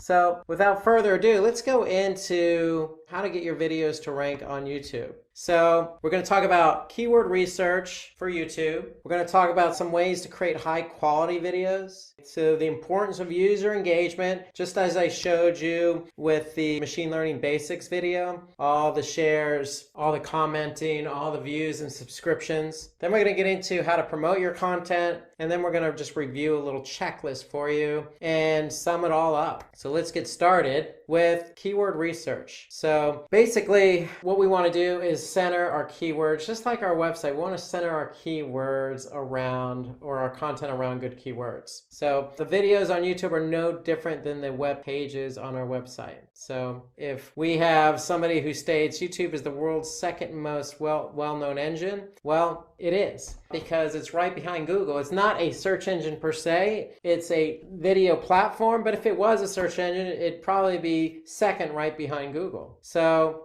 YouTube is pretty popular. Majority of people use YouTube search every day to watch videos on a number of different topics. So they can find these videos in Google, but because YouTube's so powerful and so popular, people go directly right into YouTube for their searches. And so the whole idea behind YouTube being the second most well-known search engine is centered around keywords. So if you have the right keywords for your video, then the chances of you ranking higher increases on YouTube. So we're going to share with you a few easy ways to do keyword research. This is the most important step in getting your videos to rank on YouTube. Just like for those of you who watched any of the SEO videos we produced at Simplilearn, you know that keyword research is so essential to getting your web pages to rank on Google. Well, it's no different. Keyword research and choosing the right keywords is just as important for your videos as it is for your web pages. So we're going to go into a few things to do here to find the right keywords. So we have the search suggestion. You can look at your competitors. We have different tools we can use, some other factors involved in Google itself. So let's start talking about some of these ways to really hone in and do some good research on your keywords to align them with your videos. So first thing is search suggest. So YouTube has a feature called autocomplete. So if you've done any searches on Google, it's very similar. If you're typing something into YouTube search, then YouTube is going to suggest other related popular keywords. So let's take a look at that. If we go back to YouTube for a second and I just type in machine learning, YouTube is going to populate on the autocomplete in the search bar some other popular keywords that we can potentially use. Or in this case, if I choose, machine learning tutorial, I'm going to see a video about machine learning tutorial. So here you can see Simplilearn's ranked #1 for machine learning tutorial, but there are other videos that show up in my search result. So we want to be able to use the search suggestion box in the search box field. So when we're typing in something, YouTube, just like on Google, is going to give us those suggestions. So if we're focusing a video on machine learning, then, we have some ideas of some other keywords that we could center around, because these are our popular keywords. These are keywords that people are using to search on YouTube. So that's one suggestion. Looking at competitors is another suggestion. So we could search for keywords used by our competitors in their video title and description. So let me talk a little bit about that. What you want to do is you want to go to that particular channel of your competitor. So when you go to your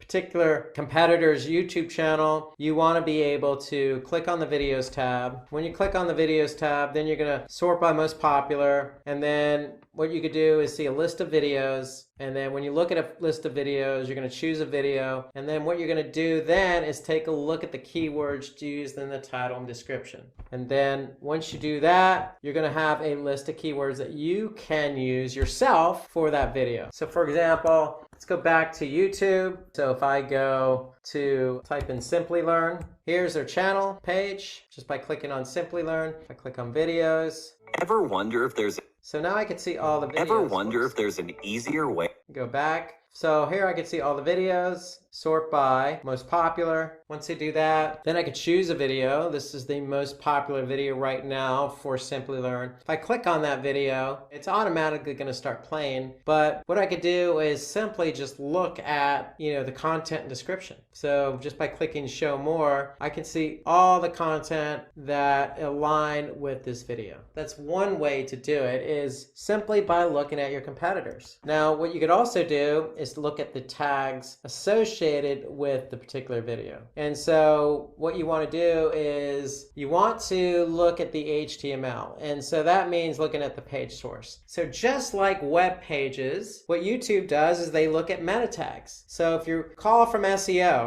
in order to get your pages to rank, you need to have a title tag and a meta tag description. So videos are no different. What we're doing for YouTube is aligning certain keywords with the video. So if you take a look and do a search for keywords by viewing the page source, you're going to see all the keywords associated with a particular video. So for example, if I go back to YouTube and I look at the page source of a video, let's just say this video here, Facebook's ad tutorial, I'm going to pull up the page source. And all I need to do is Control F and type in keywords. And now for that Facebook video, I can see all the keywords associated with the video. So you can see there's a lot of different keywords we're aligning with this video. And so why do we want to do that? Because we want, our video to show up for keywords that people may type in. And so if you use that YouTube autocomplete, it's going to give you those ideas, those most popular keywords. So if they're related, align those keywords with the video. So here you can see Facebook marketing, Facebook ad strategy, Facebook ads for beginners, so forth and so on. So there's a lot of keywords we've aligned here with that particular video. And again, all you need to do is look at the page source. So right-clicking, view page source, do a Control F for keywords, and you'll be able to see the keywords aligned. So you could do that for your competitors' videos as well. So you can see what keywords your competitor's using for a video that's most popular for their channel and is also ranking on YouTube and on Google. So using the autocomplete gives you those keyword ideas. Looking at your competitors' videos also gives you some other ideas for keywords that you can align with a video that's relevant that you want to rank for. So let's look at some other ideas here. So you can install plugins, and there are plenty of plugins available on the Chrome browser that will help you see the video tags associated with a particular video. So a couple of examples are vidIQ and TubeBuddy. Those are extensions that work in Chrome, and what they do is they give you the exact tags that a particular video is using. So for example, if I go back here and I look at a video on YouTube, let's just say the machine learning basics video, I have vidIQ installed on my Chrome browser. So just by clicking on that, vidIQ is going to give me a lot of information about that video. They're just going to give me an overview of their particular metrics. They're going to give me some other information associated with Facebook, some engagement metrics. Really what I'm interested in is those keywords. So if I scroll down a bit, here I can see the video tags associated with the machine learning basics video. So vidIQ is telling me is these keywords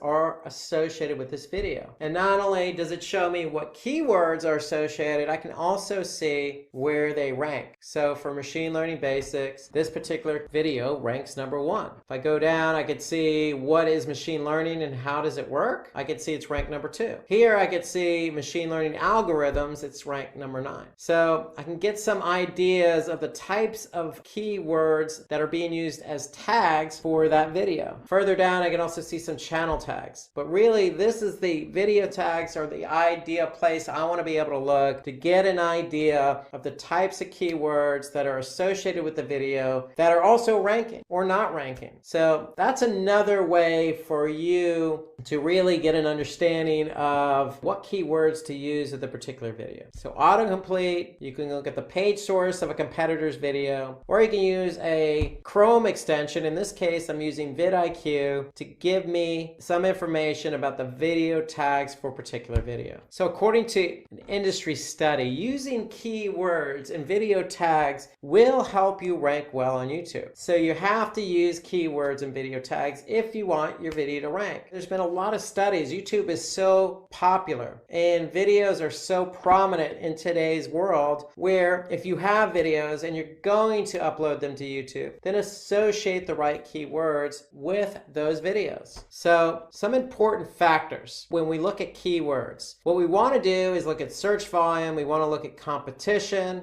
we want to look at relevancy, we want to look at the primary and secondary keywords that we want to use. So well-chosen keywords will help you rank. So we just gave you some ideas on how to do some keyword research. Again, those ideas were really to use the autocomplete on YouTube or Google. They're going to give you some popular keywords. You can look what your competitors are doing by looking at the page source and just looking at the keywords that are aligned with that video. Or you can use a third-party extension in Chrome. In my example, I used vidIQ that gave me the keywords associated with that video. So you have ways to get the keywords. So what we want to do is we want to make sure we choose keywords with high search volume. They're going to drive more traffic to your video. However, we want to balance it out with keywords that have low difficulty and are easier to rank for. So you don't want to choose something very broad that's just going to be very difficult to rank for. And of course, we always want to go with relevancy. So if we're talking about machine learning basics, then we want to choose keywords associated with that. And that's where that autocomplete comes in handy, because what Google's going to do and YouTube's going to do is give us keywords that are very closely related to the video that we're trying to optimize for. And so we have a number of different keywords at our disposal that are relevant that we can look to see if they have good volume and low competition. And so the whole idea is we want to choose a keyword that defines the nature of the content. And then what we want to do is support that with secondary keywords. So we want keywords that are highly relevant to the primary keyword. So that's the way to go about aligning your keywords. You want keywords that are high volume, low competition, are relevant, and you want to choose that one keyword that is really what the content's about, and then those secondary keywords that support the primary. So if you have a machine learning video, you could choose your primary keyword as, in this case, the machine learning basics video. So well-chosen keywords help you rank well on YouTube, just like the machine learning basics. So if I go back to our video, our machine learning basics video, if I just type in machine learning basics, I'll be able to pull it up. And so here it is. If I click on it, I'm going to go to YouTube. And so here I can see this keyword. We know humans learn from their past. Is well aligned because It's in the title, it's in the copy, and it's aligned as a keyword tagged with the video. So we know that that keyword has good volume, low competition, is relevant because that's what the video is about, the basics of machine learning. It's an introduction to machine learning. So instead of honing in on just introduction to machine learning, primary keyword is machine learning basics. And then we supported that video with those secondary keywords. What is machine learning? Because somebody who doesn't know what machine learning is probably going to type in that keyword. And then introduction to machine learning is a good secondary keyword because it's explaining the basics of what machine learning is all about. So primary keyword, machine learning basic, secondary keywords, what is machine learning, and introduction to machine learning. So that's the whole idea behind choosing keywords. You want that keyword that really is going to define the content and then support that with those secondary keywords. So remember, when you're performing your keyword research, choose keywords for your videos that Google shows on the video results page. So what I mean by that is your video can get more views if you rank on Google as well. So the whole idea is not necessarily to be found on YouTube, it's also to be found on Google. So if I go back to Google and I just type in data science for beginners and I type in videos, then you could see we're ranked #1. So even if you're not looking at the videos, clicking on the videos link on Google search, you can always just, when you do a search, what Google's going to do is also put in the videos here as part of the search results. So what they're going to show you is the top videos that are ranking for that particular keyword. And so we may not rank overall for data science for beginners, but we're ranked #1 in the videos category. And so if somebody's looking for a video, that's important. And you can see here that these first two are ads. So what Google is doing is they're saying, hey, this is so relevant, this particular video, for the keyword query data science for beginners, that we're going to show it above the organic listings, even though it's a video. So the whole idea is to be found on YouTube and Google because you're increasing your visibility. You're increasing your chances of getting found on both search platforms. So according to Backlinko, Google ranks videos with keywords like how-to, tutorials. So, a lot of the videos that you find on YouTube are going to be instructional based. And so what Google's doing is they're saying, hey, if somebody types in how to or tutorial or an introduction to, anything that's going to signal to Google that it's instructional, it's going to help you rank. So when you search for machine learning tutorial or how to become a machine learning engineer, you're going to get results related to that. Because if you look at these examples, we have machine learning tutorial in our title, or how to become a machine learning engineer. So keep that in mind. If you're creating a video and it's educational in nature, use those key terms like how to and tutorials in the video title, because that will help you rank. So let's move over now to video title. So we want to use our target keyword in the title of the video. And again, we want to make sure if it's educational to include that keyword tutorial or how to. So for every video title, YouTube has a limit of 100 characters. So we really have to pick and choose really wisely. So if we look at the video that we were focusing on a couple of minutes ago, so machine learning basics, here we could see under 100 characters, we have machine learning basics, what is machine learning, introduction to machine learning, and then the brand name. So that is the title of this particular video. So it takes into account the primary keyword, the secondary keywords in the title, and it also includes that key term that really Google and YouTube like, and that's what is machine learning. So it's helping us rank by having our keywords in the title with that key phrase, what is. Okay, so that's a good tidbit on creating a good video title, is to align it with the right keywords, your primary and your secondary. And so we want to use those catchy words and numbers to gain high click-through rates. Just like you would on the title tag of your web page, we want to do the same with our video title, because the video title is what's going to show up in search. So if I go back to, search, here we could see, data science tutorial data science for beginners. So we want to make sure, in this case, you can see data science in 5 minutes. So that was purposely done so that, hey, I don't have time to watch a video. I only have a couple minutes. Data science in 5 minutes. Okay, great. I'm going to click on the video and now I have an opportunity to watch something and learn something under 5 minutes. So choosing the right words in your video title is going to help you get that click-through rate up. Remember, click-through rate is clicks divided by impressions, and an impression is how many times your video shows up in the search results on YouTube or Google. So we want to keep our click-through rate high, and in order to do that, we want to be able to write some really good title tags for our video. So use catchy words like a number or how to or what is, because that's going to resonate with people when they're searching.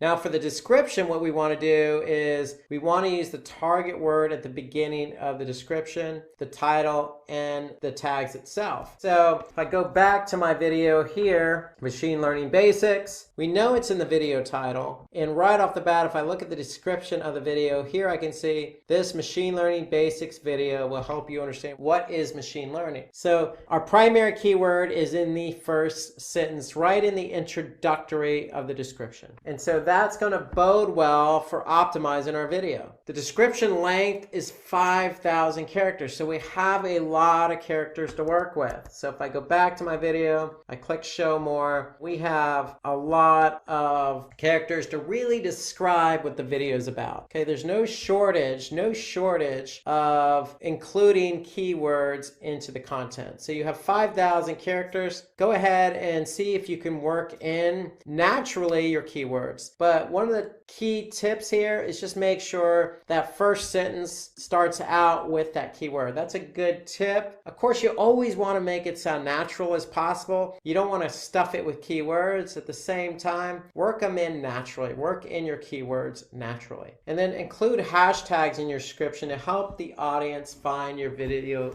easily. So if I go back here, we want to be able to include hashtags. So hashtags, it's like anything else you would use on social media. It just signals to the end user, hey, this is what the video is all about. And if I go ahead and type in that keyword, then our video has a better chance because it's aligned with that hashtag. And then there's target keywords and LSI keywords, latent semantic indexing keywords. We want to be able to use those keywords as target keywords with our video. So if you recall the example I gave a few minutes ago, we used the Facebook ads tutorial as our example. Here I could see all the target keywords associated with that particular video. So don't be afraid to use those LSI related keywords, meaning keywords that are related to the content. Use them as target keywords with the video. So between your LSI keywords, target keywords, and then using our primary and secondary keyword in the title tag, using our primary and secondary keyword in the description, and then using hashtags in the description, the combination of all of that, if we chose the right keyword, then we should find that our video will eventually rank on YouTube. So just doing these small tidbits with our keywords really help get our video to rank. So at the end of the day, we want to be able to use the tools available to us, YouTube itself by looking at our competitors, those extensions like vidIQ, the autocomplete, to really find our good keywords,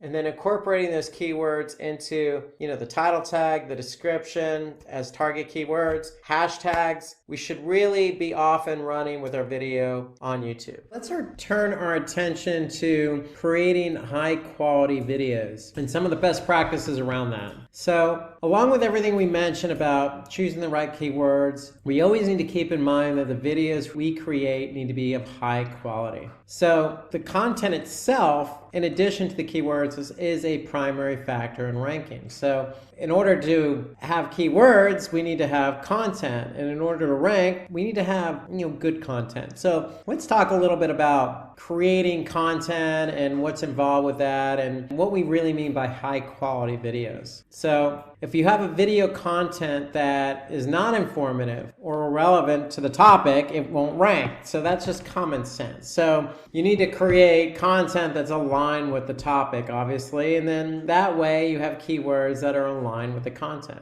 But if you have content that really isn't aligned with the topic, then you're not going to rank, no matter how much you've optimized that video. So just keep that in mind. So there's a couple of things we want to look at here. So high quality content is determined by really two metrics. So if we're not sure about how good our content is and how good of high quality video we created, we want to look at audience retention and user engagement. So audience retention is simply the percentage length of your video that the audience has watched. It's the percentage your audience has watched. So focusing on audience retention is important for people who want their videos to rank high. So if you want to rank, you need to optimize for the keywords, but got to keep in mind content. So content is related to audience retention and user engagement. So audience retention, percentage length, your video that the audience has watched. And for example, it can be both absolute in minutes or percentages. So audience retention can be the average view duration or percentage of the audience that watched. Then we have user engagement.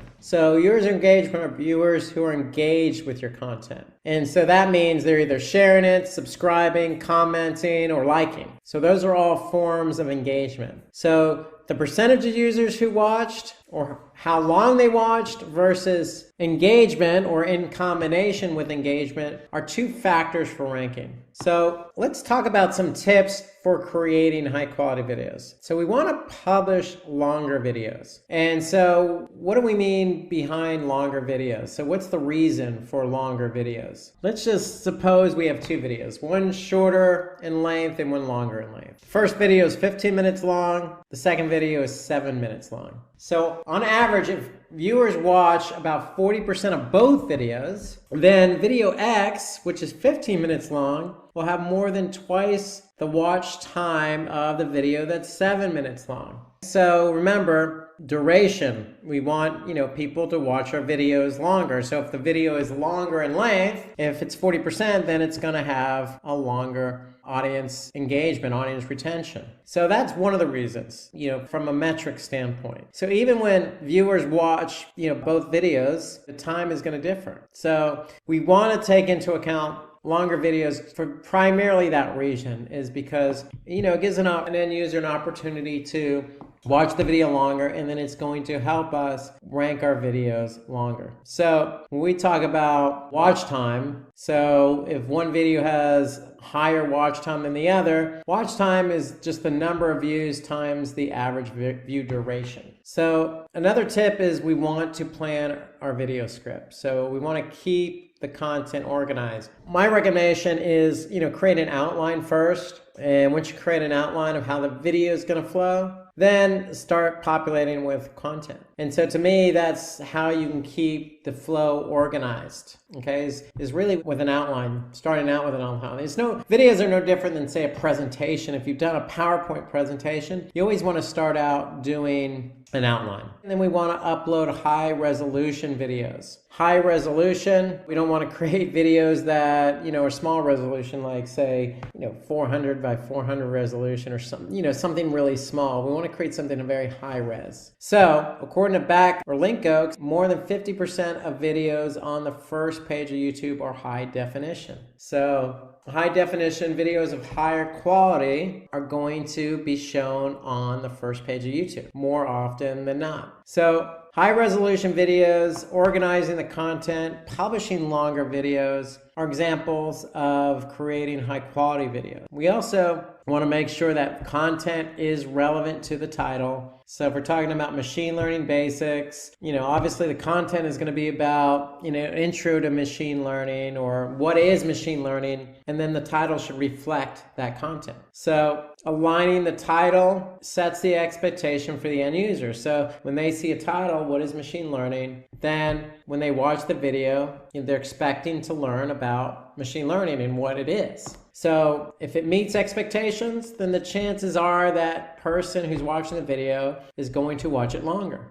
And that means it's going to fulfill the viewer's requirements. And when you align everything accordingly, keywords, titles, content, then at the end of the day, the user is going to watch it And the more they watch it, the higher the engagement. The higher the engagement, the better chance you have to rank. Some other tips that you could use to create high quality videos. So we want to be able to, use examples to clarify our content. So, don't be afraid to go into another screen like I am. If I'm talking about videos, jump into the machine learning basics video, which I've done throughout this session. I can simply do that by keeping the user engaged. Here, this video is about machine learning basics. Well, the titles align with the video. We made sure that we have a nice description about what the video is about, and we're aligning the expectations. So not only that, I'm showing you an example within the video itself. So we want to use examples throughout your video to keep the user engaged. It will also help clarify what you're trying to express in the video itself. So we want to make it visually appealing. So visually appealing means imagery or examples in the video. And then when we talk about imagery, you want to use good images in your video. So use public domain sites that are available to you, like Shutterstock or Flat Icon.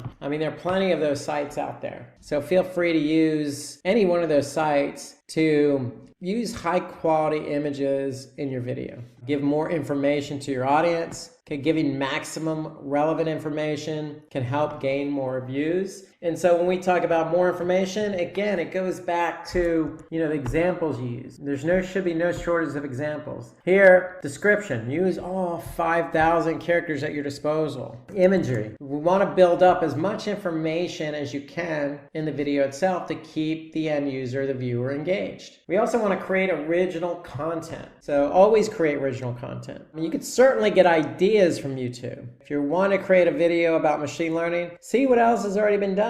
Do searches on YouTube itself. But, when you're going to create a video, you can create another video about what is machine learning, but just make sure it has your own take on it. You're the subject matter expert when creating the video. Create it with your own original content. Have high audio quality and video effects. So just like you see here on this video, we have effects in it, and the audio is of high quality, meaning no background noise, no distortion, and we want to be able to speak clearly in the video. So you want to speak clearly, loudly, concise, just as I'm trying to do now, so that you can understand what I'm trying to say, or what the viewer's trying to understand when they're watching the video. So watching and listening are two of the components, and you want to make sure both of are high quality. Avoid distractions. We don't want to pause. You don't want to ramble on a particular point too long. We want to keep users engaged. So you always want to move from one point to the other, intermix it with examples. Those are ways to keep the users engaged. We want to include transcripts or subtitles for your video. So transcripts is just more content that's aligned with the video, and the search engines will be able to pick up that content and help your video rank. So to me, that's a key component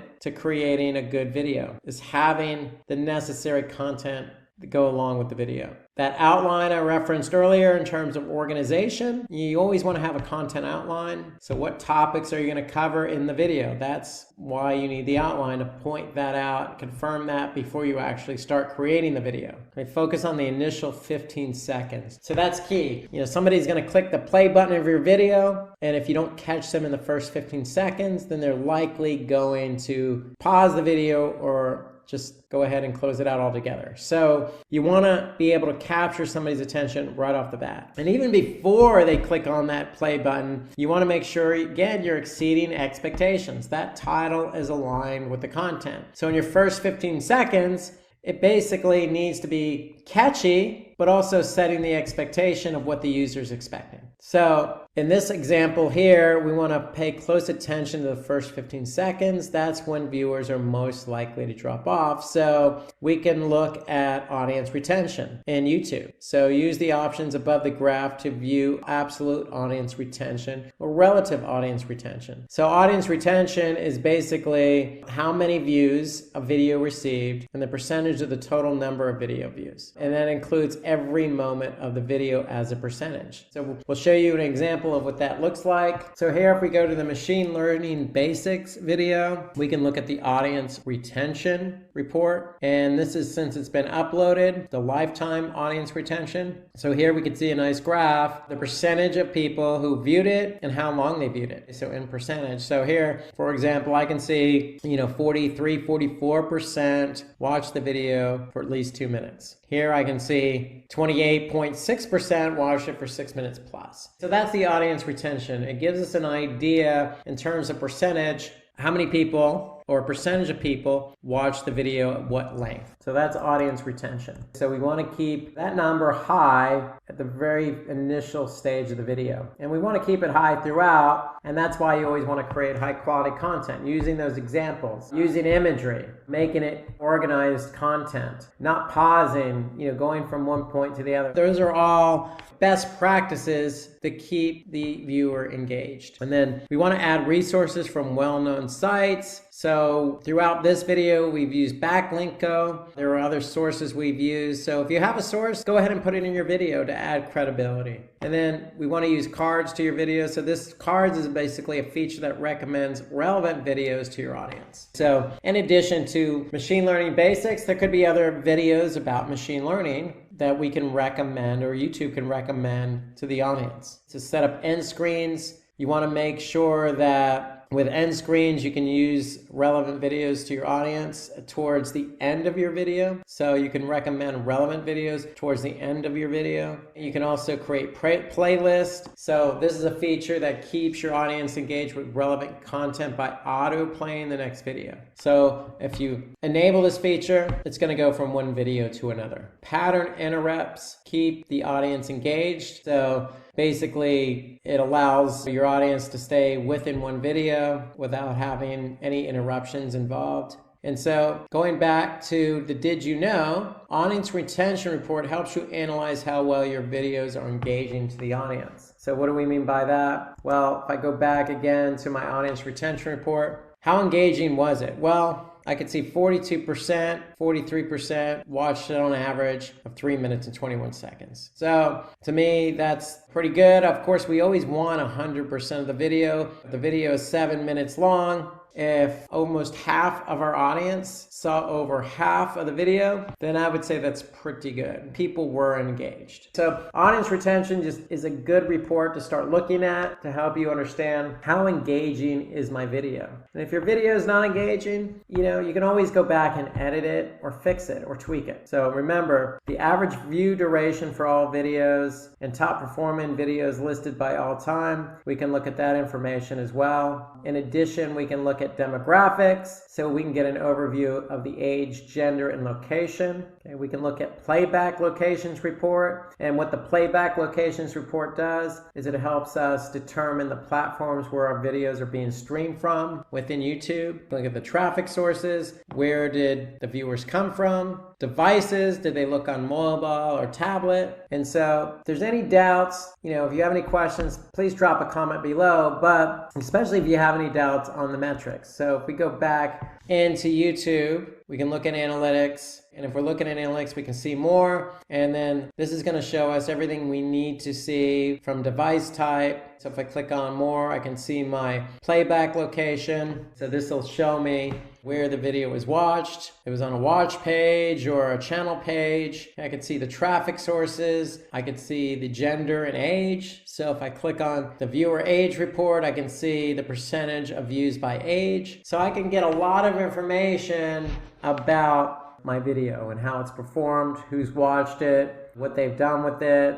where they come from, all the information they need to know. Okay, so it's all within YouTube Analytics. So again, if you have any questions about that, just drop a comment below. Especially if you're new to YouTube, you may have some questions, but just know that every video you publish to YouTube, high quality, aligned with your keywords, you're going to be able to view the metrics by looking at YouTube Analytics. So let's talk about the importance of user engagement. So engagement is, as we mentioned, important because basically we can't rank without engagement. engagement. Our videos won't rank unless we have engagement. So that's why it's important. So engagement is somebody liking the video, commenting, sharing it, or subscribing. Each one of these is important to ranking. So yes, you need to align keywords. Yes, you need to have high quality content. So when you do both of those and you upload your video, then it's up to the viewer. And so the hard work that you put out for the video is hopefully going to pay dividends with engagement. So you want people to do one of these four. Okay, so let's talk about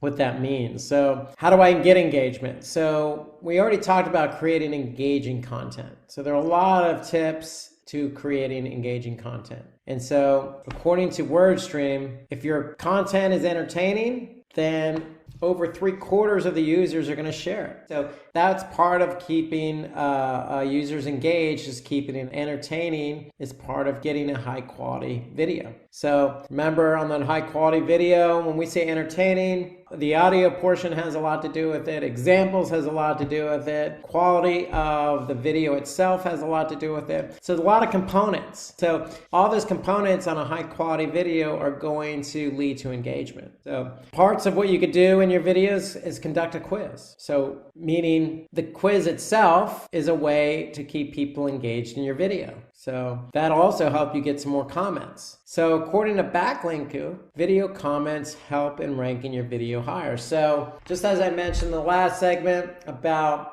YouTube analytics and all the different reports available on YouTube, hey, if you have questions in those, just go ahead and add a comment. So that's a way to entice your users or your viewers to add comments, is if they have questions. Because, with videos, you're not going to be able to cover every detail or every minute detail about a particular topic. You can only cover, in some cases, the topic at a high level. So users are going to have comments or questions naturally. And so the comment section is a good way to remind viewers, hey, if you have a question or comment, go ahead and put it in the comment section, because that will lend to engagement as well. So we want to add sources from high quality websites. That'll help with engagement. Okay, use humor in your video. We want to be able to basically, make it human based. We don't want to be robots. So we want to be able to sound like, we know what we're talking about, but at the same time, talk to the viewer, not necessarily at the viewer or looking the other way and just going through the motions. So adding humor, adding personality never hurts. At the end of the day, we are all human. Adding that clear call to action at the end of the video will also lead to engagement. So if we end the video with, hey, leave your comments on this video, or hey, feel free to share this video with colleagues who are interested, then that's a call to action that's likely going to lead to more engagement. Reply to your comments as well. So if you have comments, we always want to reply to them. Likely those comments are going to be questions, because again, as I mentioned, even in this video about how to rank your videos on YouTube, okay, there's a lot of information, and a lot of information sometimes doesn't get covered in its entirety. And so we want to make sure that if we miss something, because we're only human, that we're able to respond in the form of an answer to a question that somebody leaves in the comment section. So more comments also lead to higher rankings because it's engagement. So when you're getting high engagement and your video starts to rank well, you're going to start feeling really good. And what is that going to do? Okay, that feel good is going to lead to confidence, which in turn is going to probably lead to more videos. And that's exactly what we do at Simplilearn. We're in the education business, but we're in it to not only educate, but making sure that our videos are shown to as many people as possible so that we can educate as many people as possible. So it's contagious. So getting ranked feels good. And then once you get ranked, then you probably have good engagement. Okay, let's talk about how to promote your content. So once you've done all the hard work, getting your video done, high quality content, optimized with keywords, and then published to YouTube, we want to let everybody in the world know about it, right? So we want to promote it. We've done all the work. We want to promote it now. So is it necessary to promote it? I would say yes, because once your video is published, you want to reach out. You want to reach out to your audience, not necessarily on YouTube, but on different platforms. So if you're active on Facebook or Twitter, that's an opportunity for you to post or tweet something about the new video. So when we say different platforms, I am talking about, social media platforms. So it depends on what you're active on. So if you're active on Facebook, go ahead and post something. If you're active on Twitter, go ahead and tweet something. It could be, on LinkedIn group. If you're part of a LinkedIn group about, machine learning, then go ahead and post something to that group to promote the video. So that's going to help drive traffic to the video and then help with engagement. So we want to engage with our audience on those social media sites. So it really depends on what you're active on. So if you have a large following on Twitter, then go ahead and share that YouTube video link on Twitter with the tweet that's going to drive traffic from Twitter to YouTube. Remember, you're going to be able to see audience engagement or retention by getting people to watch the video. So you're going to be able to see right away by promoting the video and driving traffic to the video how engaging it is. And remember, the more people you have watch the video, the more engaging it becomes, the better it's going to rank. So it's an ecosystem, and promoting your content is part of that ecosystem.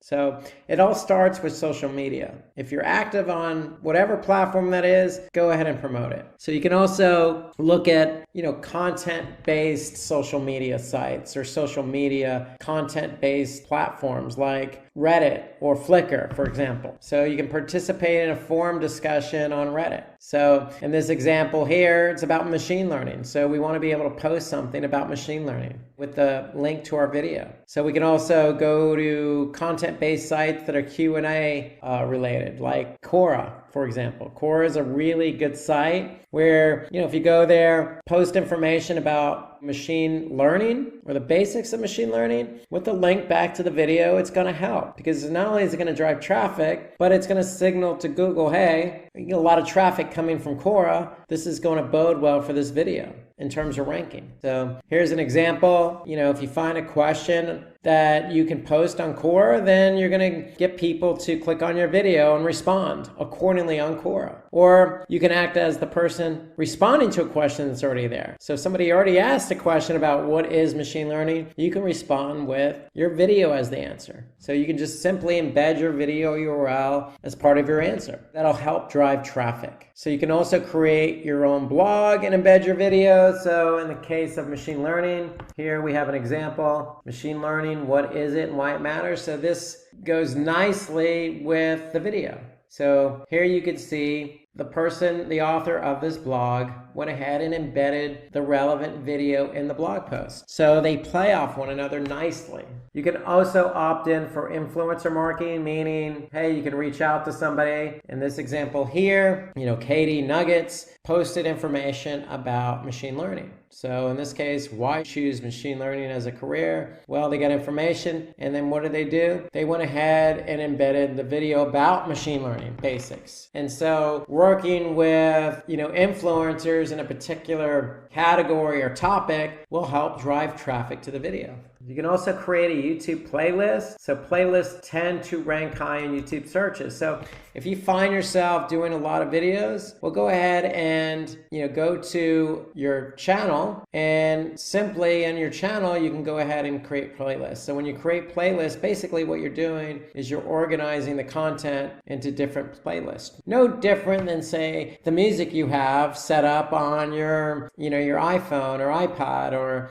iPod, whatever it is you're using. So you're just creating different videos in a particular category. And YouTube likes it, it's organized, it's going to help you get your videos found quicker and easier on YouTube itself by putting your videos in a playlist. So here you could see we have an entire playlist on machine learning, trending technologies, cloud computing, big data, digital marketing, project management, so a lot of different playlists. Very organized. If somebody goes to the channel, they're going to be able to go to the playlist that's interesting to them and see all the videos there. So it allows not only the end user to find what they're looking for, but it's good for YouTube because YouTube likes those playlists. So we want to engage our audience by posting using your video link on a community page. So you could do that within YouTube, and you can prefer to link your YouTube channel in your email. So you can also do that. So for example, if I go back to YouTube and I'm looking at a YouTube video, I can always click share. So here, I'm going to get a particular URL that's associated with the video, and I can just embed that. So I can embed the whole thing in my email. I can embed it on a web page or a blog post. So just by clicking share, I can also immediately share it onto the social media platforms that we mentioned: Facebook, LinkedIn, Reddit, Tumblr. So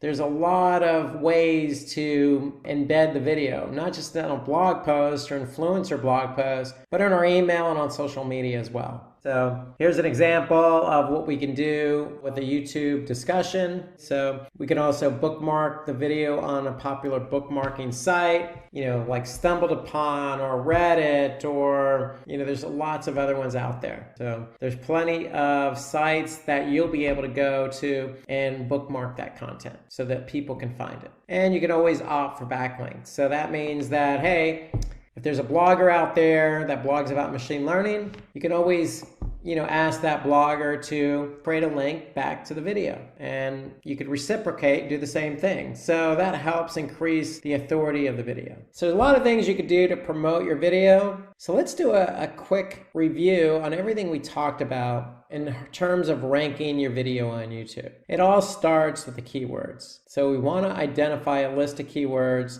that are relevant to the video. So we can use tools to choose our keywords, but remember, we want to choose keywords that have high volume and low competition. And so where can we go to choose those keywords? Well, we can use the autocomplete on YouTube. We could check out our own competitors' videos, or we could use vidIQ or TubeBuddy or any of these extensions in Chrome to help us look at the keywords that are tagged with a particular video. So remember, we want to have a primary keyword that's aligned with the content, and we want to choose LSI keywords as our secondary keyword, or keywords that are related to the primary keyword. So we want to create high retention videos, meaning that first 15 seconds are the most important. But throughout the video, we want to use examples. We want to keep it interacting by adding quizzes, imagery, good audio, good video quality. So we want to focus on the user experience. And we also want to optimize our video content. What does that mean? Well, those keywords that we chose, we want to use them in the title. We want to use them in the description. We want to use them as hashtags. We want to use them and tag them with the video themselves. So we can add keywords to our meta tag. Okay, we don't want to overdo it, but we want to add a handful of keywords that are associated with the video. So we want to be able to write eye-catchy video titles and descriptions. So remember, use some of those key phrases like a number or a question like, what is machine learning? So we want to use relevant meta tags for the videos, and we want to use popular YouTube tags. So we want to be able to tag our videos appropriately. So watch the length of your meta tags. So there are lengths involved. Remember, keywords at the beginning of the title, target keywords in the title, description, and tags. We want to use interesting thumbnails to increase our click-through rate. Ensure that thumbnails are relevant, meaning when I say thumbnails, I mean the actual title tag itself or the meta description. We want to use high-res videos. We want to create, videos with good high audio quality. Don't be afraid to put in video effects like some animation. Don't be afraid to use examples. And then, obviously look at the draft of the video before you publish it. So does your video follow an outline? Is it organized? So these are all the things to take into account. And there's plenty more you can do.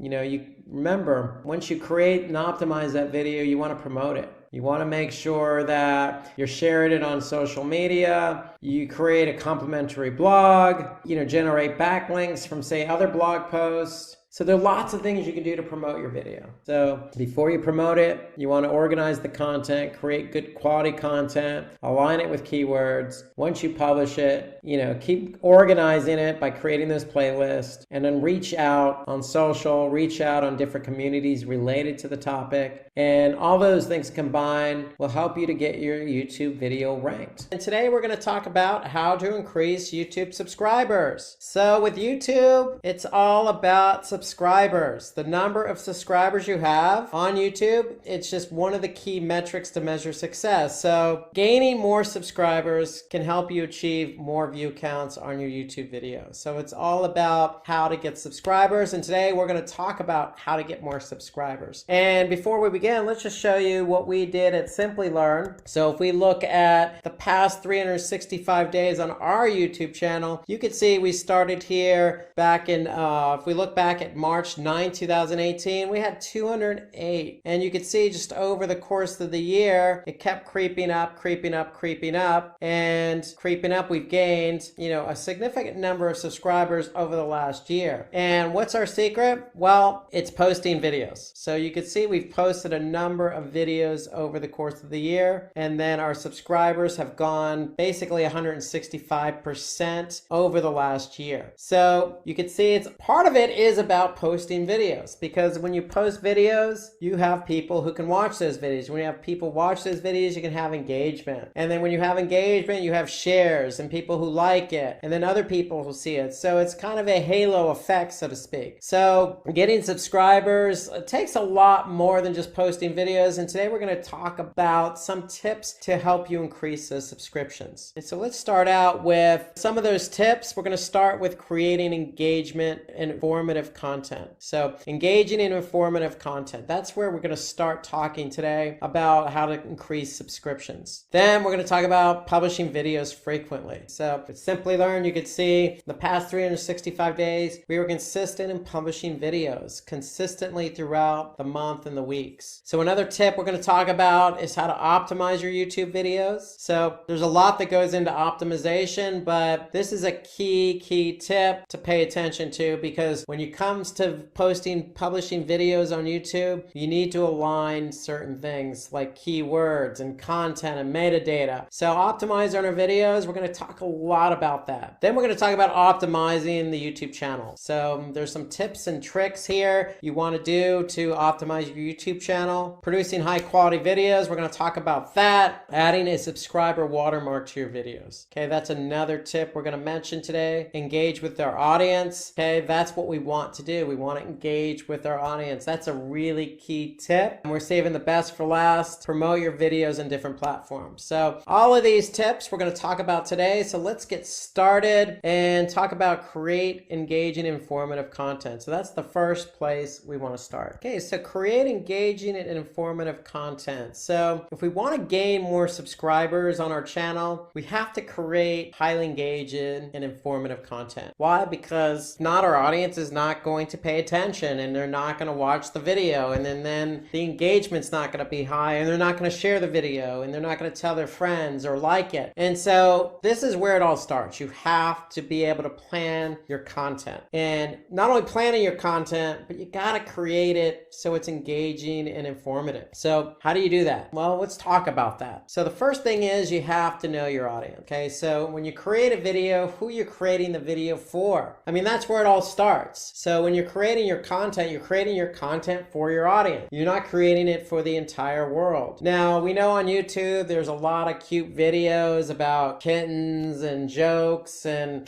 people playing games, and, everybody likes positive things on YouTube. But, when we're talking about a specific topic, we really have to hone in on a target audience. And so if you know who your audience is, then you can really hone in on your content. Okay, so that's the first thing. Ask yourself, who is your audience? And then build your content around that specific audience. Don't build it just for the mass general population, because it's not going to be engaging and informative. So that's the first place to start. Then you want to engage that audience with relevant content. So if you know your audience, and depending on the topic, you want to make sure that whatever the topic is, the content matches the topic. Don't veer off course. If you veer off course, you're not going to engage your viewers. Your viewers are coming to watch the video for a specific reason. The reason is the topic. Okay, so if they're your target audience and they want to watch the video that's a specific topic, then the content has to align. So plan your video script. So if you know who your audience is and you know you want to engage them with relevant content, go ahead and plan the script out. So what I normally do is,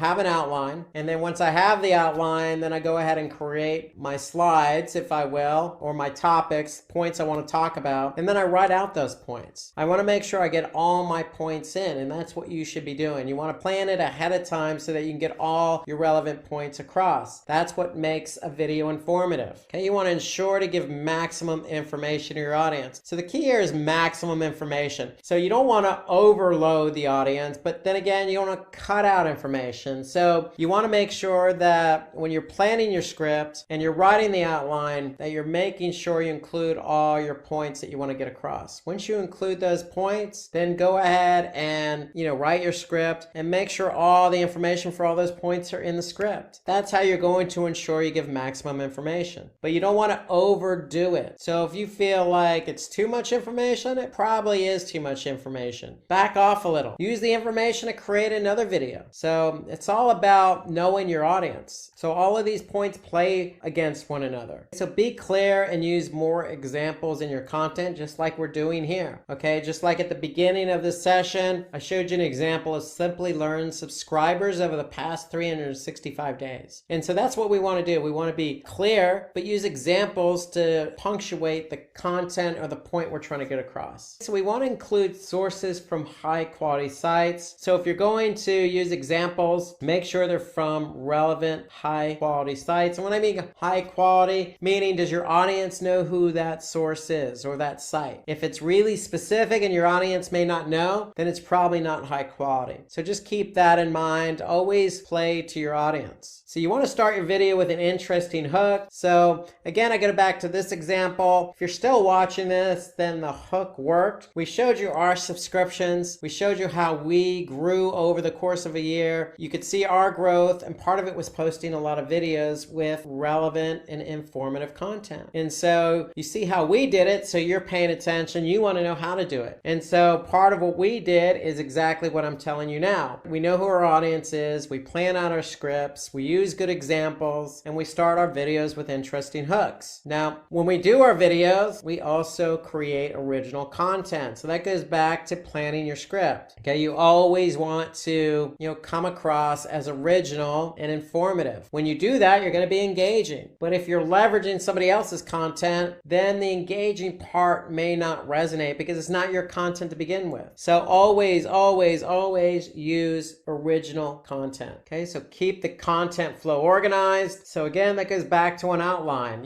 Feel free to change up the outline so the flow makes sense. Add visuals to your content and make it appealing. Always include images. To me, if you can use images in your videos and play off the video or the images, then it's just going to flow and make it a little bit more engaging and appealing, meaning the content. So visuals help guide and aid in the points you're trying to make. So don't make it so text heavy. Accentuate it, balance it with some images. Use simple language and crisp sentences, meaning don't use jargon, don't come across and talk above your audience. You always want to talk to your audience and talk in a language that they're going to understand. So it goes back to point one. If you know who your audience is, you're talking to them as if they're right in front of you and not you're above them or they're below you. You want to talk at them. So add cards, end screens, and pattern interrupts to engage your audience. And so YouTube cards are just interactive panels that slide in and out when a video is playing. So it encourages interaction by the viewer. Okay, so you can add up to 5 cards, which include images, text, or clickable links. So feel free to play around with some of these features that YouTube has to offer to make your content more engaging. So tip 2, publish videos frequently. So creating and uploading videos consistently will help you increase your YouTube subscribers. So suppose you haven't published videos for more than say a month or 2 months, it's likely that that audience is not going to subscribe to your channel. So think about YouTube videos as a popular TV program that comes on once a week. When a new episode comes on based on the regular schedule, it's consistency. And that consistency is what helps your users stay engaged. So for example, if I go back to our YouTube channel, what helped us gain subscribers was our consistency in publishing videos. You could see we were consistent in publishing a couple of videos a week, every couple couple of weeks. And so this helps users stay engaged. They know when the video is coming out. They know that Simplilearn is good for 2, 3, 4 videos a month. And the great thing about publishing videos is that when somebody does subscribe to your channel, they're going to get a notification, or YouTube has an option where they can get a notification via email. So I subscribe to Simplilearn's channel. I subscribe to other channels like Google Analytics, for example. So anytime Google Analytics publishes a video, I get an email that says, hey, Google Analytics YouTube channel just published a video. And the great thing is I'm checking my email and I'm getting this notification in Gmail. So guess what? I can watch the video right then and there just by clicking on the link in the email. I don't even have to go to the channel. But knowing that if you publish consistently and somebody does get the email once a week, then it's more likely they're going to engage, especially if the content is original, engaging, and informative. So frequent video publishing equals more subscriptions. So according to Social Media Examiner, YouTube channels that publish videos more than once a week are performing much better. So if you can afford to publish more videos more than once a week, the chances of you gaining subscribers quicker are going to be greater. So keeping a fixed frequency can help you quickly gain more subscribers. Posting videos is almost like blogging. I always say start small. If you could do 1 blog post a month, and then once you get in a routine, then you can ramp up the frequency. So from 1 blog post, you could do 2 a month, then 4 times a month, then once a week or twice a week. Same with the YouTube videos. You want to get into a rhythm,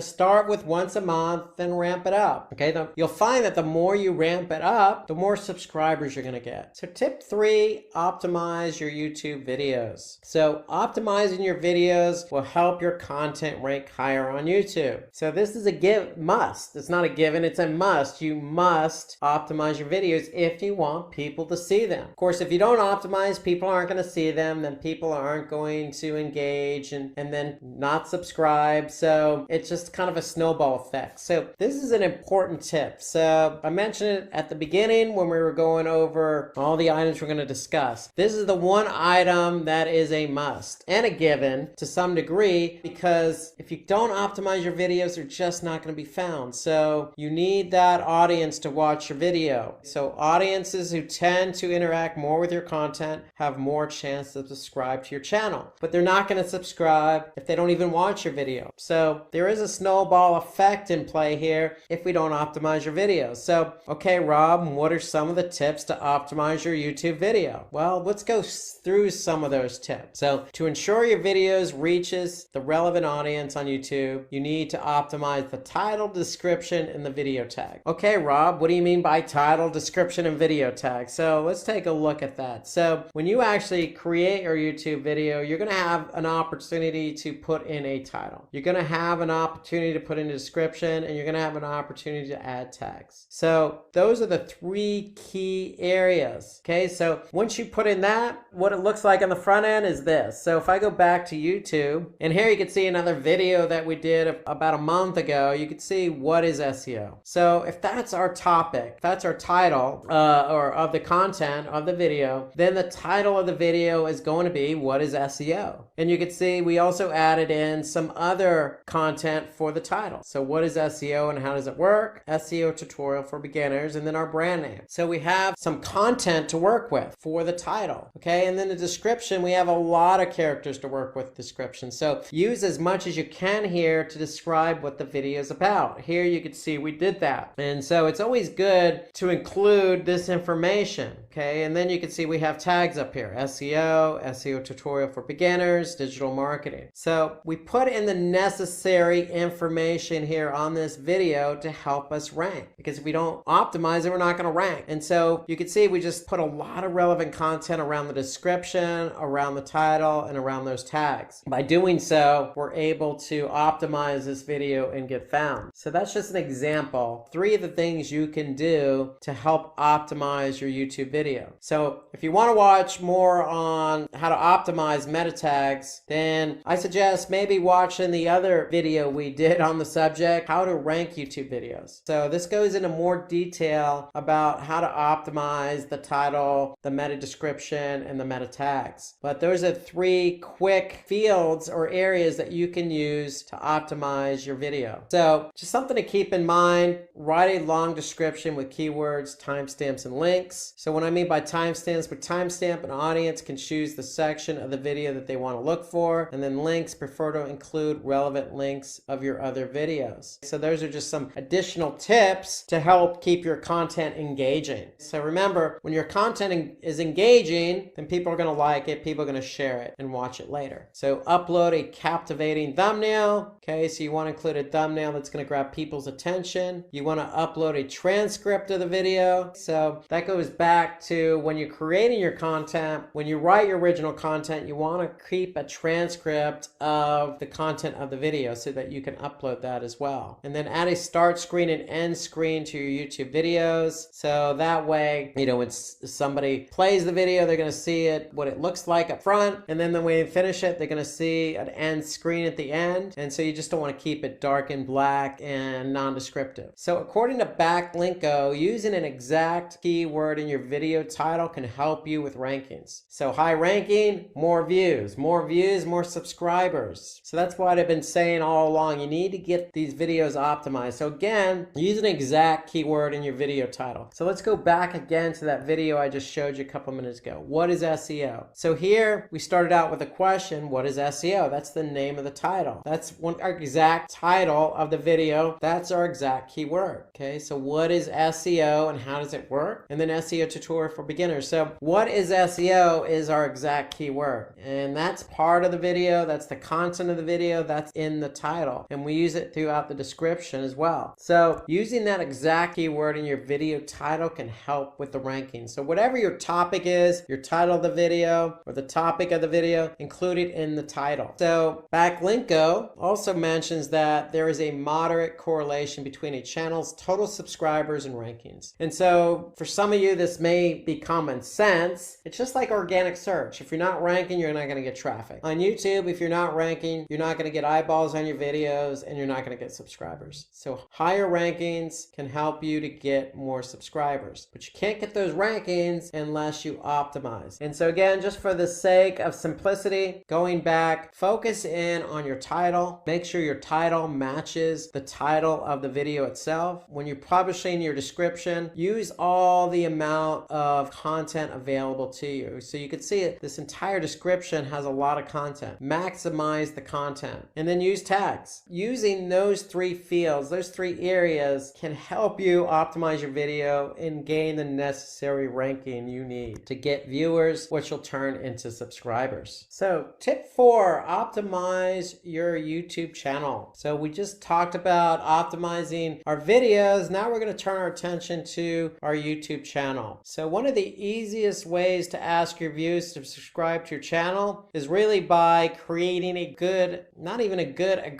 YouTube channel trailer. You also want to add channel keywords, a description, and some good artwork, and then having sections and playlists to keep your videos organized. These are all good tips to creating a good YouTube channel. So let's talk about some of these tips here. So we want to give your audience a preview what your channel is offering. So this is by hooking your audience with a trailer. So you can create a trailer to, just give your audience an idea of who you are as a brand, what kind of videos you're going to be posting, and give them a kind of a taste of what the future videos are going to be like. Okay, you can even tell them your release schedule in the trailer. So you can start out by saying, hey guys, we're new to this. We're going to be posting 1 video a month, but as we get rolling, maybe 2 per month and 1 per week. Just being honest and open and talking to your audience and get them excited about future videos. That's what the trailer is all about. So you also want to keep the channel description short and interesting. So in your channel, you want to have a description of what the channel is all about, what kind of videos you're going to be posting. So in addition to the trailer, you want to write something short and interesting. Then we want to use keywords in our channel description, just like in the videos with what is SEO. We included what is SEO in the title. We included, what is SEO in the description. And so we want to be true to what our channel is. So pick keywords, not only include those keywords in the videos, but include them in the channel description. Pay attention to the first 100 to 150 characters of your channel description, because that's what's shown next to your channel on the search results. So for example, here you can see we have a description here. Simplilearn is one of the world's leading certification training providers. We partner with companies and individuals to address. And so you can see those characters, 100 to 150, are what shows up in the channel description. When somebody's trying to understand, hey, Simplilearn just uploaded this video, who is Simplilearn? So you want to write short, interesting channel description so that when somebody's first introduced to your video, they could see what your brand's all about. So end your description with an appropriate call to action. So short, interesting, good call to action at the end of the video. A good call to action would be, hey, check out our next video or check out our latest video. Something that's going to gauge somebody and get them to watch one of your videos. So you want to pick interesting channel art. So let's turn our attention to the Simplilearn channel page. And here you can see we recently had reached a milestone. So recently reached the 200,000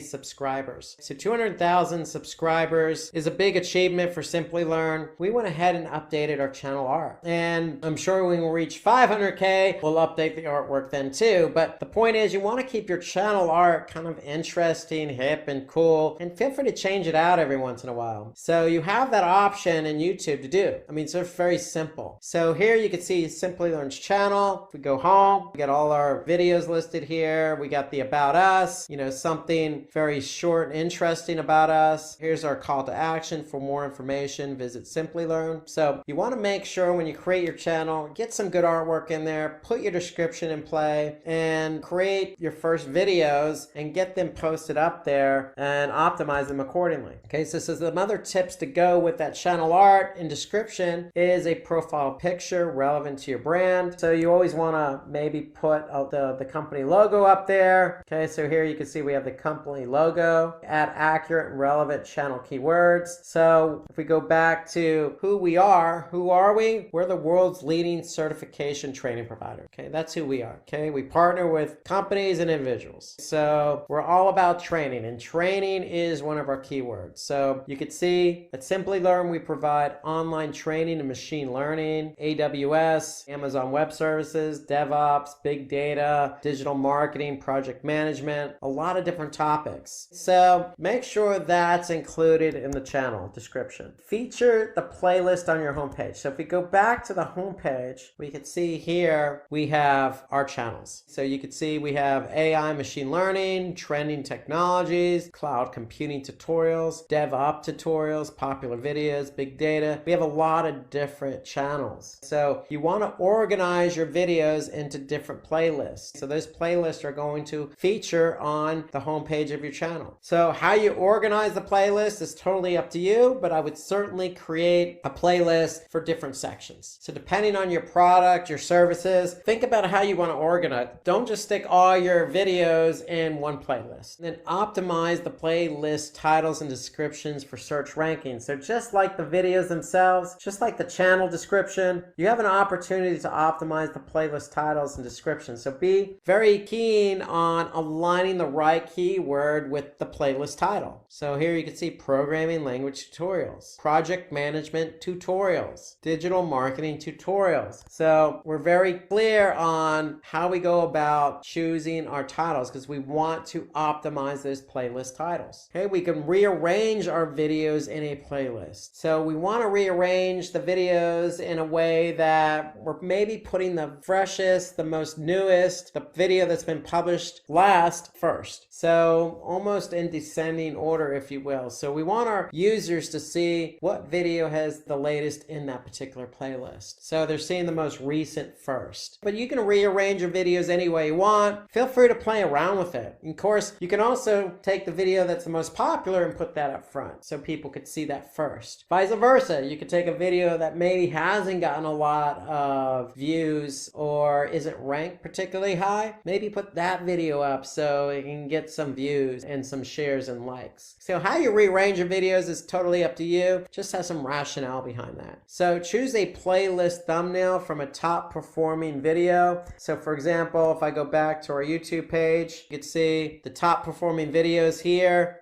For example, this one, we got a nice thumbnail here. What is machine learning? So if I click on that, that's one of our most popular videos. So 3,000 likes on this video, a lot of views, 250,000 plus views. So have a thumbnail to go along with that particular video. So according to Backlinko, YouTube SEO ranking factor study discovered that channel keywords have a small yet significant correlation with higher YouTube search rankings. So channel keywords. So when you're optimizing your channel and you want to include keywords, start with your description. So if I go back to our channel, okay, if I go back about us, make sure your description has those relevant keywords in it. That's where it all starts. So in case you have any doubts, if you're not sure about everything we talked about on optimizing the channel, go ahead and drop a comment below, because we do respond to every comment that gets posted on our videos. So if you're not sure how to go about optimizing your channel, when you say align keywords with the channel, what does that really mean? So if you want some clarity on that, go ahead and drop us a channel. If you're not sure about the trailer video, drop us a comment. We're more than happy to expand upon the explanation of how to best optimize your channel. Okay, tip number 5, produce high quality videos. So we need to get in the habit of producing high quality videos, because viewers don't prefer to watch videos that have poor audio and video quality. It's just that simple. You need to know what it takes to produce high quality videos. If you don't, you're just going to discredit. You're not going to come across as relevant. You're not going to come across as qualified, professional. There's a lot of things attached to poor quality videos. So we need to create high quality videos for the end user. So let's talk about some ways in which you can create high quality videos. And so the first is to avoid any noise in the background. So you want to have a nice quiet atmosphere, no distractions, so people can hear you clearly and only you clearly. You want to use good audio recording equipment. There's plenty of options available on the internet. Usually I would recommend going with something paid, not overly expensive, because you get what you pay for. So if you use something free, it might not be of good quality, and you might not have all the features and bells and whistles with a free option. So, use good audio recording equipment. Again, it could be online or it could be some software. Just make sure that you're able to produce good high quality video and audio. So when you do purchase that audio recording equipment, you want to have something similar to an input volume meter. That way you can see whether your audio is coming across or not. So if you're not seeing green lights, then your audio is not coming across. If it's red, it might be distorted. And so you want something that's going to signify that you're really pushing out good quality audio. You want to create your videos in 1080 pixel size. Okay, that's HD. And so you want to have at least minimum 1080. So anything less than that, it's probably going to come across as not so good. Maybe staticky, blurry, not professional, not high def. So you want to create a high def video, and 1080 is about the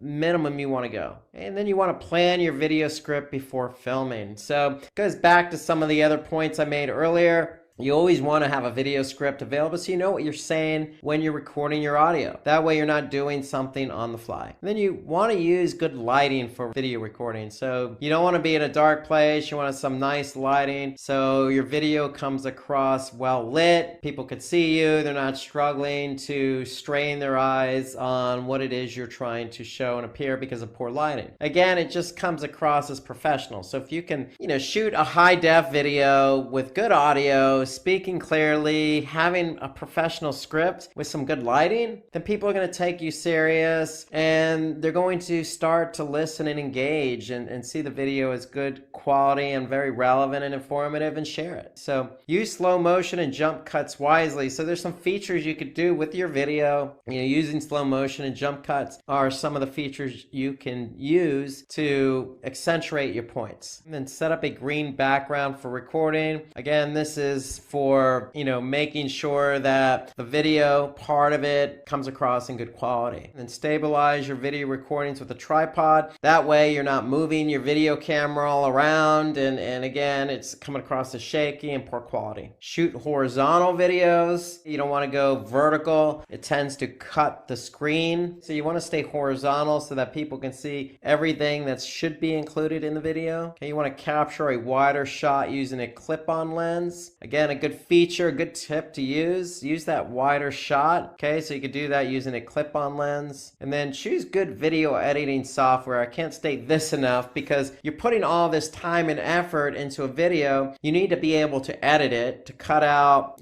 some of the things you didn't want to say, or maybe some poor quality, or you just want to have a smooth, professional output for your video. And so you gotta have good video editing software. There's plenty of options available on the internet. Again, I would go with something low cost but paid. Usually free isn't exactly the way you want to go if you're trying to create a high def, good quality video. And at the very least, review your work before publishing. I just said it a minute ago. I'll say it again. You want to be able to have a really professional video in high def. When you have a good professional video in high def with good audio, horizontal shots, nice green background image, nice well lit, it's going to come across as professional. And if you have a professional video, then people are going to take you seriously. They're going to see you as a professional, and then share or subscribe and like, and then they're going to watch more videos. And that's how you start to build up a reputation as being a very professional organization. So just following these simple tips on producing high quality videos. So you want to review your work, because if you don't, you put all that effort into it, and then you're going to realize, hey, your video is low quality, and then you're going to have to do it all over again. So follow these tips, get a high quality video, and you should be on your way to ranking. In fact, according to Backlinko, YouTube preferably ranks HD videos. So you got to have that 1080 pixel size. That way, your video is going to come across crisp and clear, and YouTube prefers that. Tip 6, add a subscriber watermark to your videos. So this is a great feature in YouTube. So it's a feature that allows you to add a watermark that can be shown on all your videos. The reason why you want that watermark, because you want to keep reminding your audience to subscribe to your channel. The watermark can be whatever you want, but normally it's going to be some type of logo or brand and a call to action. And so how do you add a watermark to your video? Well, you log into your YouTube account. It's pretty simple. At the top right corner, you're going to select your Creator Studio icon, and then you're going to go to channel, select branding, and then add a watermark to your video. So if we look at that in YouTube, so here, Creator Studio, on the left side navigation, I'm just going to click channel, then I'm going to click branding, and then once you click branding, you have the ability to add your watermark, and then you can add it to the entire video, at the end of the video, at a specific start time, and then just click update, and that's pretty much it. So you want to be able to add this so that you can brand your videos with an image and then add that CTA. So this is a good feature for YouTube. It allows you to be consistent with all your videos by branding and adding that call to action. Tip 7, engage with your audience. So you want to be able to interact with your audience as much as possible. Just because it's a video and you can't see people doesn't mean you can't engage with them. So when you interact with your viewers, especially when you interact with them immediately, there's gratification. Everybody likes to be responded to. Nobody likes to be ignored. And so when somebody is responded to, there's a higher chance that your viewers are likely to gonna become customers. It's just customer service is how you really want to look at this. Okay, so when you engage, you're creating a service for your customers. So here are some tips on how to engage with your audience. So first is at the end of every video, convey a thank you message to your viewers.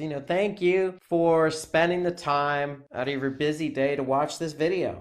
Some of our videos go an hour plus long. And so when somebody's taken an hour to watch a video, it's only the least you can do is thank them. Now, you can thank them and give them some information about where to go for more information. Because if they watch the whole video, they're already engaged, and they're probably going to want to learn more. So you always want to follow up the thank you with where to go for more information, just like our videos always convey at the end. Okay, you always want to ask your audience for their feedback or ideas on the video. So with YouTube, there's a comment section, and you always want to encourage comments. So comments can be in the form of feedback. So as you're watching this video, feel free to leave feedback on other ways to engage with your audience or some other tips to increase your subscribers on YouTube. So we're always looking for those ideas. We want to keep it engaging. So somebody may have some other ideas that we didn't think about. And so we always appreciate that from our audience. So we very much appreciate the feedback that our audience gives us. So not all the feedback is always going to be positive. Some of the feedback could be less than positive or even negative. There could be mistakes. So the idea behind getting feedback is you want to look at it, you want to read it, and you want to react to it. You want to react to it positively in the form of, a thank you for the feedback and looking at the feedback, weighing it, and incorporating the feedback. So you don't always want to make the same mistake twice in a video. So if there's something definitely wrong with the video that we're doing, for example, and somebody looked at it and gave us feedback on it, we'd certainly definitely take a deep look into that and try not to do the same mistake twice, because likely that user is going to watch the video again. So you always want to learn from your mistakes, okay? And you want to turn those mistakes or turn those comments into future videos, okay? So create videos based on your commenters' request. The audience is giving us feedback. We should take that as positive, and sometimes that's creative. Sometimes there's ideas for more videos. Okay, you always want to ask questions to your audience and reward excellent commenters. So we try to ask questions in our videos, and when users respond with their answer, if there's an excellent comment or excellent answer, we can reward them. Reward them in the form of, say, some type of gift card or gift certificate or promotion or something. There's always some way to incentivize somebody who provides excellent feedback. You can always give emoji hearts. There's so many emojis out there that you can use emojis just to engage with your audience based on the feedback they're giving. The point is, if your audience is taking the time to give feedback, you always want to respond to it. And you want to respond to it positive. So emojis tend to have a positive connotation to them. And so responding with an emoji, especially to a favorite comment, goes a long way. So you can reward your community both on and off YouTube for their engagement and support. And that's just being creative. You can reward in many ways, not necessarily monetarily, but by recognition. You could do promotions, you could do something fun. There's always ways to reward. And prefer to host live streams and interact with your audience. So you don't always have to do a pre-recorded video. There's certainly, YouTube has them, other platforms like Facebook have them, Instagram. So you can certainly reach out to your audience with a live stream. And that's talking directly to your audience right there in the flesh. So when you can have an opportunity to talk to your audience and engage with them, that's always going to work because they can see personality, they can see what you're all about, and there's two-way conversation. And so that will lend to more of a, relationship, so to speak, with your audience. So you want to create videos for subscribers. Subscribers can get impressed when a channel dedicates a video for them. So,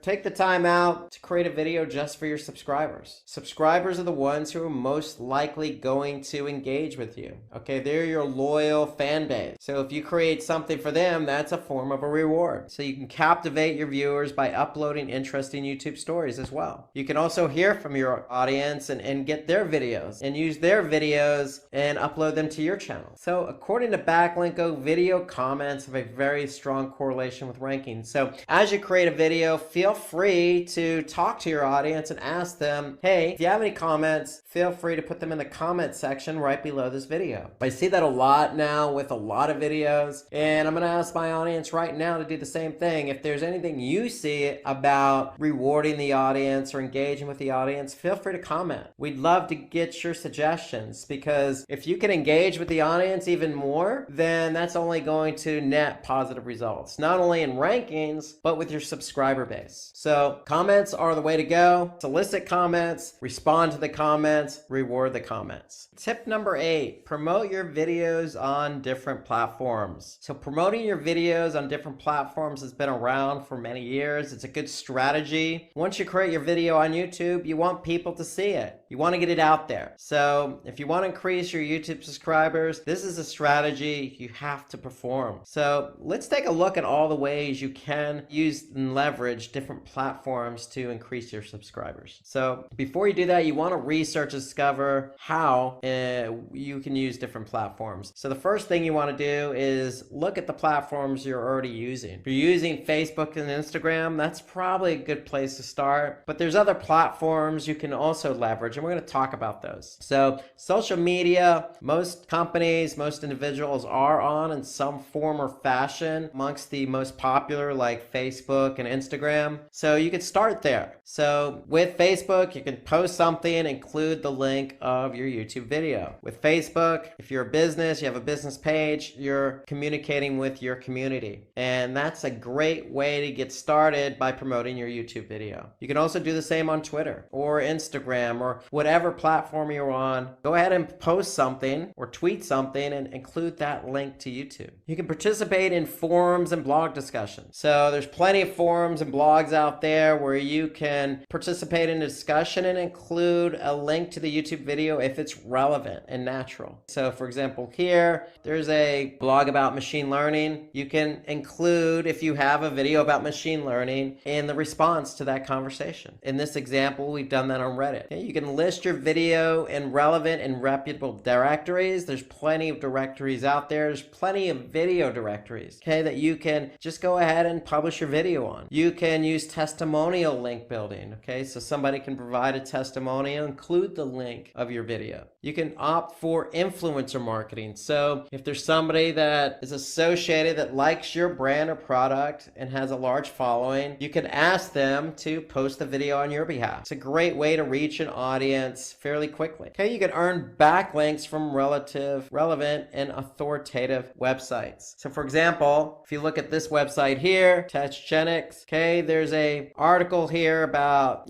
certificate of achievements, okay, for AWS. So if you scroll down, we could see our video is included here in this particular web page. So this is a high quality web page, okay, that's generating a backlink for us. Not only is it generating a backlink, it's also generating traffic and awareness for the video. Go ahead and find out if there's any websites that are relevant to your video topic and see if you can collaborate with them on producing a web page to include that video. You can also take advantage of email marketing by adding your YouTube link in the email signature. For example, it's a simple email. Any email client like Gmail or Yahoo or even Hotmail or Outlook is going to have an ability to, or give you the ability to add a signature. In the signature, you could simply just include a link to the video or to your YouTube channel. It doesn't have to be to a specific video, but it's a way to get people to your YouTube page or to that video. So the whole idea is more eyeballs, more potential subscribers. Engage your audience by posting your video links on community pages. So for example, we're promoting something here on a community page, and that's going to get some additional traffic over to us. You can always bookmark your videos on bookmarking sites like stumbledupon.com. Again, this is free, very little time to do this, but it's a chance for you to get the video out there and even generate a backlink. You can collaborate with other YouTube channels. This is always a good strategy. If you're creating a video on a particular topic on YouTube, chances are there's probably somebody else out there doing the same thing. It doesn't have to be necessarily a competitor. It can be a complementary product or service. And if you offer that, then go ahead and collaborate with them and see if you can exchange your videos on their channel. And you could take their video and put it on your channel in a particular playlist. Okay, so that's a way to collaborate with other YouTube channels, is swap videos. You could join high PR QA sites and post answers to the questions related to your video, like Quora is always a good example, or eHow. Okay, so Quora, there's always a question being posted, and if you have the answer to that question in the form of your video, then go ahead and post a response with a link to the video on YouTube. It's a great way to get the video noticed, and it's relevant and natural. Okay, you can embed videos in your blog posts, or if you're using a platform like WordPress, for example, very easy to go ahead and just take that video. You can even just put the link in the blog post. I like this option. I think blog posts are always good because you don't have to be text heavy with a blog post. You want to create a blog post that's nice and balanced with an image and text, but if you put a video to support your blog post, that goes even further. And blog posts themselves can be engaging and interactive with your audience. So having a video in your blog post always goes well, in my opinion. Okay, so you could promote other videos in your end screen. For example, at the end of your video, you can always promote something related, like we've done here in this example. So lots of ideas. Get your video out there. Use them in email. Use them in your blog post. Go to free bookmarking sites like StumbleUpon. Collaborate with other people on YouTube. Go to Quora, respond to a question. Use social media to your advantage. There's lots of opportunities to get your video out there. The more you can get your video out there, the more traffic you're going to get. The more traffic you get to the video, the more subscribers you're going to get. So that's how the game is played in order to get your video out there. But these are relatively, low time consuming ideas to get your video. And today we're going to talk about how to get traffic to your website. So thank you for joining, and let's get started. So let's imagine you're setting up your own website. Okay, you're clicking away, you're developing using some good tools. You're developing, you're designing, you're doing some QA, you're testing, you're sharing with friends in an alpha version, and then finally, your website is all set up. Congratulations. Well, when you hit enter and your website is finally published, what's going to happen? Well, a few days later, you're checking your website and you're looking at analytics and you notice your traffic's very low. Okay, well, you're scratching your head because you've done all this work with your website, but you're not getting any traffic. So the reason is you spent all your time developing and designing the website to make it look good, but you didn't do anything or any planning or any strategy around bringing users to your website. So the two go hand in hand. You just can't build a website without thinking about how to drive users to the website. And so before I tell you how to bring traffic to your website, let me tell you why this is so important. Okay, why do we want to bring users to our website? I mean, it has to be on equal ground as web development and design. Is somebody who goes to your site and then does something when they get to your site. So you have users, and when those users get to your site, they're generating page views and traffic. And you want to turn that traffic into engagement. Okay, so each page's traffic is configured independently of all their pages. So when somebody goes to your website, they look at a page, that's a page view. And certain pages on your website, you want to turn that page view into a conversion. Okay, whether that be, looking at a video or purchasing something. So think of these pages on your website as salespeople. They're trying to convert visitors who come to your website.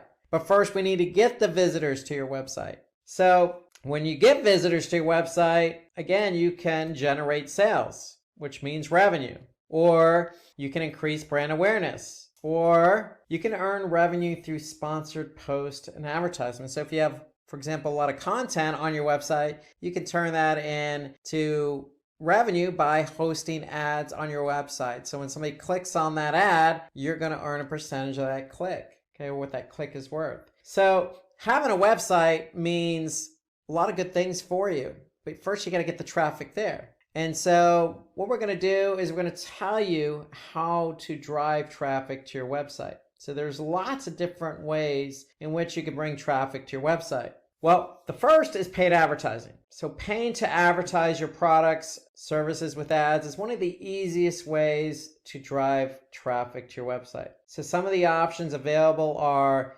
search ads, social media ads, or display ads. So search ads are ads that are displayed in the search engine results. So when a user types in a keyword query, you want your ad to show up based on that keyword query. Okay, so an example is digital marketing course. Somebody types in digital marketing course and Simplilearn is the first ad that shows up. How do we know it's an ad? Because you can see the word ad next to the domain. So when somebody clicks on that link, Simplilearn is going to pay Google. So that's how search advertising works. Okay, the next is social. So social media marketing involves increasing traffic or engagement or brand awareness, so lots of different strategies. But instead of doing this on search, you're doing it on a social media platform. Okay, so for example, you can advertise on any particular platform. And the way you advertise could be with an image, it could be with a video.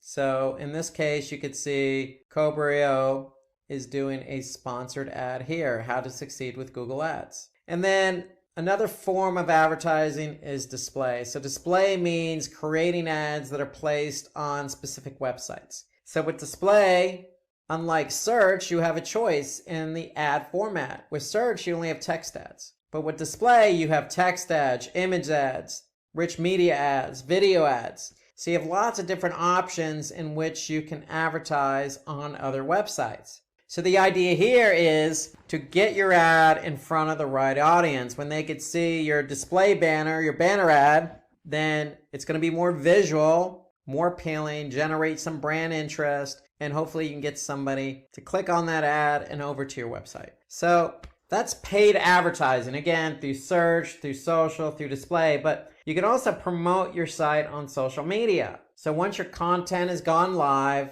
you could take advantage of different social media platforms. I mean, it really depends on what you're trying to promote, because what you're trying to promote needs to align with the appropriate social media platform. So Facebook is best suited for industries like food and beverages and news and media, and if you're selling a product. So you fall under one of those categories, and Facebook could be the right platform for you. If you're involved in, again, beauty or food and beverage or e-commerce, then you can also leverage Instagram, which is part of Facebook's ecosystem. So if you advertise on Facebook, you can also advertise on Instagram or Instagram. So it doesn't have to be and Facebook and Instagram. It could be Facebook or Instagram.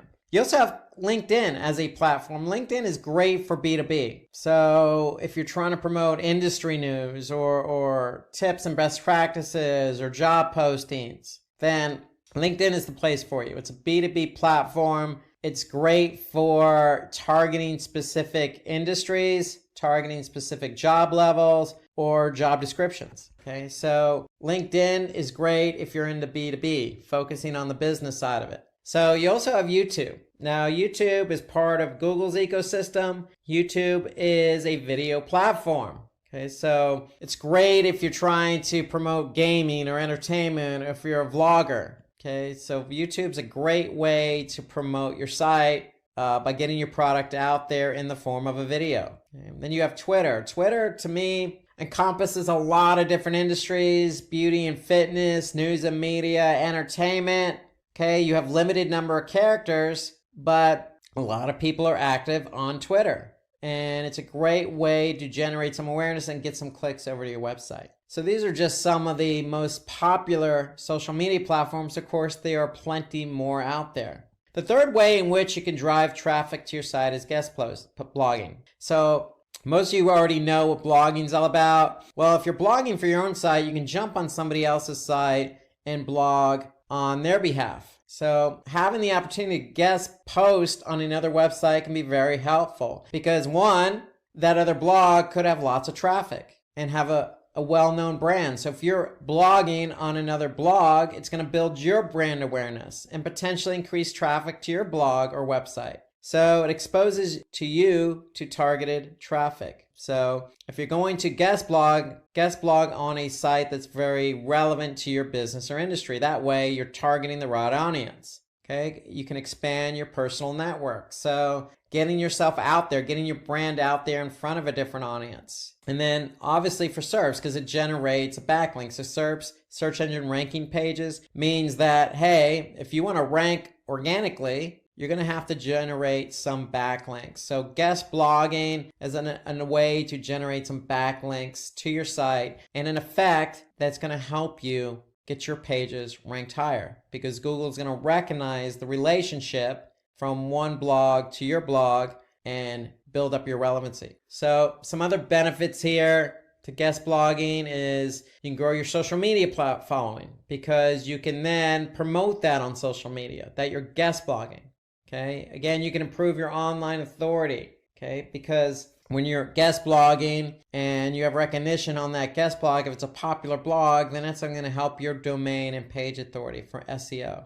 And then the end result is going to improve your backlink score. So there are a lot of benefits to guest blogging. To me, at the end of the day, it's just about reaching out to your audience, using another platform to do that in the form of a blog. And the results of that is going to mean more brand awareness for you in turning that traffic from that other blog into qualified leads. So you can also interview industry thought leaders. So that's another way, an interesting way to generate traffic to your site. So reaching out to thought leaders for interviews, okay, could generate some credibility for you and the other person. So it's reciprocal. So it means that you're active in the industry that you're in, and it allows you to engage with other leaders in the industry. And the indirect net result of that could be increased traffic, because if you do the interview and you record it, or if it's via video, then you can obviously post it on other platforms. And that could in turn drive traffic to your website.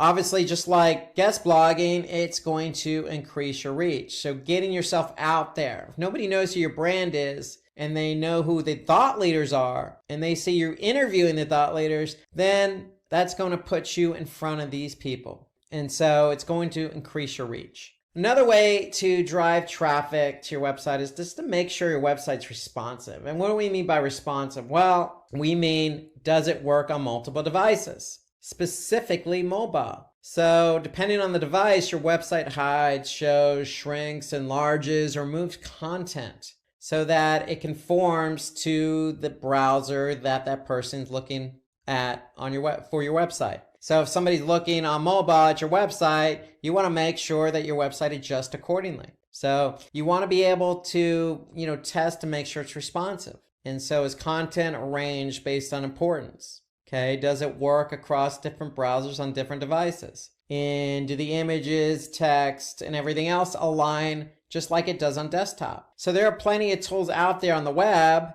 All you need to do is just do a search for, check my website for responsiveness. So you can use plenty of tools to check to see if your website is responsive towards multiple devices. Why is that important? Because if somebody goes to your website via mobile and your site doesn't align properly, or the content's all stretched out, and somebody has to maneuver their browser just to see your website, then chances are they're not going to come back. Chances are they're not going to convert. Okay, so you want to be able to revise your device browser combinations. You want to make sure that everything works accordingly. You want to be able to test those fonts, make sure they look good. And then you also want to make sure that people can navigate. So if they're on mobile, are they going to navigate just as easy as they can on desktop? And if you have any pop-ups, you want to probably make sure they're removed. So that way when somebody's looking at your website, they're not getting interfered with on mobile. And then of course you want to make sure that these pages load. Okay, so they load just as quick on desktop as they should on mobile, and vice versa. So they should not take a long time to load. So moving on from responsiveness on mobile to building a brand community. So brand community refers to a group of people who identify your brand and use your brand as a platform to exchange ideas and contribute content. Some advantages of having a brand community are promoting brand evangelism and loyalty.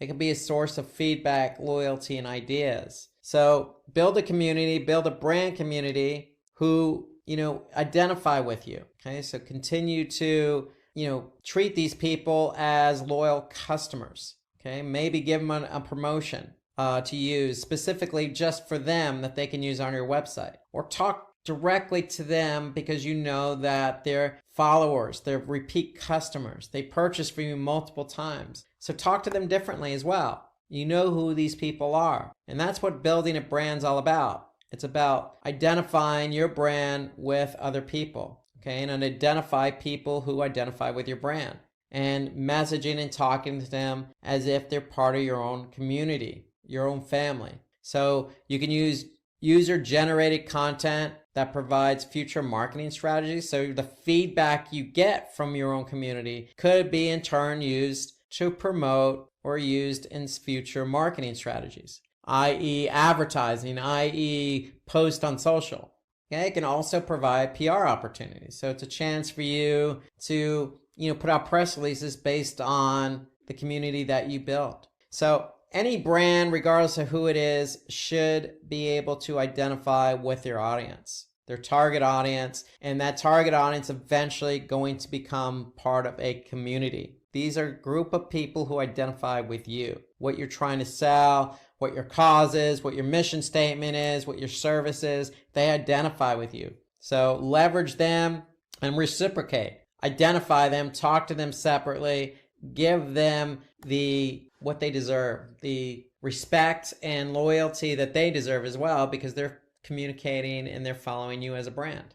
So the next thing you could do to drive traffic is be active in the comment section. So engage in relevant and thought-provoking conversations on other blogs and sites. It doesn't necessarily have to be another blog per se. It could be other sites like Reddit or Quora or Medium. Sites that have a lot of content that are broken out by industry, that allow you to engage in conversation, that allow you to either upvote or share or respond. Okay, so be active, because when you're active, people are going to see that, hey, you're a leader in the industry. You know what you're talking about. You have some brand equity. You have some thought and some knowledge on the specific topic and subject. So it just puts you in a better light when you can respond and be active on these different platforms. Okay, let's turn our attention to search engine optimization, also known as SEO or organic search. So in order to drive traffic to your site,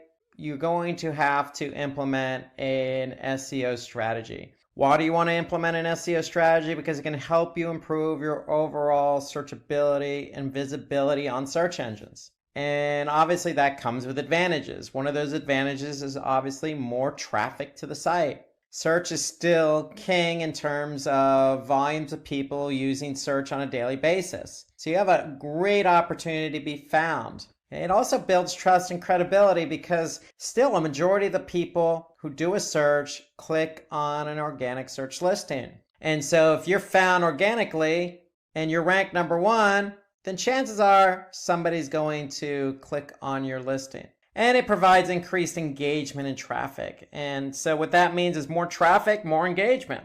And engagement is something you define. It could be, again, a download of a document, or the clicking on the play button of a video, or submitting a form, or signing up for a newsletter, or calling. These are all forms of engagement. So the amount of traffic you drive from organic search to your website is only going to improve engagement. Okay, so you can also provide an improved user experience. And what do we mean by that? Well, if you're getting lots of traffic from organic search, you have a really good opportunity to do A/B testing. And when you do A/B testing, you can improve user experience, meaning you're showing one variation against the other from people coming from organic search. And so this is helpful in that, if you're running an A/B test, the variation has a chance to improve or outperform the original. And if it outperforms the original, you're improving user experience. And then it helps target quality traffic. So SEO, to me, or all search, is the only medium in which you're meeting somebody halfway. You're addressing what they're looking for. So if somebody's looking for a pair of red women's Nike shoes, the 2019 model, and you have that particular product to offer, well, you have a chance of showing up via organic search. Somebody types in, women's red Nike shoes, size whatever, at the year 2019 model, then of course they're going to likely click on your listing, because you have what they're looking for. And that goes with any keyword, any industry, any business, any segment, any type of product you're selling. So again, you have a chance to really be visible for what people are looking for. And so that's the beauty of search engine optimization. You have a really good opportunity here to meet people halfway, to drive quality traffic, to get them to enjoy a good user experience, all the while generating engagement. And along with SEO, we want to be able to build backlinks. So SEO is a two-pronged approach, meaning you have two strategies in one: on page and off page. And so Off-page involves backlinking. So backlinks are just links that direct users from other websites to your own website. So with that, inherently, it's going to drive traffic, qualified traffic to your website. Because if somebody's on a relevant website that's linking to yours, and they click on that link and go to your website, it's likely going to be qualified, meaning they're going to be relevant. And so backlinking, because it's an off-page strategy. Why is it an off-page SEO strategy? Because if Google crawls that other site that has a link to you, then that's going to give you credit, because Google will say, hey, this site's getting some links from some relevant sites. We must think they're relevant, and therefore we're going to trust this site. So by Google trusting your site, it's going to improve your organic ranking. And with the organic rankings being improved, meaning it's going to mean faster indexing. So what does that mean? So you want to be indexed by the search engines. And so the quicker Google can find your pages, even if it's on somebody else's site, then that means they're going to follow that link, go to that page on your site, and take that page back to their servers to be indexed. Okay, so the quicker you can get indexed, the quicker you can get found. And then it helps with referral traffic. So again, we noticed that our efforts are on SEO, organic search, but if you're getting traffic from another website, hey, that still counts. That's referral traffic. Okay, so that's a side advantage to having backlinks, is good traffic from other sites. Okay, so those are inherently some of the reasons to do backlinking. Okay, never hurts. I mean, there's brand awareness reasons to being on other sites as well. There's industry leadership, meaning if you post content on Reddit, okay, you're coming across as an industry leader, but yet generating a backlink, which helps with SEO and referral traffic. So there's a lot of benefits to building backlinks. And the opposite of backlinks are internal links. So you want to do internal linking, and that just means connecting one page on your site to another.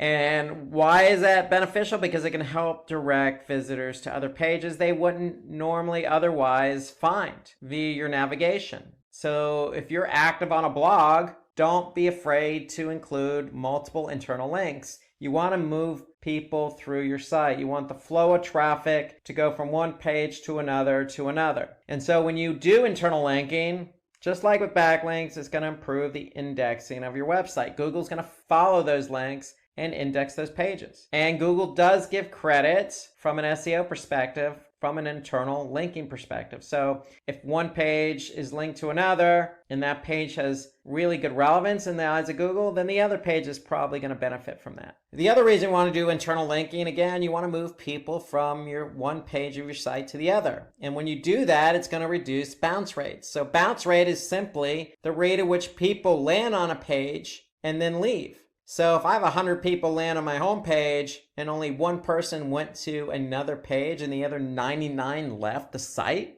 then that's a 99% bounce rate. So by putting internal links in place, you're helping people move from one page to the other and thus reducing the bounce rate. And that's what you want. You want to keep people on your site. You want to be greedy. It also drives traffic to older posts. So again, when we say older posts, we're really referring to blog posts. So if you have a relevant blog post and you're writing a new blog post, then link the two together. If it's relevant, link it. Regardless of how old it is. You want to show Google that these older blog posts, just because they were written a year ago, doesn't mean they're outdated and old-fashioned, okay, or useless. You want to keep them alive by linking to them. So to me, that's a good strategy for internal linking. Link to older blog posts. Show people you're an industry expert. You've been doing this for a while, and then you have lots of content to share. Okay, so the longer you can keep somebody on your website, the more likely it is they're going to engage and convert. And some other inherent benefits: improves page rank. So what we mean by page rank is simply just a rank that Google gives pages. So the more internal linking you have, the better off you are. And then it helps spread link juice across websites. And what we mean by link juice, again, just like backlinking, it builds relevancy. So just keep all these inherent benefits in mind to internal linking. The end result is keeping the flow of traffic on your site, and all these other benefits will fall into place. Okay, so another way in which you can really hone in on traffic to your website is long tail keywords. And long tail keywords to me are more than just one or two keyword phrases. Okay, so there are usually 3 or longer keywords in a phrase. Okay, so long tail keywords really nowadays account for most web searches. People really take the time to even pose questions as a search query. Say it's unlikely somebody's going to go into search and just type in the word shoes. They might type in red shoes, but that's unlikely. What they're probably going to type in is, red Nike running shoes 2019 or some variation of that. Okay, that's a long tail keyword. And some of the advantages of using long tail keywords to be found for are less competition. So if you're using broad keywords like red shoes, then who doesn't want to be found for red shoes? Well, you don't want to be found for red shoes because it's too broad. You don't know what type of shoes somebody's looking for. You just know they're looking for red shoes. It could be running shoes. It could be work shoes. It could be, boots. It could be slippers. Okay. It's too broad. So long tail keywords help narrow it in. And the more narrow and focused a keyword is, the less competition it's going to have. And when something's not competitive in the form of a keyword, then that means your chances of ranking for that keyword are going to be greater, and the chances of you ranking faster are going to be greater. And then, of course, if somebody's looking for exactly what you have to offer, then you have a higher chance to convert that person. So if you have exactly those 2019 red Nike women's running shoes, and somebody does a search for that, and that's a long tail keyword, and they click on your organic listing, if you have the right price, then they're probably going to convert. So you have a really good chance of converting somebody using long tail keywords. So my point here is if you're looking for keywords to use, focus on longer tail. Don't focus on 1 or 2 keyword phrases. What it also does is it brings targeted traffic. So even if somebody doesn't convert, hey, they could be back because it's exactly what they're looking for. And if you're focusing on longer tail keywords, like I just mentioned, stay away from the shorter ones. It's just easier to optimize your page for SEO. So remember, SEO is a 2-pronged approach, on page and off page. We talked about off page with internal linking and backlinks. On page is all about making sure those keywords you choose are integrated in with the page you want to be found for. And so if you're using a long tail keyword, it's just easier to work that keyword in. So it enables easier on-page optimization. Okay, let's switch away from SEO to email marketing. So let's focus on email marketing as a form or method of driving traffic to your website. So email marketing has been around a long time in terms of digital marketing. Why? Because it provides an effective way to convert leads into sales. Why? Because you can send personalized emails to a target audience. So when you send an email to somebody on a regular basis, you know who that person is. So what are you doing in the email? You're writing a specific message to that person. Well, email marketing is the same thing, except you're just sending an email to a larger group of people. And when you send an email to a larger group of people, you're still going to personalize the message, right? You're not going to send a generic email to 1,000 people. Okay, nobody's going to do that. So make sure your email is targeted. And if it's targeted, it can be cost effective.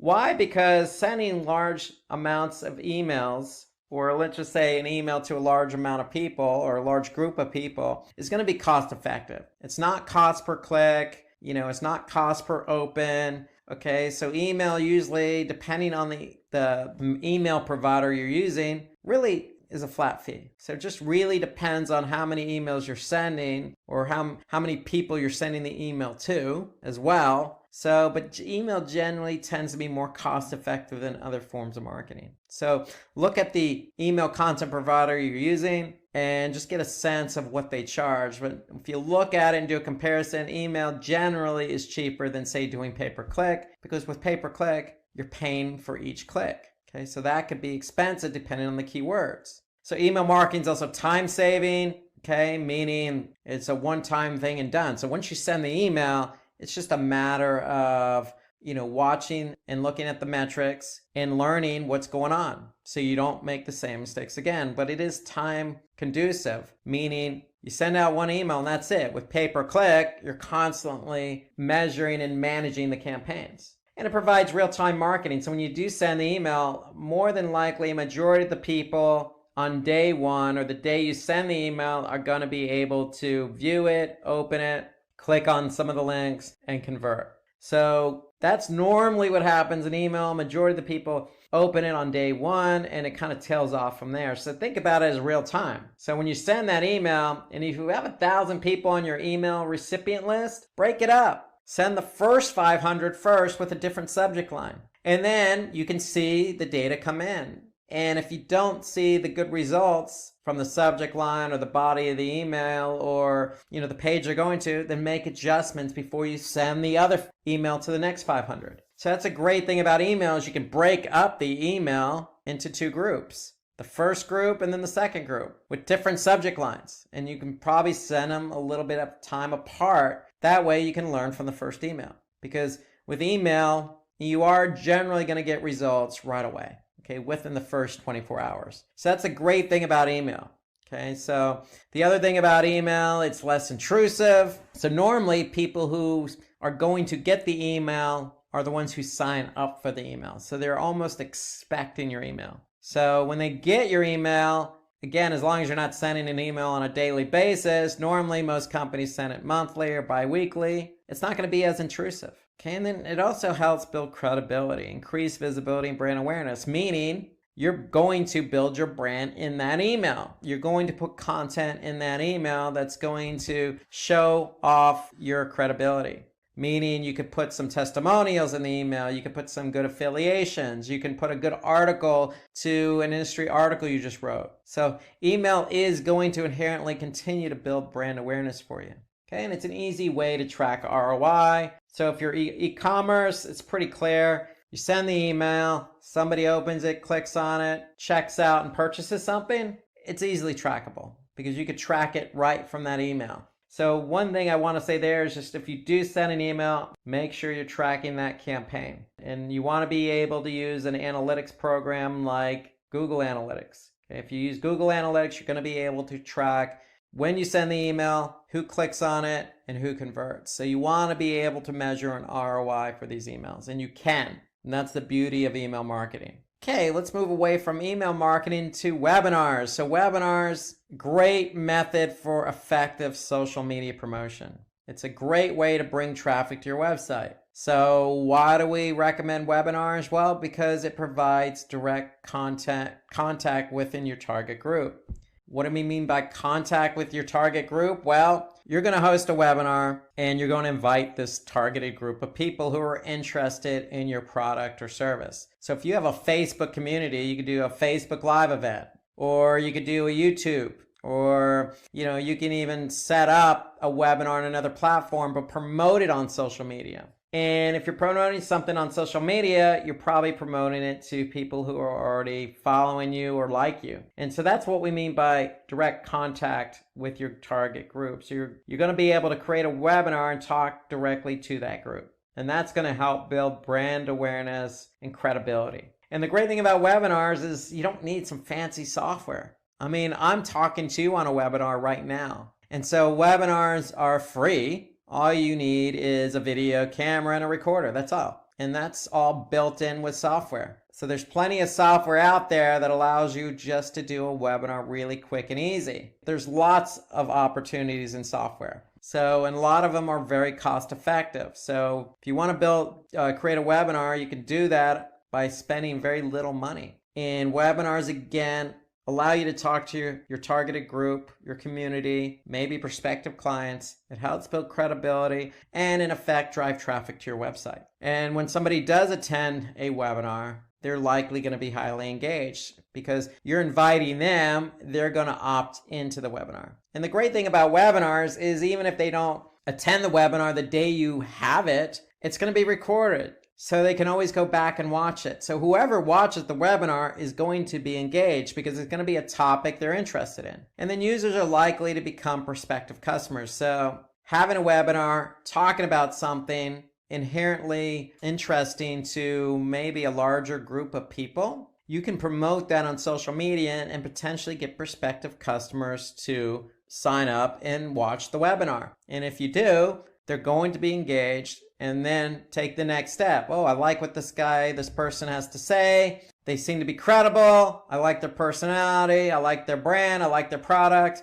I'm going to go check out their website. Okay, so webinars allow you to kind of pull in more people as well as just your community, because you can promote the webinar and you can promote it in advance and you can leverage social media for that. Okay, so something related to webinars is incorporating video content. So videos have been proven to be a really good way to attract new visitors. And it makes your website very engaging when you have videos on your website as well. So if you create video, you have an opportunity to post it on various video platforms like YouTube or Vimeo. Okay, there's plenty of video platforms out there, or just embed it in a blog post, or embed it in a Facebook post, or a tweet. Okay, so you can do a lot with video. And having video on your site is going to increase engagement. Okay, when you increase engagement, good things happen. That's going to lead to increased conversions and sales, or ROI, or just like we mentioned, the webinar can help build trust with your audience. So even that webinar you could post on your website. So you want people to engage by watching this video. If they watch the video, they're going to gain trust in you because you're talking directly to that person, that user, that audience, that visitor to your website. And when you can build trust, it's going to increase engagement. And that's the beauty of video. Unlike text or imagery, videos really do engage with the audience. And so the more video you can do, the better off you are, because again, you can leverage social to draw attention to your brand and product and service. And then you can have that video on your website to increase engagement, which in turn increases conversions and sales and improves the ROI. So always think video. There's plenty of video software out there that you can leverage. And the great thing about video too is, hey, most people are using mobile phones these days, smartphones. And so video works just as well on mobile as it does on desktop. So keep that in mind. Video is going to be engaging regardless of what device somebody uses. And then of course, if they're watching the video on Facebook or YouTube, then chances are they're going to share that particular video, which is going to bode well for your brand and traffic. Okay, so video, if somebody likes a video, it's very easy to share video, especially from a mobile phone. So YouTube just makes it so easy to share or like or subscribe to a channel. It becomes that much easier. Things can go viral, and chances of them going viral with video are going to be greater. Okay, so other ways to drive traffic to your website is submit your content to content aggregators. So what's a content aggregator? Well, a content aggregator is like Reddit that provides a great platform for you to post your content. So that's what a content aggregator is, really a site like Reddit or Medium or Quora, where you could post content to a large number of people. Okay, so with Reddit, people are either going to upvote it or downvote it. So the more upvotes you get, or thumbs up or likes, or people who encourage that content, the more of a chance it has to be found. And so first thing out of the gate, if you do provide content to a content aggregator like Reddit, make sure it's good quality content that's interesting. And that should be the case across the board, whether it's a social post or blog post. Make sure the content's unique, professional, and interesting. And then if you do, say, put something on Medium, or you do put something on Quora, and it is professional and interesting and thought-provoking, then people are going to react to it. And then that, again, could lead to traffic. But even if it doesn't lead to traffic, it helps build brand awareness. So if you have content, just like videos, leverage it. Put the content out there. Okay? And when you put content out there, it's only going to, especially if it's good content, it's going to put you in a good light. So don't be afraid to share your content on the likes of Reddit or Medium or Quora or some of these other content aggregator websites, because good things are only going to happen. And again, referral traffic, SEO, brand awareness, conversions. So all these are inherent benefits of just sharing your content. Okay, and then finally, we want to learn from analytics. Okay, so what do I mean learning from analytics? So there are plenty of analytics platforms out there. One of the most popular is Google Analytics. So you want to make sure you're tracking traffic on your site with Google Analytics. So all you have to do is just go to Google Analytics via search, sign up, add the analytics code to your website, and voila, they're doing all the heavy lifting. They're going to track traffic coming to your website. And not only are they going to track traffic, but they're going to tell you how that traffic engaged. And so the benefits of it, Google Analytics, is, hey, you could figure out where users are coming from. Are they coming from that email campaign that I sent out to 1,000 people? Are they coming from YouTube based on that video I posted? Or are they coming from Reddit based on the content I just posted there? Or are they coming from organic search? So Google Analytics can help us understand how much traffic we're getting from organic search. So it'll help us measure our SEO efforts. And then with Google Analytics, you could segment. So we could segment by mobile, we can segment by desktop, returning user, new user, by campaign, by page, by language, by city, by region. I mean, there's so many ways in which to segment your audience. And segmenting simply is breaking up the entire group of people who come to your website into different segments based on what you want to see. So if you want to look at, females between the ages of 18 to 24 who come from mobile via organic search, that's a segment. And you can look at that information in analytics. If that's your target audience, then you could see how they're performing. Okay, so there are a lot of benefits to Google Analytics. Definitely want to take advantage of segmenting in Google Analytics. You could look at your competition. So there's a benchmarking report. The great thing about Google Analytics, you can also look at content and how your content's performing once somebody lands on your website.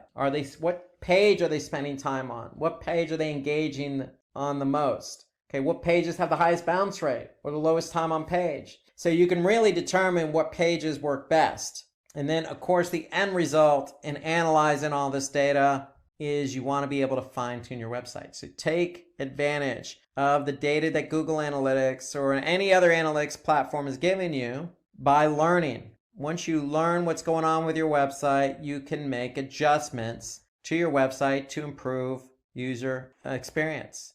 Okay, so we went over a lot of different ways to drive traffic. Okay, you can incorporate all this to your website immediately. Today we're going to talk about SEO tools. So let's get started. So if you're doing SEO and you're doing on-page and off-page SEO for an organization or a website, you're going to need some tools to help you. So you can't go at it alone. You can't do anything manually. You have to lean on tools to help you work more efficiently, help you gain an advantage. And so if you're doing SEO, you're going to need tools for keyword research. You're going to need tools to help you with the technical aspects related to SEO. You're going to have to use some tools for off-page SEO, including backlink monitoring and analysis. And then there's tools for helping you track where your keywords and pages rank. So there's tools for every element of SEO. And today we're going to take a look at some of the best tools out there on the market to help you do your job better. So let's start with the keyword research. So with keyword research tools, you can do your job a lot more efficiently, finding the right relevant keywords. I mean, that's really key to SEO, is finding keywords that are relevant to your business, product, or service that you want to rank for. So you want to be able to choose keywords with high search volume and low competition. So where do you get those numbers? You get those from certain tools. You also want to get forecasts for certain targeted keywords. You want to be able to generate a list of latent semantic indexing type keywords, or keywords close to the keyword you're trying to target. You want to be able to select primary and secondary keywords wisely. So having a list of keywords with certain data points will help you do that. And you want to be able to identify the keywords that your competitors are also ranking for. So good keyword research tool will help you do all of those things. So what are some of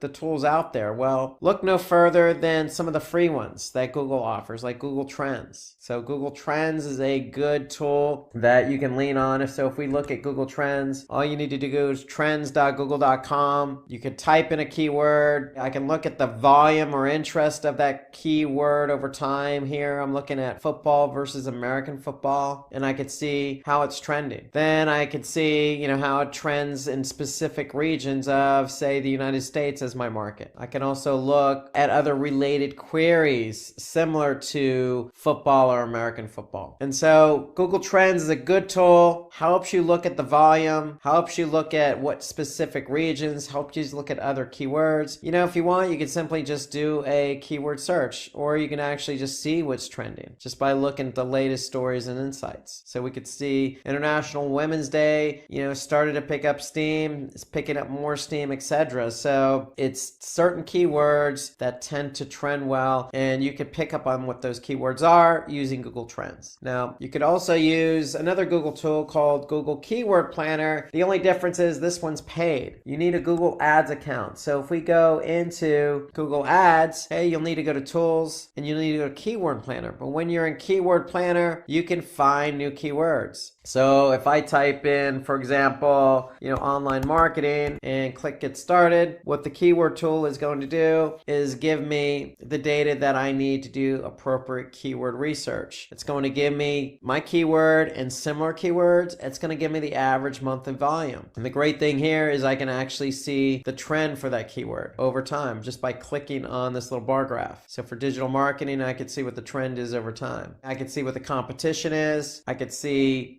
if I'm going to bid on this keyword, I could see what the bidding range is. So more important, I could see the volume and I could see the competition. Here's my volume for this keyword over the last 12 months on average, and here's my competition. So Google's Keyword Planner gives you the necessary information you need to choose relevant keywords wisely. Now, there are other tools out there that are paid that help you look for relevant keywords like SEMrush or Keyword Finder. That's a freemium tool. So there are plenty of tools available to you. Another tool I use that's not listed here is Moz. So if you just type a keyword, let's just type in the same keyword like online marketing, for example. Okay, so what Moz is going to do is going to give me some volume. It's going to give me some other keyword suggestions. Okay, it's going to tell me how difficult that keyword is, and it's going to tell me who else is ranking for that keyword. So it gives me, again, all the relevant information I need, including competitive information. So you can use these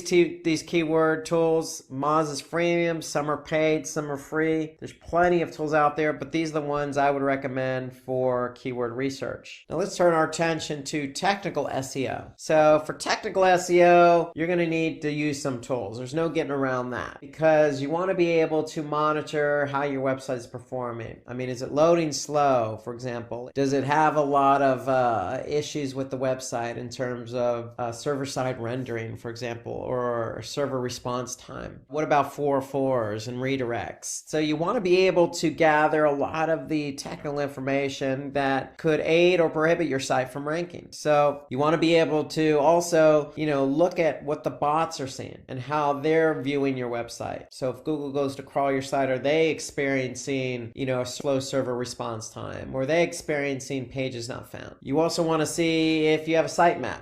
What's the sitemap? Are these bots crawling your site or getting the pages from a sitemap? And again, you want to be able to lean on some of these tools to help you fix errors that you may encounter, like meta tags or 404s or canonicals. So you need a good tool to help you manage all that. And so I'm going to go back to Moz starting out. So if we go back to Moz, Moz is a good tool. It's an all-in-one. It's a great SEO platform. So if I go to Moz and I log into an account, I can just go to site crawl. And so what Moz is going to do, it's going to give me a lot of information about how Moz's bot is seeing my site. Okay, so if I go to the site crawl, I can look at all the particular critical issues that I've experienced. So I could see 404 errors, okay, redirects related to that. I could see meta descriptions, missing meta descriptions, duplicate content. So there's a lot of different issues that Moz is detecting for this particular site. And the great thing about Moz, and this is why I use Moz as my SEO platform, I don't work for Moz, I've just used them a long time, is if you do have issues, then they give you ways to fix it, the how to fix it section. So if I see missing description here, if I just click on review, I can get a more in-depth analysis as to what the issues are here. But I can also click on the why and how to fix, okay? And they're going to give you some information about how this is impacting SEO and what you could do to fix the issue. They lay out the issues pretty prominently here. You can see for all the metadata issues I have 142 total metadata issues. I have 10 title tag too longs. I have 122 missing meta descriptions. So they lay it out nicely here up the top so you can kind of get a sense of what to work on on, and again, they prioritize it based on the severity of the issue. And then they break it down into several categories. For example, I just looked at metadata issues. You could see if I click on content issues, I have some duplicate content that Moz is recognizing, or missing or valid H tags. So Moz does a really, really great job laying all the issues out for you to recognize. Okay, there's another tool that I like to use called Screaming Frog. It's a pay tool. So if we go look here, great thing I like about a Screaming Frog, it will crawl your site and it will give you a list of issues, just like Moz does, of what it sees in your site. Is it experiencing 404s, broken links? Are there any redirects it's picking up? Duplicate content, sitemaps, their JavaScript issues, how does it see the site architecture? So it really does take a deep look at everything that could impact your website from ranking. Okay, there are other tools out there like,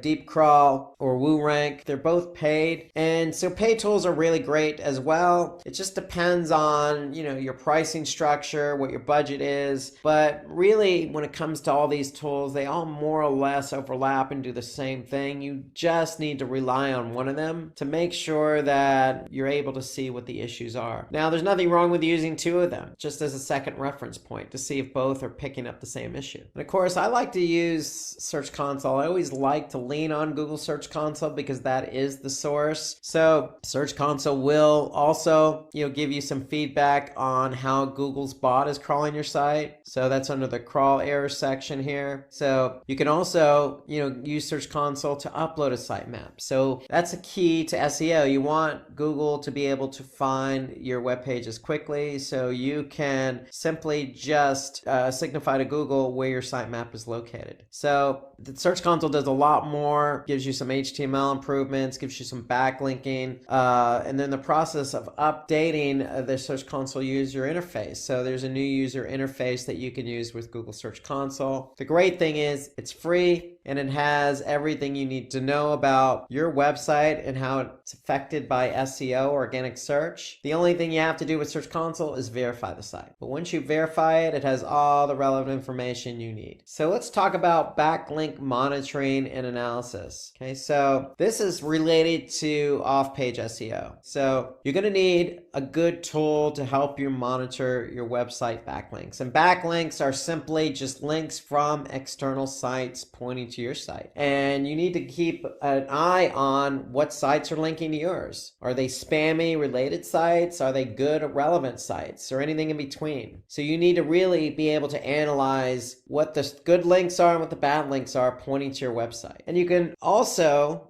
given the tool, also perform some competitor analysis. So you should be able to use a tool to be able to compare how your site's ranking against your competitor. Okay, you want to measure the ratio of referring domains to backlinks. So how many pure domains are linking to your site? So you want a tool that's going to be able to tell you that. You want to identify and disavow poor backlinks. Okay, so you want to be able to recognize which sites are linking to yours that's actually hurting you from an SEO standpoint, and you want to be able to do something about that. Okay, you want to measure citation flow and trust flow. You want to check the ratio of link distribution in terms of, is it internal or external, or what kind of sites are linking to my site? Are they social related? Are they pure content related? And then you want to be able to track the number of do follow and no follow links. How many links pointing to our site are actually telling Google and other bots not to follow the link, or how many are actually allowing the bots to follow that link. If a bot follows a link, it's going to pass what we call link juice. So you're going to get credit for the backlink. If it's a no follow, you're not going to get credit for the backlink. And we want to be able to measure that. And so we want to have tools that will help us do that. So what are some of those tools? Well, Ahrefs is a good tool. It's a paying tool. Majestic is a freemium tool. Moz, again, Moz is the tool I use. SEMrush, and then again, I got to mention Google Search Console. So let's take a look at some of these tools in terms of backlink monitoring and analysis. So let's start with Google Search Console. Again, it's free. You just have to verify your site. And so if I go to Google Search Console, I can look at links and I can see what external links I have pointing to my site. Okay, so I could see I have 17,000 in this example pointing to the homepage of this particular site. Okay, so if I click on that, I could see all the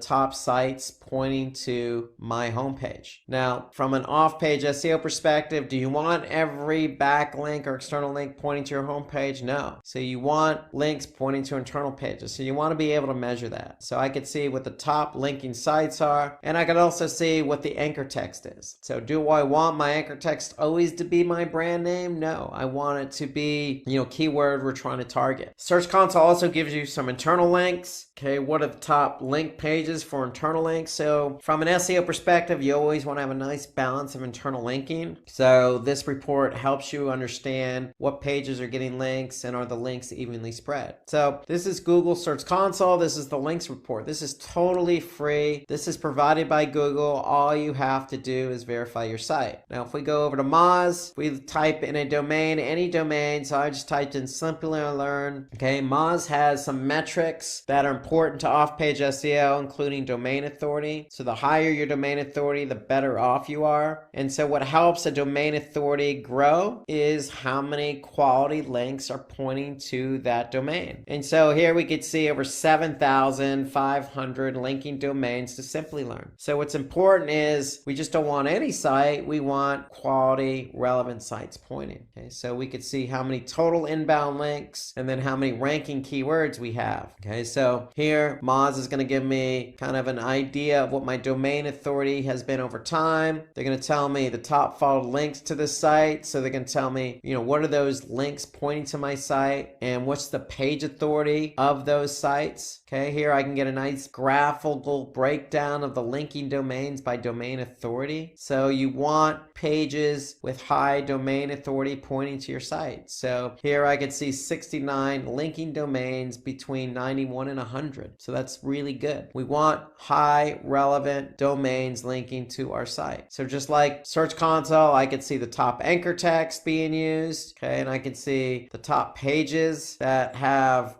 good page authority on the site. I could see following versus no follow on internal and external links. So this is just the overview. So Moz really does break down for you, what those pages and linking domains are. So if I just click on linking domains, now I could get a detailed look for my homepage, what domains are pointing to our domain. So I could see Microsoft.com has a domain authority of 100, YouTube 99. And so not only does Moz provide you with the domains, it also provides you with their domain authority score and spam score. So you want to keep an eye on any particular site that has a high spam score. So having a site with a high spam score and a low domain authority will hurt your domain and page authority for that page. So Moz does a great job of breaking it out, and this is for any page. It doesn't necessarily have to be the home page. Okay, if I take a look at another example here, Majestic. So Majestic, again, I can use a free version of the tool. They have their own metrics, citation flow, trust flow. So when they say trust flow, what's the link quality all about? Okay, citation flow, what's the link volume? Okay, they can get an idea of how many external backlinks are pointing to the site and what's the trend on that, referring domains. So Majestic does a really good job. Again, some of the same metrics that we could see here, except they go into detail about languages as well. So this is Majestic, and you got Search Console, you got a lot of other tools. And then I'm going to just revert back to Moz because you want to be able to compare link profiles. If you're in a competitive space and you're doing off-page SEO, Moz will help you compare how your site stands against maybe another competitive site or relevant site. So just doing this analysis, I can compare my domain authority, spam score, how many total links, how many external followed links or external no followed links, got breakdown of linking domains. So it does a nice job of comparing one site versus another. That's going back to Moz, and that's what you want. You want a good tool that's going to help you do that. I mean, there's other tools out there not listed like Bright Edge that will also help you compare linking profiles. So at the end of the day, if you're doing off-page SEO, you want to get a sense of what sites are linking to yours. Are they quality sites? Are they spammy? What anchor text are they using? Are they no follow? Are they do follow? Are they top domains. How do you compare against your competitors? I mean, all these metrics are related to off-page SEO, so you want a good tool that's going to help you measure this. Okay, so let's talk about rank tracking. So when we do keyword research, we're looking for relevant keywords. We find our relevant keywords. We assign primary and secondary keywords to pages. We optimize those pages. We do off-page SEO, and we're doing all this work for SEO. Okay, we want to be able to measure the fruits of our labor. We want to be able to measure how we perform for on and off-page SEO for the keywords we covet in the pages they're related to. And so that's where rank tracking comes into play. So we want to be able to track our website's ranking, and not just our website, all the pages we've optimized. We want to be able to measure our click-through rates and impressions. We want to be able to track the ranking for both desktop and mobile for specific locations. And we want to identify top performing, gaining and losing keywords. So in other words, we want to look at trends. Is a keyword ranking? Is it going up in ranking? Is it going down in ranking? If it's going down in ranking, then you need to take action. So you need a tool, a good tool for rank tracking. So we can look no further than, again, Google Search Console. It's free. It's right from the source. So let's take a look at what Google Search Console has to offer in terms of rank tracking. So if I go to Google Search Console and I put in a URL, what it's going to do is it's going to give me, and this is the search queries report, it's going to give me what queries people have used to actually type into google.com, and it's going to be able to tell me how many times my pages showed up for that query. It could be more than one page, so that's an impression. And if I did receive an impression, meaning did my page show up in the organic listing, then did I get a click as a result? And so in this case, if I got 68 impressions and 10 clicks for keywords somebody typed in, that's a 14.7% click-through rate. And so what Search Console will also do is say, hey, look, for that particular keyword, you appeared on average in position 4.1. So it gives you really good insight as to, what people are typing in and how you're being found for those keywords. Okay? It breaks it down by pages, it breaks it down by country, breaks it down by device. So I could see, mobile, I've had 899 impressions over the last 3 months on mobile, and I received 33 clicks as a result. My average position on mobile was 2.6.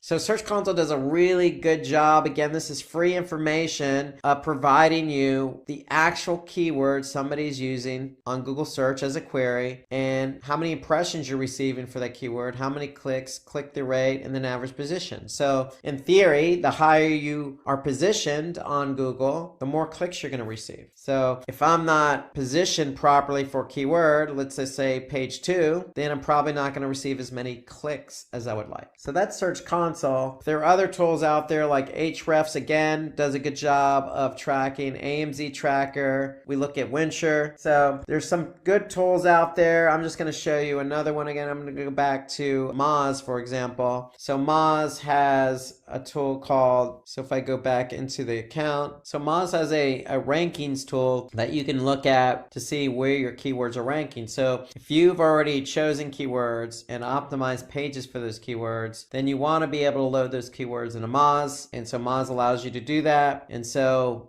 what Moz does is they do a crawl once a week, and they'll be able to tell you where you rank for all your keywords. Are we moving up in the rankings? Are we moving down? How many keywords do we have ranked between positions 1 and 3, 11 through 20, 4 through 10, 21 through 50? So we'll be able to see where our keywords rank. And so it gives you a breakdown here of nationally in the United States where this keyword is ranked, and if it's moved up or down, and for what URL is it ranked for. And so you can label the keywords, and this is what you want to look for in a good tool. You want to be able to organize your keywords and label them. So for all our branded keywords, we want to be able to label them branded, because ideally you don't want to optimize for your brand keywords. So maybe we want to exclude our brand keywords and look at our non-brand keywords in terms of ranking. And so you can certainly add locations and look at specific locations. The whole idea behind a good ranking tool is to be able to measure, if a keyword is trending up or down. Okay, so I can simply look at a particular keyword and I can see the trend of that keyword. And then, if a keyword's not ranking, then we want to wonder why it's not ranking. Well, is it difficult? Is it not ranking because of its difficulty? Or can we do a better job of optimizing for that keyword? And so Moz also has a page optimization tool. So if you're not ranking for a keyword, you can flip over to the page optimization tool, then put in the keyword, put in the URL, and Moz will give you some idea as to what you can further do to optimize the page. Okay, so that's Moz.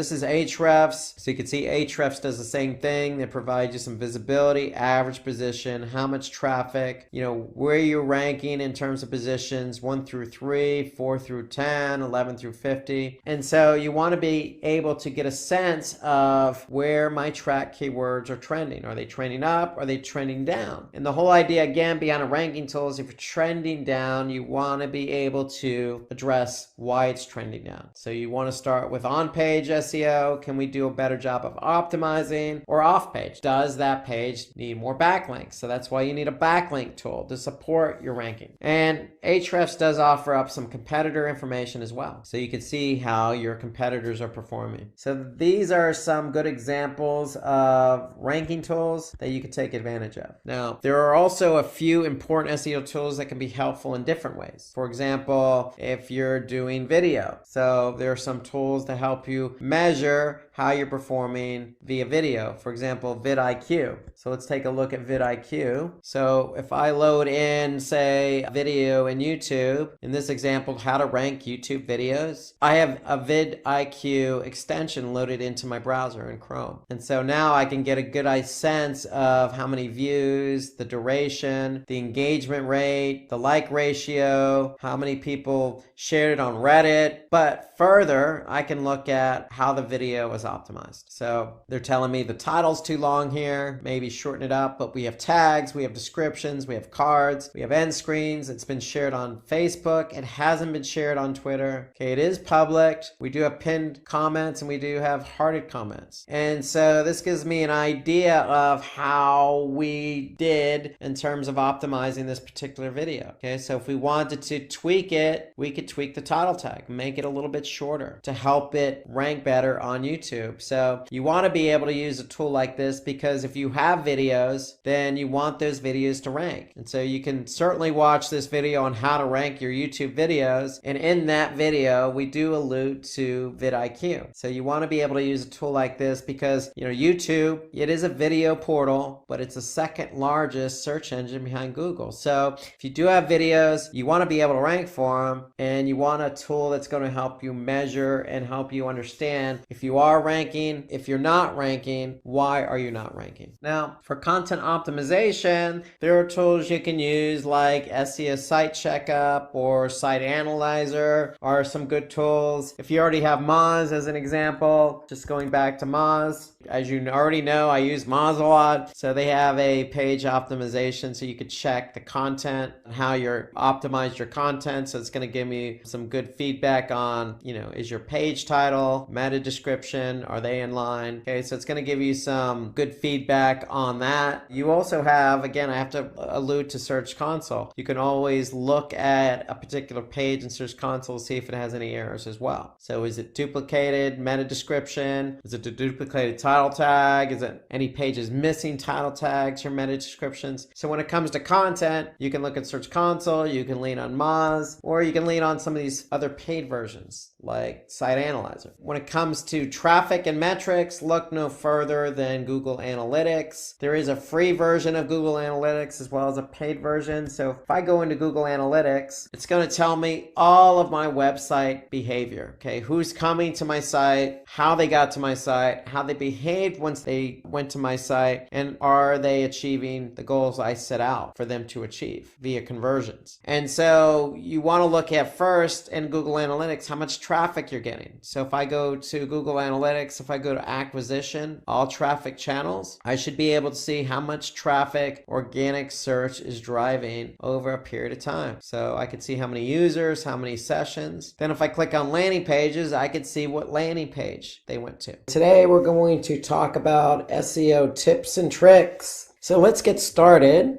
And throughout this series, we're going to have a few tips to share with you. And we'll start out with tip number 1, opt for smarter ways to do keyword research. And so If you listen to any of our SEO tutorials in the past, you know that keyword research is the first step, but the most crucial step in starting SEO. So when we do keyword research, we want to be able to basically find keywords that we feel are relevant to our business that we want to be found on search for. And so here are a few tips that can help you do that research in a more efficient manner. The first thing we want to do is identify a list of keywords that are relevant. So we only want to focus on relevant keywords for our business. That's a given. So what I would suggest is, as a best practice, maybe, put down some of those keywords in a spreadsheet. So think of them as a theme of keywords, because when you do research, you're going to want to include a theme of keywords related to one another so you can pick the best ones out of that theme. And so as an example,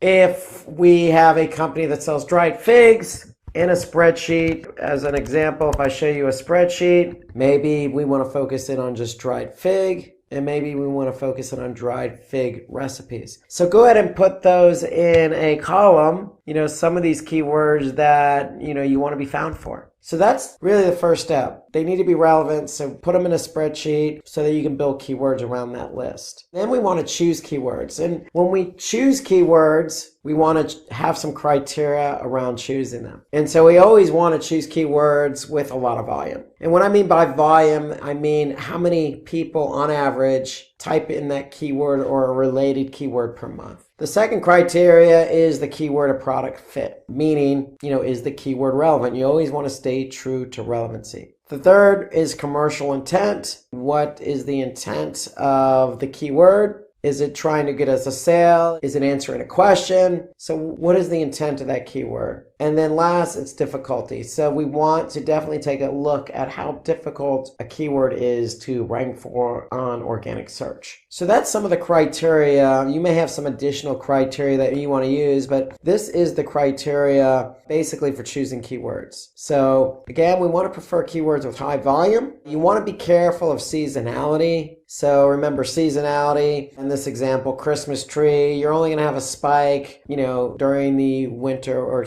the October, November, December months. So be careful of seasonality when choosing high volume keywords. And again, keywords that are relevant to your product, even though it doesn't have much search volume, relevancy always trumps volume or any other metric. Commercial intent. So we want to look at keywords that, for example, have buy in them. They may have low search volume, but if somebody's typing in that keyword, then we can insinuate that the consumer who typed in that keyword is ready to make the purchase. So we want to look at what the intent is of that keyword. And then again, the difficulty. Always opt for keywords that have low difficulty or competition. And so in order to get these metrics, we can use third-party tools. And I'm going to show you a couple of examples of third-party tools you can use that will give you some of this information. So the first tool I'm going to show you is Google Ads Keyword Planner. So if I'm having a Google Ads account, I could simply go to Tools and then choose the Keyword Planner. And from there, I want to find new keywords. So if I choose the keyword dried figs, because that's the keyword I put in my spreadsheet that I'm interested in optimizing for, and then maybe dried fig recipes. That was the other keyword theme.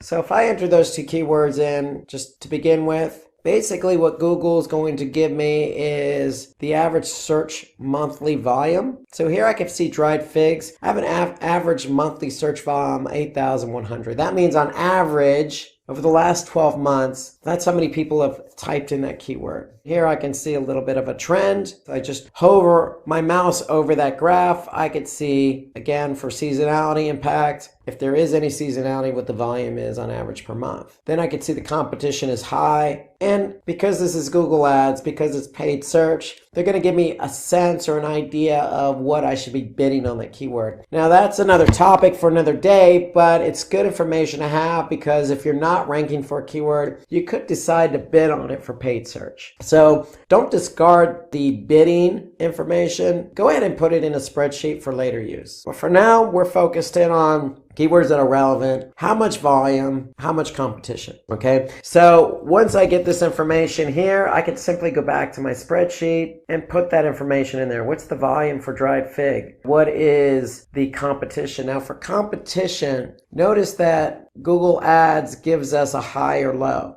Now if we're trying to measure ratio between volume and competition, we want to get an actual sense of what that competition is. So what I always do as a best practice is go into Google search. If I go to Google search and I type in dried figs, I'm going to see the actual volume is 34,500,000. So I could see that's the actual search volume for this particular keyword. However, if I add a syntax called all entitle before that keyword with a colon, space, and then hit enter, then I could see the actual volume reduces to 31,000.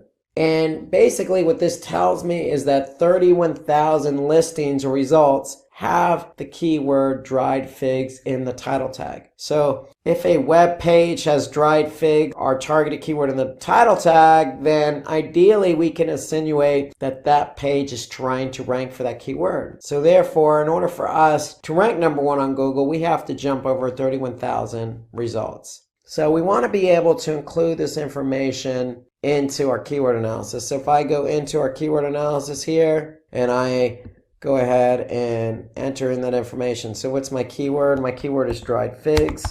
Okay. My volume was 8,100. My competition was 31,000. And so that gives me a ratio of 81 divided by 31,000. If I make that into a percentage, basically 26%. So that's my keyword effectiveness index, or KEI, or ratio between volume and competition. And so that's a way that you can gather information, is by using Google Ads, enter the information into a spreadsheet, and then sort all your data by KEI. You could sort it by volume, you could sort it by competition. All these metrics matter. Alternatively, as another tool, you can use Moz. So Moz has a keyword explorer tool. Okay, so if I type in the keyword dried figs, focusing on the United States, I could see that Moz says, hey, look, there's anywhere between 4,300 and 6,500 in terms of volume. Out of 100, the difficulty is 41. And so I can expect a click-through rate of 41%. And so basically, the great thing about Moz's Keyword Explorer tool is I can also look at the SERP analysis, search engine results pages, what SERP stands for, and I can analyze the SERP for a particular keyword in Moz. So I want to be able to understand what my competition's doing. So here I could see if I really want to try and optimize for that keyword, I could see what the other pages are ranked for that keyword on page 1. I can also see what local results show up for that keyword. So here I can see that we have a number of different sites listed here. So if we want to be number 1, these are the sites that are basically above us that we need to climb over to be number 1 on Google. So I find that the Keyword Explorer tool in Moz is very helpful for understanding your competition, as well as getting an alternative check on volume and competition, or difficulty, if you will. And so remember, we want to identify a list of keywords that are relevant. I can't stress that enough. We want to choose keywords based on difficulty. We want to choose keywords based on volume, on commercial intent, and more important, relevancy. We can also identify trends from a site search query like Amazon and know what your competitors are ranking for. So we can also go back into Moz and we can see, just by typing in some of the keywords we're focusing on, we can see if our competitors are ranking for the same keywords just by using that Keyword Explorer tool. And then another thing we want to look at is LSI, or latent semantic indexing. So that's a fancy word, which basically means we want to find keywords related to the topic of the page you're trying to optimize. So if there are other keywords on that page, then you could sway in that direction. And so when it comes to choosing keywords, you want to choose always a primary and secondary keyword. And so if we go back to our spreadsheet, it doesn't necessarily always have to be just one keyword. It doesn't necessarily have to be dried figs. We could choose another keyword that has a good volume to competition ratio. So we want to choose keywords that are always relevant. And if we're analyzing nothing but relevant keywords, then we want to be able to choose keywords that have a good ratio between volume and competition. So you always want to choose at least 2 keywords per page. We could also stay up to date on industry news, as will help you learn new jargon. So it doesn't hurt to subscribe to sites like Search Engine Watch or Search Engine Land. They have lots of good tips. So here I'll show you what one of those sites look like. If I simply just go to searchenginewatch.com, I find this is a good resource to stay up on the latest news when it comes to search engines. Here we could see why SEO and front-end developers are the perfect search marketing team. Another article about optimizing your channel, YouTube channel, 5 easy steps. So there's a lot of information here on Search Engine Watch that pertain to SEO and keyword research. We could also look at other third-party sites like Wikipedia, Reddit, and Quora, for example. So if I go to Quora, I can do a search for dried figs, and I could see what's being written about that topic. So that should give me some ideas to build a keyword, a list around. So for example, the health benefits of dried figs. Okay, are dried figs safe for diabetes? Best ways to eat dried figs. So those are all good keyword themes that we could build a keyword list around. And I did that simply just by typing in dried figs on Quora. So that's a good tip for you to leverage when you're trying to build out a keyword list. Okay, let's talk about tip number 2, which is publish high quality content to get more traffic to your website.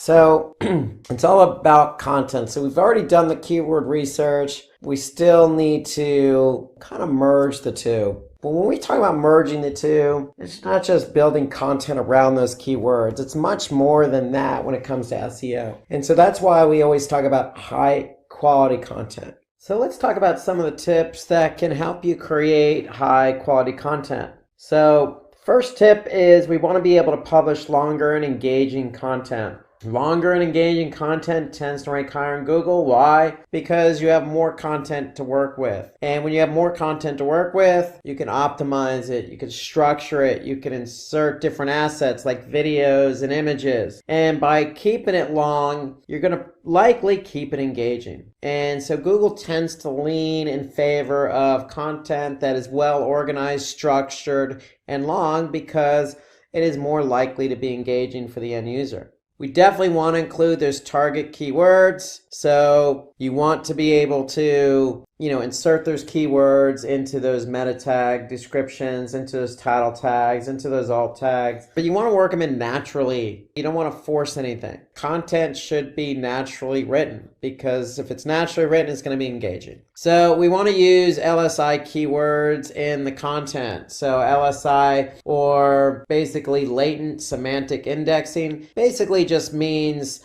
different terms and concepts related to your target keywords. So feel free to use terms that are similar to what you're currently using. These keywords can definitely be used for SEO because they can create more visibility and potentially higher rankings because it gives you an opportunity to use keywords that are natural and work for different variations. And let's look at an example. So if you're optimizing an e-commerce category page and your keyword is one mixed shoes for men. So we want to use keywords closely related to one mixed shoes for men. For example, running shoes for men or sport running shoes for men, outdoor sport shoes or air cushion shoes. Let's take a look at an example of Amazon. So if I go to Amazon, I could see the one mixed shoes for men page. And if I look at this page, I can see a lot of product, and each product has basically some content associated with it, i.e. the title of the particular product. And so you want to be able to use different descriptors for this particular product. For example, men's running shoes, or breathable lightweight gym sport shoes, or lightweight casual sneakers, or walking casual sneaker. All of these are LSI related keywords. they're similar to what we're trying to optimize for. So you don't necessarily always have to be brand heavy or stick with one keyword. You could definitely show variation, especially on the e-commerce side if you're dealing with different product. So we want to make the content readable with the help of visuals, subtitles, and bullet points. So if you're e-commerce, you want to make sure that page is laid out properly, easy to read. Here I could see the descriptor along with the title all kind of merged together. And so there's no breakout of, okay, this is the product name, this is the description. It's kind of one all in one, which I like. It just makes it more natural sounding.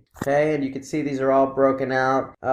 Pretty well laid out page, and Amazon is more or less, consistent in terms of how their pages are laid out. So make it readable, add visuals, add subtitles, add bullet points. It helps break out a lot of the content, especially if you have a long amount of content or a large amount of content. So the use of subtitles, bullet points, and visuals will help break it out, structure it, and make it more engaging for the end user. You definitely want to write an effective and organized content in order to reduce the bounce rate. So there is correlation between engagement and bounce rate. The more you structure, the more you add visuals, the more you add subtitles, the more engaged somebody's going to be, the less likely they are to bounce from the page. We also want to share customer reviews and ratings. So if you have a web page, you sell products, even if you don't sell products, it's always good to have testimonials or some type of customer review. So if we go back to our example on Amazon and we clicked on a product, one of the running shoe products, we look here, we can see the image, we could see kind of the description. Well, I may not be so interested in buying this product. I want to know a little bit more about it. Well, that's where the breaking point comes in. That's where the decision factor comes in, where if I read other reviews, then I can possibly have my mind made up to buy this product. So here I could see that not only there are reviews, but there's testimonials. So I could see that here, you could see that there's a lot of stars, and you could see the kind of the review title. These running shoes are very comfortable and lightweight. So you have a lot of different feedback. And so reading customer reviews is always helpful, because even though you're making the decision, it kind of will help sway you in one direction or another. At least it does for me. So that's the beauty of a customer review and a rating. We want to be able to use those to our advantage.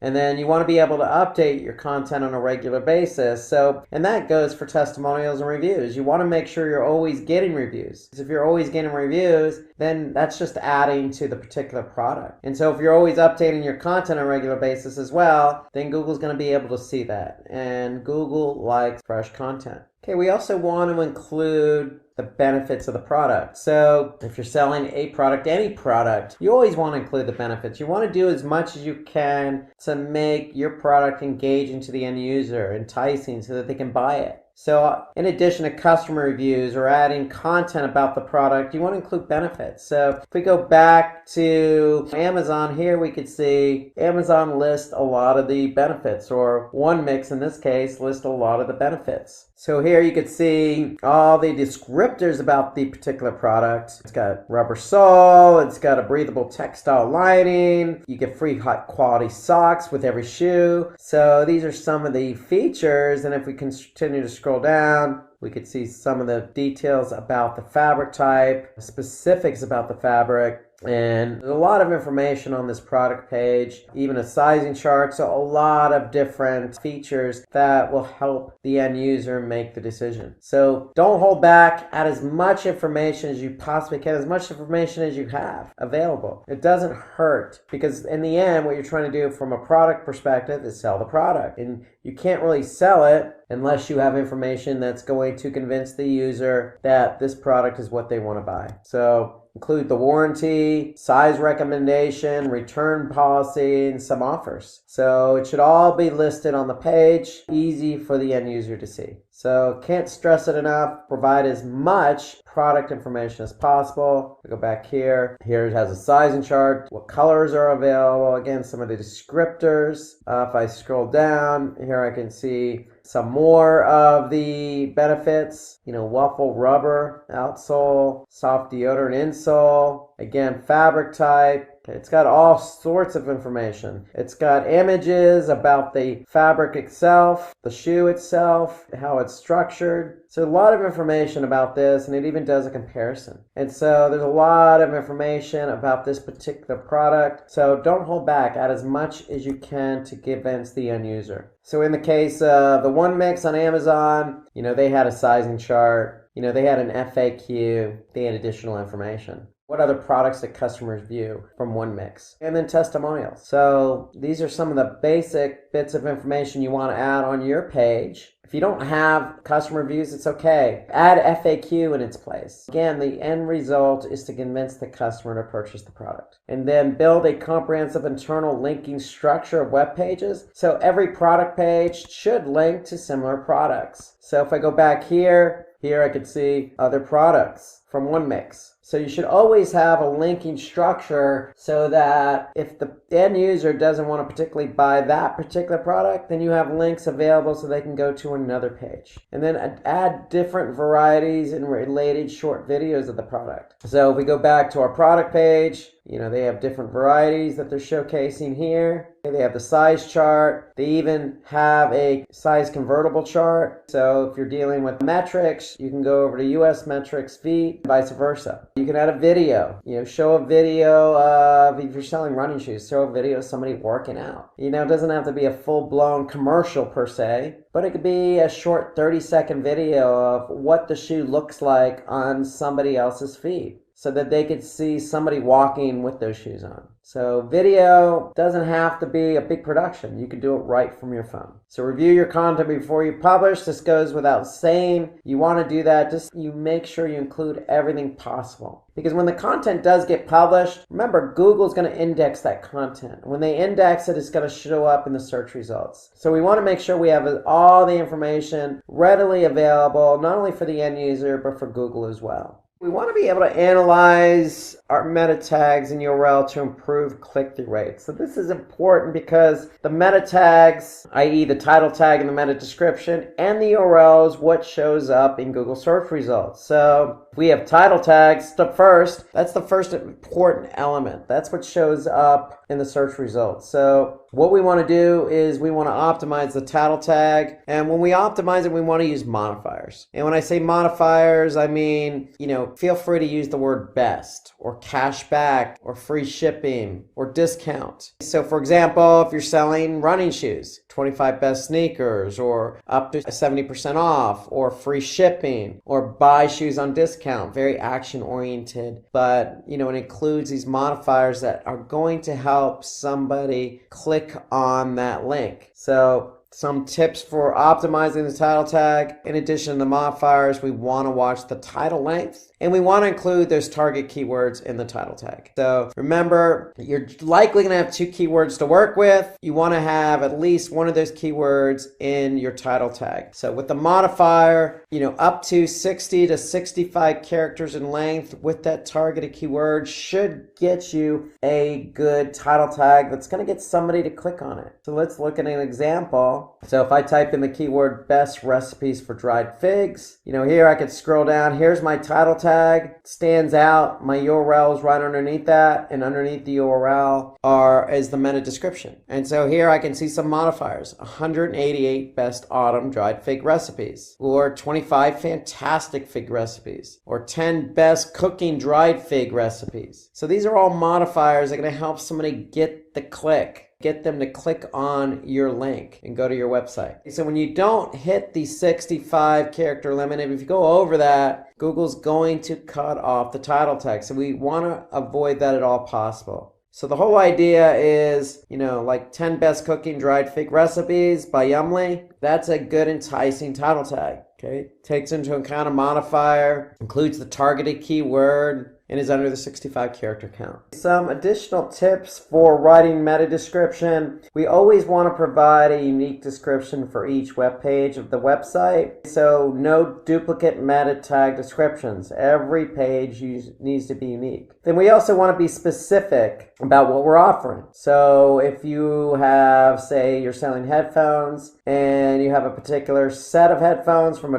specific brand, include that in the meta description. If you have that particular product from that brand on sale, include that in the meta description. So you want to be as specific as possible. The whole idea behind a meta description is to describe the page, but also to get the end user to click on your link. So here's an example of using modifiers and describing a page. If we look at Amazon again, we can see this example here. And if we look at it on Google search results, so if I type in Amazon Bluetooth headsets, $10 are on sale. Here we can see a lot of Amazon listings in Google search. Here you can see the use of modifiers in the title tag and also in the meta description. Here we could see that, this particular headset, Bluetooth headset, is on sale, 50% off. So if something's on sale, feel free to include it. Be descriptive about the page, let people know where they're going, and use those modifiers. Don't be afraid to use numbers in the meta description. Even if it's the price itself, even if it's not on sale, but it is the price, include it. It's not going to hurt. The more information you can include in a meta description, the better chance you have of somebody clicking on that link. Use numbers, symbols, percentages off always help. Use catchy words like discount or cashback. You're competing with other listings on the page. So if you have something on sale, if it's on clearance, list that it's on clearance. Here I can see they even included the coupon code. So feel free to list as much specific information about that page as possible. The whole idea is you're competing with your own web pages, but in other cases with competitors. So the meta description along with the title tag and the URL helps separate out you from the rest of the listings on search engine results. And we don't want to keyword stuff. We want to keep it within 160 something characters or 65 characters because Google will break off the meta description just like they do with the title tag. And so we want clean, natural, written meta descriptions that separate you from the competition. So that means including the keywords, but making sure those keywords are naturally included in the meta description. So if I go back again to valleyfig.com and I could see the meta description. Hey, welcome to the best resource online for dried fig recipes. Savory, sweet, snacks are healthy, dried fig recipes. We've got it all. Okay, start cooking with figs. And so it's natural sounding. It does include the keyword. It's not keyword stuffing. It's natural sounding. That's hopefully going to get that person to click on this particular website. Let's turn our attention to the URL. So we want to make sure that the URL is basically taking into account best practices. So if we take a look at this particular URL here, it doesn't necessarily look as attractive as we would like. So first of all, I don't understand some of it. So that makes it unpleasant, boring, and messy, to say the least. So you want URLs that, basically are clean and understandable. So in other words, we want to make them SEO friendly. Because if they're SEO friendly, somebody understands the URL, then they're likely going to click on it. So the old rule of thumb is if you can read the URL, then the search engines can read the URL. So here are some tips for creating friendly URLs for SEO. Make it readable. You want to include the target keyword in the URL. So if it's dried figs, the URL should include dried figs. If it's dried fig recipes, make sure it's dried fig recipes. Now avoid using too many subdirectories in the URLs. So we want to keep it as close as possible to the root directory and match the URLs to titles most of the time. So let's go back to our example here. Here we can see this is valleyfig.com/recipes, not necessarily dried fig recipes, but recipes nonetheless. It's in the root directory. Okay, so at all costs, now this is in some cases unavoidable given that you may be dealing with an e-commerce website that's calling, content from a database. So if that is the case, you're going to have some dynamic parameters in the URL, which is fine. Just make sure you avoid having too many of those dynamic parameters. It's understandable to have parameters, but the rule of thumb generally is no more than 2 different parameters in the URL. So prefer to create short URLs. That's really the way to go. The shorter, the better is the rule of thumb. And, if you're going to break up the URL, then use hyphens instead of underscores. It's just cleaner. It's a more understandable. Search engines tend to read it a little bit easier if it's hyphen. So here's what a friendly URL looks like for search. You got your domain, you got a subcategory broken up with a hyphen, and then the product. So that's just a clean URL for a particular e-commerce site that has categories and subcategories. So again, we got Amazon.com. Your category can be electronics, your subcategory could be earphones, and your product could be Bode earphones. It's that simple. Let's start with talking about rich snippets. This is tip number 4. So we want to add rich snippets to improve your website's visibility on SERPs. So tip number 4 is all about rich snippets. So let's start out by asking ourselves, what is a rich snippet? So rich snippet is simply just a term used to describe structured data markup that you as a website owner can add to your HTML. So hypertext markup language, or HTML, is what basically constructs a page. So if we can add more information to that, that will in turn allow search engines like Google to better understand the information that's on that web page. So the more Google understands about that web page, the more they can put into the search engine results page. So rich snippets is basically some structured data markup that we can add to our existing HTML. And so if we want to add rich snippets to search engines, then how would you prefer your products to be displayed? Well, if we have products, then we want to make sure that maybe we have reviews, or maybe we have other information in there, like links to our site. Okay, so there's a lot of different types of rich snippets that, we can add, that Google can recognize and add to the search engine results. So if you have a product, then there's a lot of things we can add, like specifically product reviews. So we want to be able to add more information to the search engine results by working in some rich snippets. So basically the whole idea is to set up the rich snippet to drive targeted traffic. Okay, so because the more information in the SERP, the more likelihood you're going to get the click. And the more likelihood that click is specific traffic. So some of the benefits of structuring the data for rich snippets are, as I mentioned, increasing click-through rates, also increasing conversion rates. So when you get the traffic from organic search to your website, if somebody's looking for a specific product and you have a number of different good reviews showing up, let's just say 5 stars out of 5 stars, and you have 100 reviews showing 5 stars, then, somebody's probably going to take some trust in your brand, and your conversion rate probability is going to go higher. It also helps improve your search engine visibility because you're adding more information. So in other words, the more Google knows about your page, the likelihood it's going to rank that page. And it's more likely that that information that's contained in that rich snippet is going to get featured in either the knowledge graph, which is that graph on the right side, or in a featured snippet, which usually shows up at the top of search engine results. So in other words, the more information you give Google,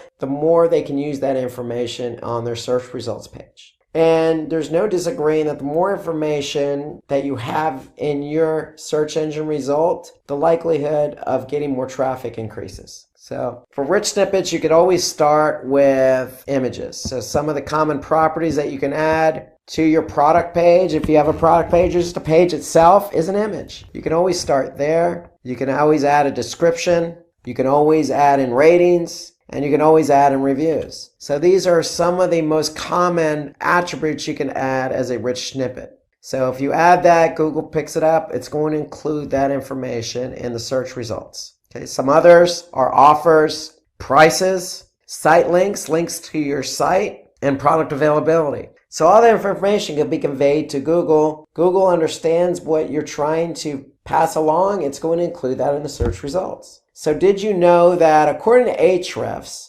over 99.58% of featured pages that have structured data already rank in the top 10 list of the Google search results page? So in other words, if you have rich snippets in your page, your chances of ranking in the top 10 of a Google result is going to be very, very, very good. Okay, let's talk about tip number 5. Optimize your site structure for a great user experience. So let's go over some of the tips that you would do for planning a good website for SEO. And so tip number 1 is you want a URL structure that follows your site's navigation hierarchy. So obviously home page, interior pages. So depending on what type of site you have, obviously the navigation needs to follow that site's navigation, that site hierarchy. And it all starts with the home page. You want to optimize your home page to drive traffic to your product pages. So the home page is nothing more than a doorway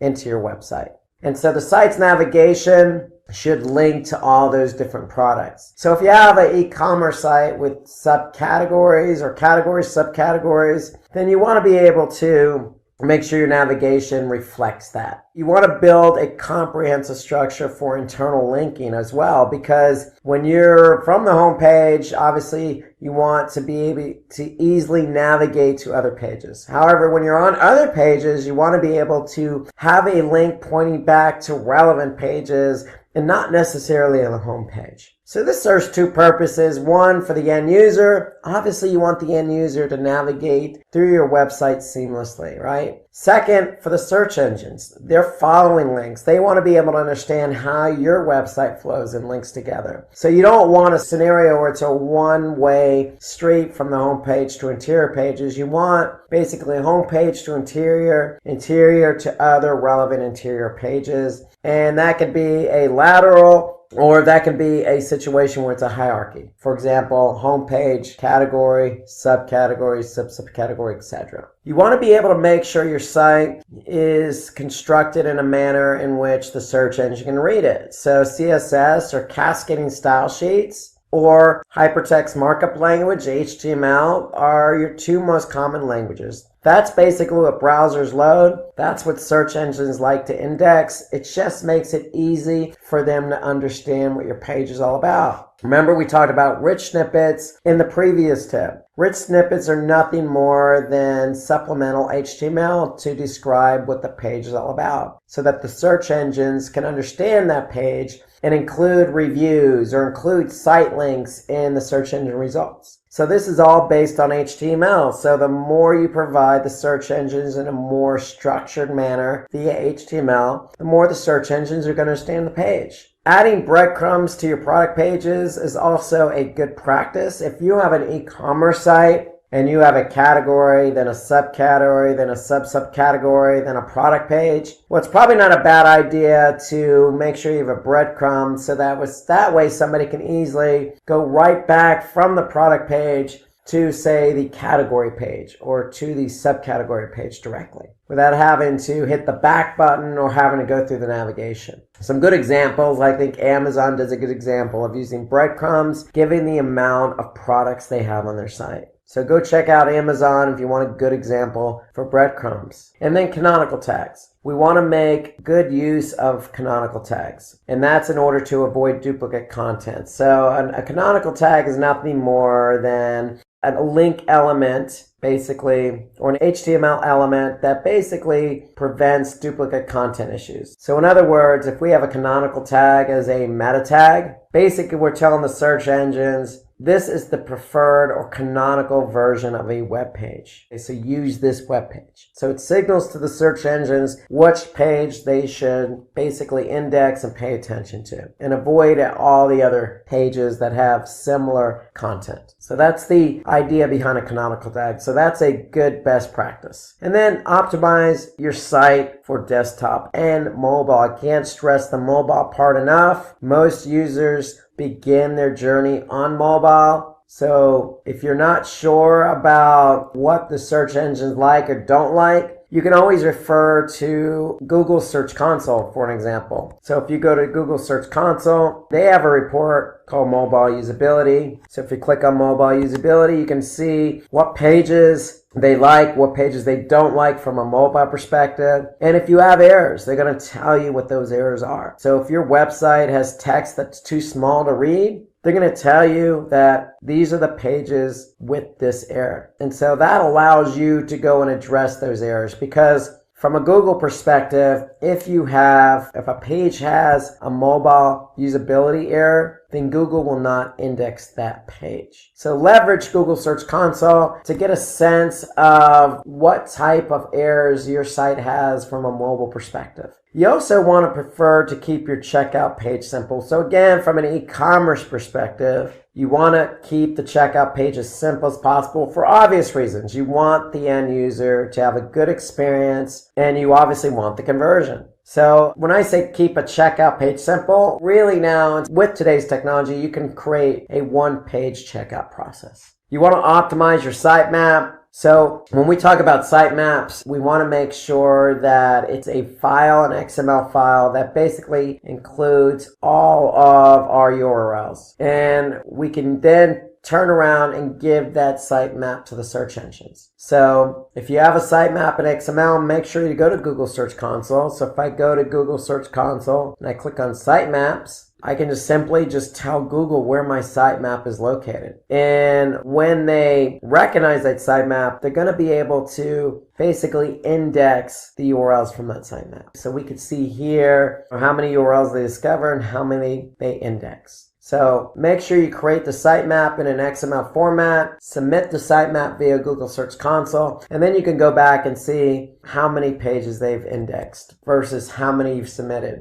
And you want to make sure that sitemap is dynamic, meaning anytime you publish a URL, that URL is added to the sitemap. Fixing broken links. So broken links is not something you want, but it's something every website has. It's unavoidable.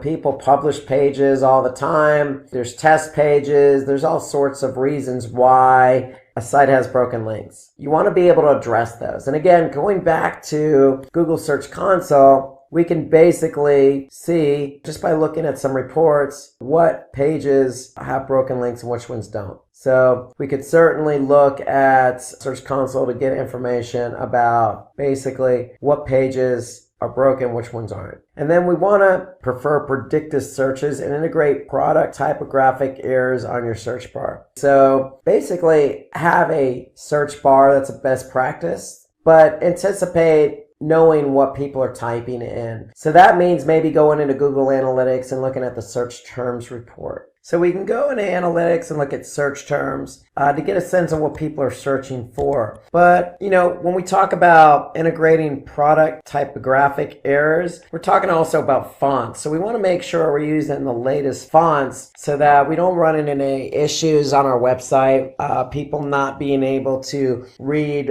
based on a specific font that you're using. And then as a best practice, what I found, and this is not necessarily for everyone, but using a live chat widget sometimes helps. In fact, I would even go beyond sometimes, most of the time, again, depending on your business, but I see most businesses now have live chat enabled. And so basically having live chat enables somebody who has a question to immediately reach out to somebody versus picking up the phone versus sending an email. It's just instantaneous gratification in some ways. So inserting live chat on a website is more common practice than not nowadays, given it lends to a better user experience. Tip number 6, improve your page speed and reduce the bounce rate. So let's talk about page speed and how page speed correlates with higher bounce rate if it's a high page load. And so according to Crazy, page speed is an important overlooked SEO tactic because for every second delay in page load can result in 11% fewer page views, 60% decrease in customer satisfaction, 7% decline in conversion rate. So, you can see here, regardless of how specific the numbers are, when you have a page that loads slow, you're going to have lower user engagement and a poor user experience. So you have to pay attention to page speed. And so since 2010, Google has been using page speed as a factor for page ranking in the search engine results. So here's some tips to focus on making sure your pages are optimal in terms of speed. So enable browser caching. Okay, you can reduce plugins if you're using WordPress as an example. Disable plugins you're not using. Using a simple website design, going back to tip number 5, stick with CSS and HTML. Don't do anything fancy in terms of technology because it's only going to complicate matters. Optimize your code, minify files, meaning, hey, if you're not using any code, just get rid of it because code has to execute and that slows down page load time. So if your website has numerous CSS and JavaScript files, basically minify and combine them. And that's what we're talking about there. You don't necessarily need a lot of, JavaScript on your page. You can leverage Google Tag Manager or, other features that help minimize the number of JavaScript files you have. And so you can also get some of these ideas by going into Google Analytics. So in Analytics, under behavior, under site speed, under page timings, you can basically see how quick each page loads. And then if you click on speed suggestions right below page timings, what happens is Google's going to actually give you some suggested ways to increase speed. So if we let this report load, we'll be able to see some speed suggestions per page. And so here you can see, for example, the home page has an average page load time of 4.89 seconds. You can see right next to that, we have page speed suggestions, 7 total. So if we click on that, basically what it's going to do, it's going to launch another Google product called Page Speed Insights. And what Page Speed Insights is going to do is it's going to analyze the page in question, whether that be the home page or an interior page. And what they're actually going to do is not only analyze the desktop version of your website, but also the mobile version. And so now we could see opportunities to improve our page speed by making sure the images are properly sized, making sure server response time is changed. Again, defer unused CSS, not using CSS or getting rid of CSS or minifying it. So there's lots of things you can do. And again, this is desktop and mobile. So on the mobile side, we could see some of the other issues too that are causing high page load. And so analytics, site speed reports, page speed insights are good ways to get an idea, really excellent ways to really address page load time issues. So again, these are just some of the common issues with page load time. There could be other factors. So leaning on those page speed insights reports will definitely help reduce page load time. So basically, according to Google, a website should have, time to first byte lesser than 200 milliseconds. Milliseconds is very, very fast. So in case your website is slower than 200 milliseconds, such as 500 milliseconds or more, you need to improve it. So you don't even have to measure it by milliseconds. You can even go by seconds, which is what most of us count time. And again, you could see that simply going into the speed suggestions report in Google Analytics. So ideally, in terms of seconds, you want something that's about, 4 seconds or less, 3 seconds or less, obviously as fast as possible. So case study, Walmart. Walmart reported the following results. So Walmart experienced a 2% increase in conversions for every 1 second of page speed improvement. So think about that. There's definitely correlation between page load time and speed. So in conversions and user engagement. So the quicker your page loads, the higher the engagement. So with that improvement, they also experienced an increment in revenue. So meaning the pages load, people had a better user experience, they were able to check out easier, and that led to more revenue. So they were able to measure revenue against milliseconds. And that's something you can certainly do in analytics. You can correlate revenue with bounce rate. You can correlate revenue with page speed. Okay, tip number 7, build quality links and increase the domain authority of your website. So Google's top 3 search ranking factors includes link building. So you need to have quality links from quality sites pointing to your site. And so that's a factor in terms of ranking. So that falls under off-page SEO. You need to build references and links on quality sites. And so building quality links to your content can give your product or category pages or even content or blog posts a boost in the SERPs. So it's all about quality over quantity. So it's always building quality links, not quantity. So let's talk about what kind of strategies you should implement. So if you implement these strategies, then you're going to likely see a lift in the SERPs. So earn backlinks from relevant and authoritative web pages. So what's authoritative? Well, authoritative is subjective to some degree, but it's also measurement in others. So you could use Moz as a good tool to measure page authority or domain authority. So if I go into Moz, Moz has a page and domain authority score between 1 and 100. And so you can actually see what sites have good domain or page authority just by entering in the domain. So relevant, you obviously want to rank to something that's relevant. So if you're in the food industry, something food related. You want to promote your content regularly on social media. So social media, I always consider it a low-hanging fruit when it comes to backlinking. You know, there's so many different social media platforms available. Facebook, LinkedIn, Twitter. There's so many varieties from images to Pinterest and Instagram to video, being YouTube. So there's lots of ways to get your content out on social media that will allow you to not only promote your brand, build a community, but also establish a reference back to that page. You can opt for guest blogging. Okay, so you can reach out to another blogger and blog on that platform. And it can be reciprocal as well. A blogger can certainly, blog on your platform and have a link back, and it works both ways. Influencer marketing. So influencer marketing is working with somebody who has a large amount of followers who can influence those followers to,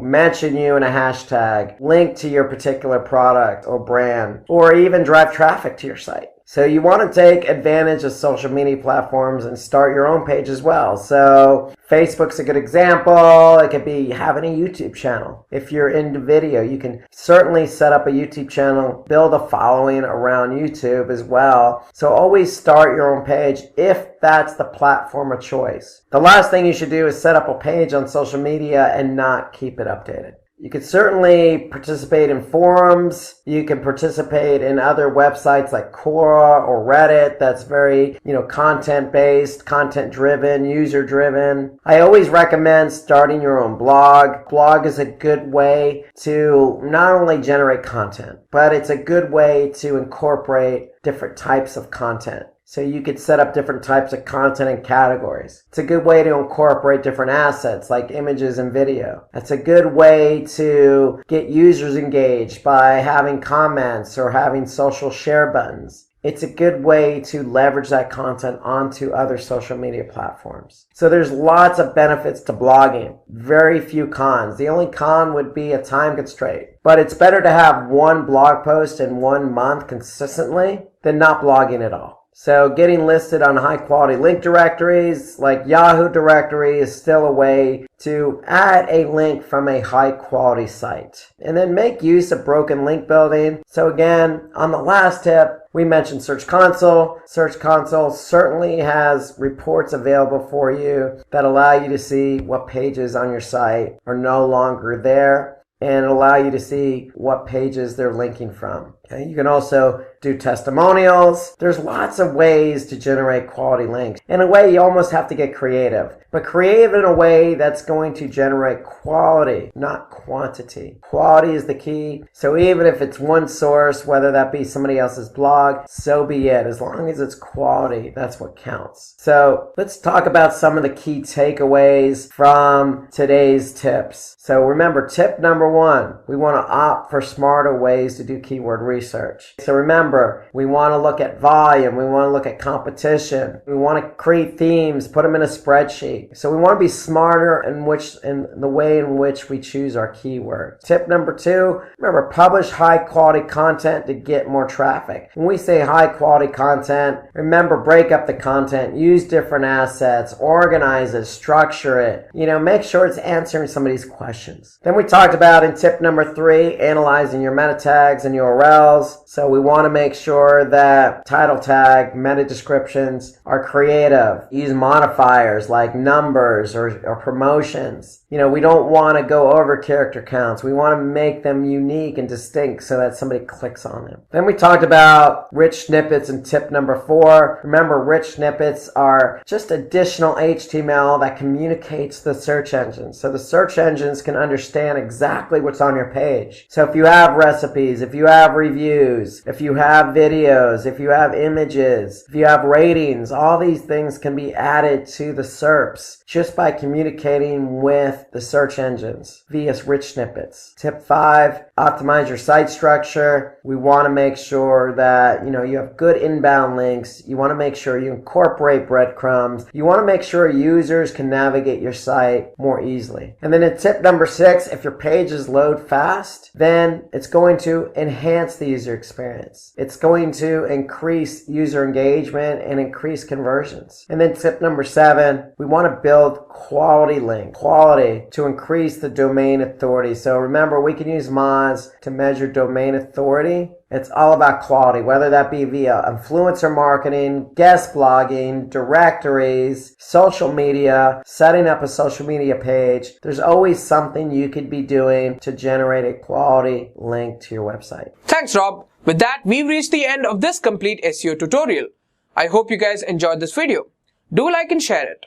Thank you for watching and stay tuned for more from Simplilearn.